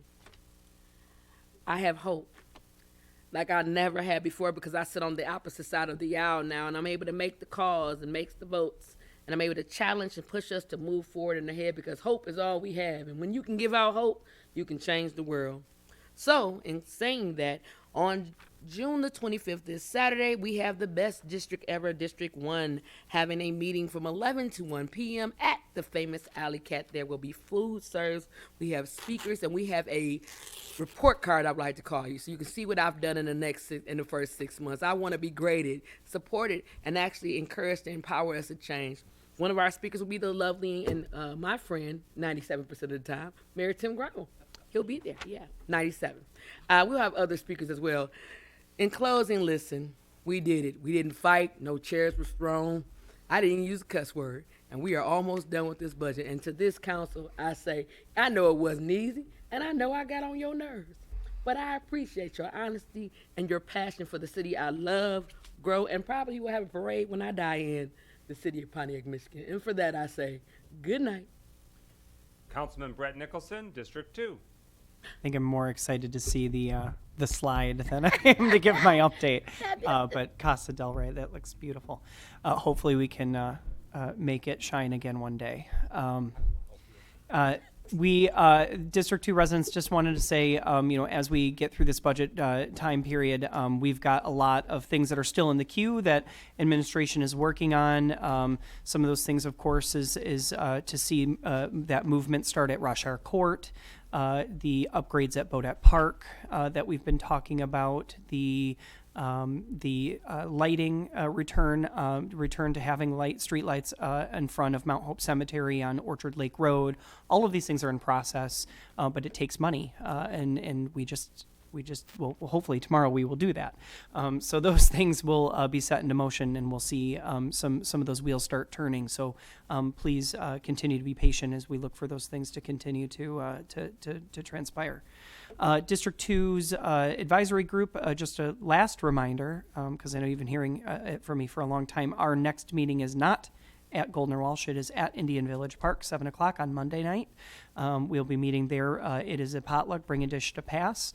And we will be talking about upgrades to Indian Village Park, and continue to have jam sessions about our community projects. And that's it. Councilman Mikhail Goodman, District 3. See, I love getting to have the easy one to find a good picture, because again, the governor's mansion, Wizard Stadium, it's all in my district. It's a nice, easy default. I'm going to keep it extremely short. I am very happy that this budget season is over. I love doing the work. I love having to go through the line item and actually fight for what I believe in terms of the city. But it is long, grueling work, and I think I speak for everyone up here when I say that we are all happy that we get more nights to sleep and to not have to read through all these different line items and strain our eyes. My optometrist probably won't be happy after this. But I'm very happy to see that we got that through, and that everyone up here was able to, again, make heard what they would like to be able to do in the city, as well as, lay out the things that we would want to do eventually, and letting it be heard that there are actual plans for the city.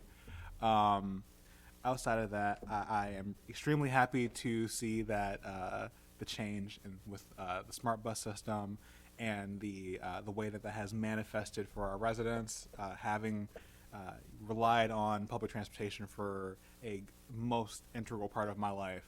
I'm very happy to see that, at least for the time being, we have made transportation for our residents, let's say not easier, but maintaining what they already have until we can come with something better. But other than that, I will say that I'm done for the night. Thank you, sir. Councilwoman Kathleen James, District 4. All right. Okay, first of all, I want to announce, for those of you that did not see the Oakland Press today, that my district made the Oakland Press front page. Front page. That covered the mural, the wall that we are doing as our community project for District 4. We partnered with the Oakland Hope Center they allowed us to use their wall to be able to create a community mural. The mural will serve to connect our community around our shared values. Murals give communities identity, a sense of pride, well-being, and they are beautiful. So we really love the article, and it is getting so much excitement in District 4, so we're very proud of that. Secondly, District 4 will have our Community Council meeting this Thursday, June 23rd at 6 p.m. on Zoom. And a link, if you want to receive a link, you can please email me at kjames@pontiac.mi.us, or you can call me 248-425-4663, or you can visit our Councilwoman Katha Lee James, 4th District Community Board on Facebook. So lots of ways that you can join us on this Thursday at 6 p.m. That's all I've got. Thanks. Thank you. Councilman William Parker Jr., District 5.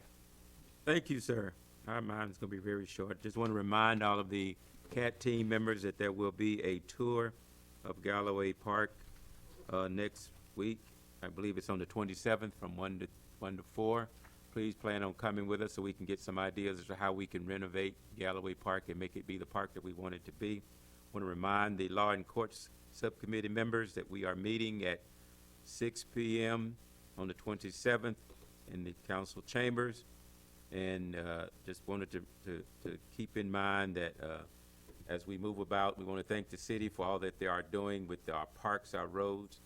I would ask that you would take a closer look at some of the vacant properties, particularly over in Harrington Hills, in regards to some of the vacant properties where the grass is overgrown and blights there, that we can make sure that the community still keeps looking well. And with that, I say good evening. District 6, President Pro Tem William A. Carrington. Wow, you see, you made me look up at the screen and see what picture you had. I didn't even see what picture you had for me. Put it back up. Notre Dame Prep. Well, this definitely will be quick. I'd just like to thank the staff, the administration, as well as the council for being diligent during this budget hearing. It was our first together. I think we was able to learn a lot through this process. And I think next year there'll be a lot better and more precise exactly what we want overall. So again, I commend each and every one of you from we didn't beat each other over the heads, which was good, right? Even though I felt like I needed to go down and wrestle with Councilwoman Melanie Relaford. But overall, I really realized that we here for our districts, we here for the city. We definitely, as Councilwoman Relaford said, as hope. And I think that we can make that hope a reality as we move forward with our terms. Again, thank you and good night. Thank you. I'm Mike McGinnis from District 7, land of the Frosty Treat on Auburn Avenue. And the home of McGill. Very briefly, I just want to say happy birthday today to my better half, Ronnie. So instead of celebrating with birthday cake, I'm here with you. And celebrating over tens of millions of dollars in a fiscal budget instead. June 22nd, which is tomorrow, Wednesday, June 22nd at 5 p.m., there's a campaign office opening in downtown Pontiac at 91 North Saginaw. The statewide Democratic Party is opening a campaign office, and so the community is welcome to come and see the space and interact with it in downtown. July 10th, save the date, Governor Gretchen Whitmer is coming to Pontiac for a Grilling with Gretchen event. So I think it's 1 to 4, 1 to 5, something like that, happening in Pontiac. So save the date for July 10th, where Governor Whitmer will be here. I want to thank, finally, the Department of Public Works and the Mayor's Office. Murphy Park had a concert this last weekend on Saturday, and there were some concerns leading up to the event that maybe some drainage wasn't working out too well in the parking lot, but DPW and city staff went above and beyond to clear out the drains, run street sweeper through the drive in the parking lot, do some other work. So obviously there's a great deal of infrastructure and maintenance needs that the park has overall, but the things that we can accomplish when we can accomplish, I'm really grateful that they handled that and the clearing of some other debris at Murphy Park and patching of potholes ahead of when there would just be more people in that particular park. We want that to be true all year round, but celebrate the small victories where they have them. Want to salute this city council for putting in the time and then some more time and more time and putting in the work and the research. The city is stronger for it. The budget is more intentional and stronger for it. And with that, I will entertain a motion. Oh, Mayor Greimel? Well, thank you for your accommodation. I was thinking initially that I would save my comments about the budget collaboration for tomorrow night, but it suddenly dawned on me that I don't think I'm going to be able to be here tomorrow night because of a pre-existing obligation to try to raise some funds from some possible donors. So I've got this dinner I'm going to. For the city, not your campus. Yes, for the city. Yes, to be clear, to meet with some potential philanthropic donors to the city. And so as a light bulb went off and I said, well, I can't wait until tomorrow night to share these thoughts because I probably won't be able to be here tomorrow night, or if I am, it'll be just for a few minutes at the very beginning of the meeting. But I do want to thank each and every member of council for your hard work, for your collaboration. All of you have been amazing to work with, literally each and every one of you. And I try to say that at every opportunity publicly when I acknowledge you in the audience, but you really have been just an amazing council to work with, and that's held true through the budget process as well. So I really, from the bottom of my heart, thank each and every one of you. I also want to, of course, acknowledge Deputy Mayor Stevens and city staff for their incredible hard work through this budget process as well. So I just really appreciate all of the teamwork and the collaboration, and tip my hat to each and every one of you. Thanks so much. Thank you, sir. Before the motion to adjourn, our next meeting is the special meeting on the budget tomorrow, 6 p.m., June 22nd, and the next regular meeting is on Tuesday, June 28th at 6 p.m., also in these council chambers. Is there a motion to adjourn? So moved. Support. It's been moved by, simultaneously, but I'll say Parker, seconded by Rutherford. Hearing no discussion, roll call and adjournment. Clerk Doyle. Yes. McGinnis, Yes. Nicholson, Yes. Parker, Yes. Rutherford, Yes. Carrington, Yes. Goodman. Yes. 7 yeas, no nays. That motion carries at 10:45. 10:45. We're adjourned.